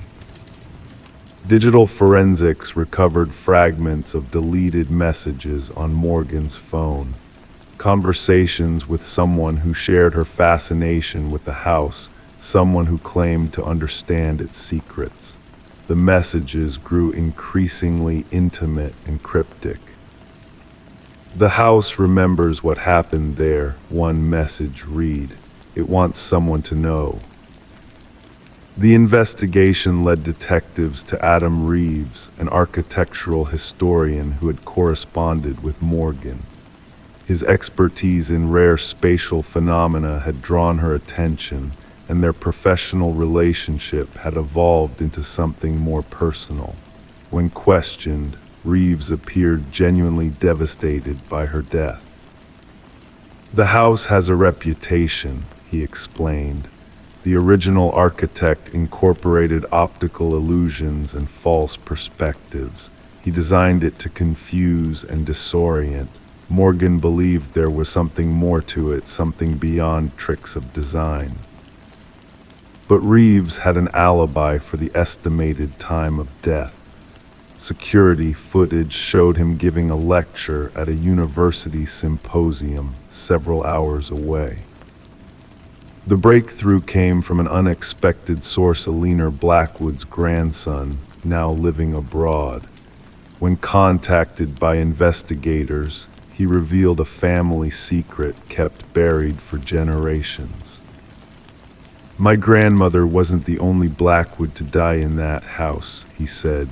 "There were others, always found in the parlor, always looking peaceful. The family called it the claiming." He provided investigators with journals dating back decades, documenting deaths initially ruled as heart failure or stroke. The pattern was unmistakable. Individuals who spent significant time in the house eventually succumbed to what the family euphemistically called the influence. A secondary search of the property revealed a hidden compartment behind the parlor fireplace. Inside, investigators found Morgan's missing equipment and something else. A small chamber containing artifacts from numerous indigenous cultures, arranged in a precise geometric pattern. At the center sat a carved figurine, its features worn smooth by handling across generations. Analysis identified the carving as representing a deity associated with liminal spaces, thresholds between worlds. Residue on the artifacts matched the alkaloid found in Morgan's system. The case took another turn when forensic analysis of dust patterns in the house indicated someone else had been present when Morgan died. Partial fingerprints not matching Morgan's or any known visitors were recovered from doorknobs throughout the house. 3 weeks into the investigation, Adam Reeves was found dead in his apartment. Like Morgan, he was seated facing the entrance, expression peaceful, with the same alkaloid in his system. Clutched in his hand was a key that matched no lock in his apartment, but fit perfectly into the hidden compartment in the Victorian. In his final email sent to himself as if preserving a record, Reeves wrote, "The house doesn't trap you physically, it traps your perception. Morgan was right, the doors led where they've always led, but something makes you think you're going in circles. Once you realize the truth, you can leave any time, but by then you don't want to." The case officially remains open, classified as suspicious deaths under investigation. The Victorian has since been condemned, access restricted by authorities. Yet rumors persist of lights seen inside during certain nights and of visitors who enter but are never seen leaving. Some locals insist the house claims those who understand its secrets too well. Others believe Morgan and Reeves discovered something powerful and ancient, something that exists in the spaces between conventional reality. The truth remains as elusive as an exit in a house where all doors lead back to the beginning.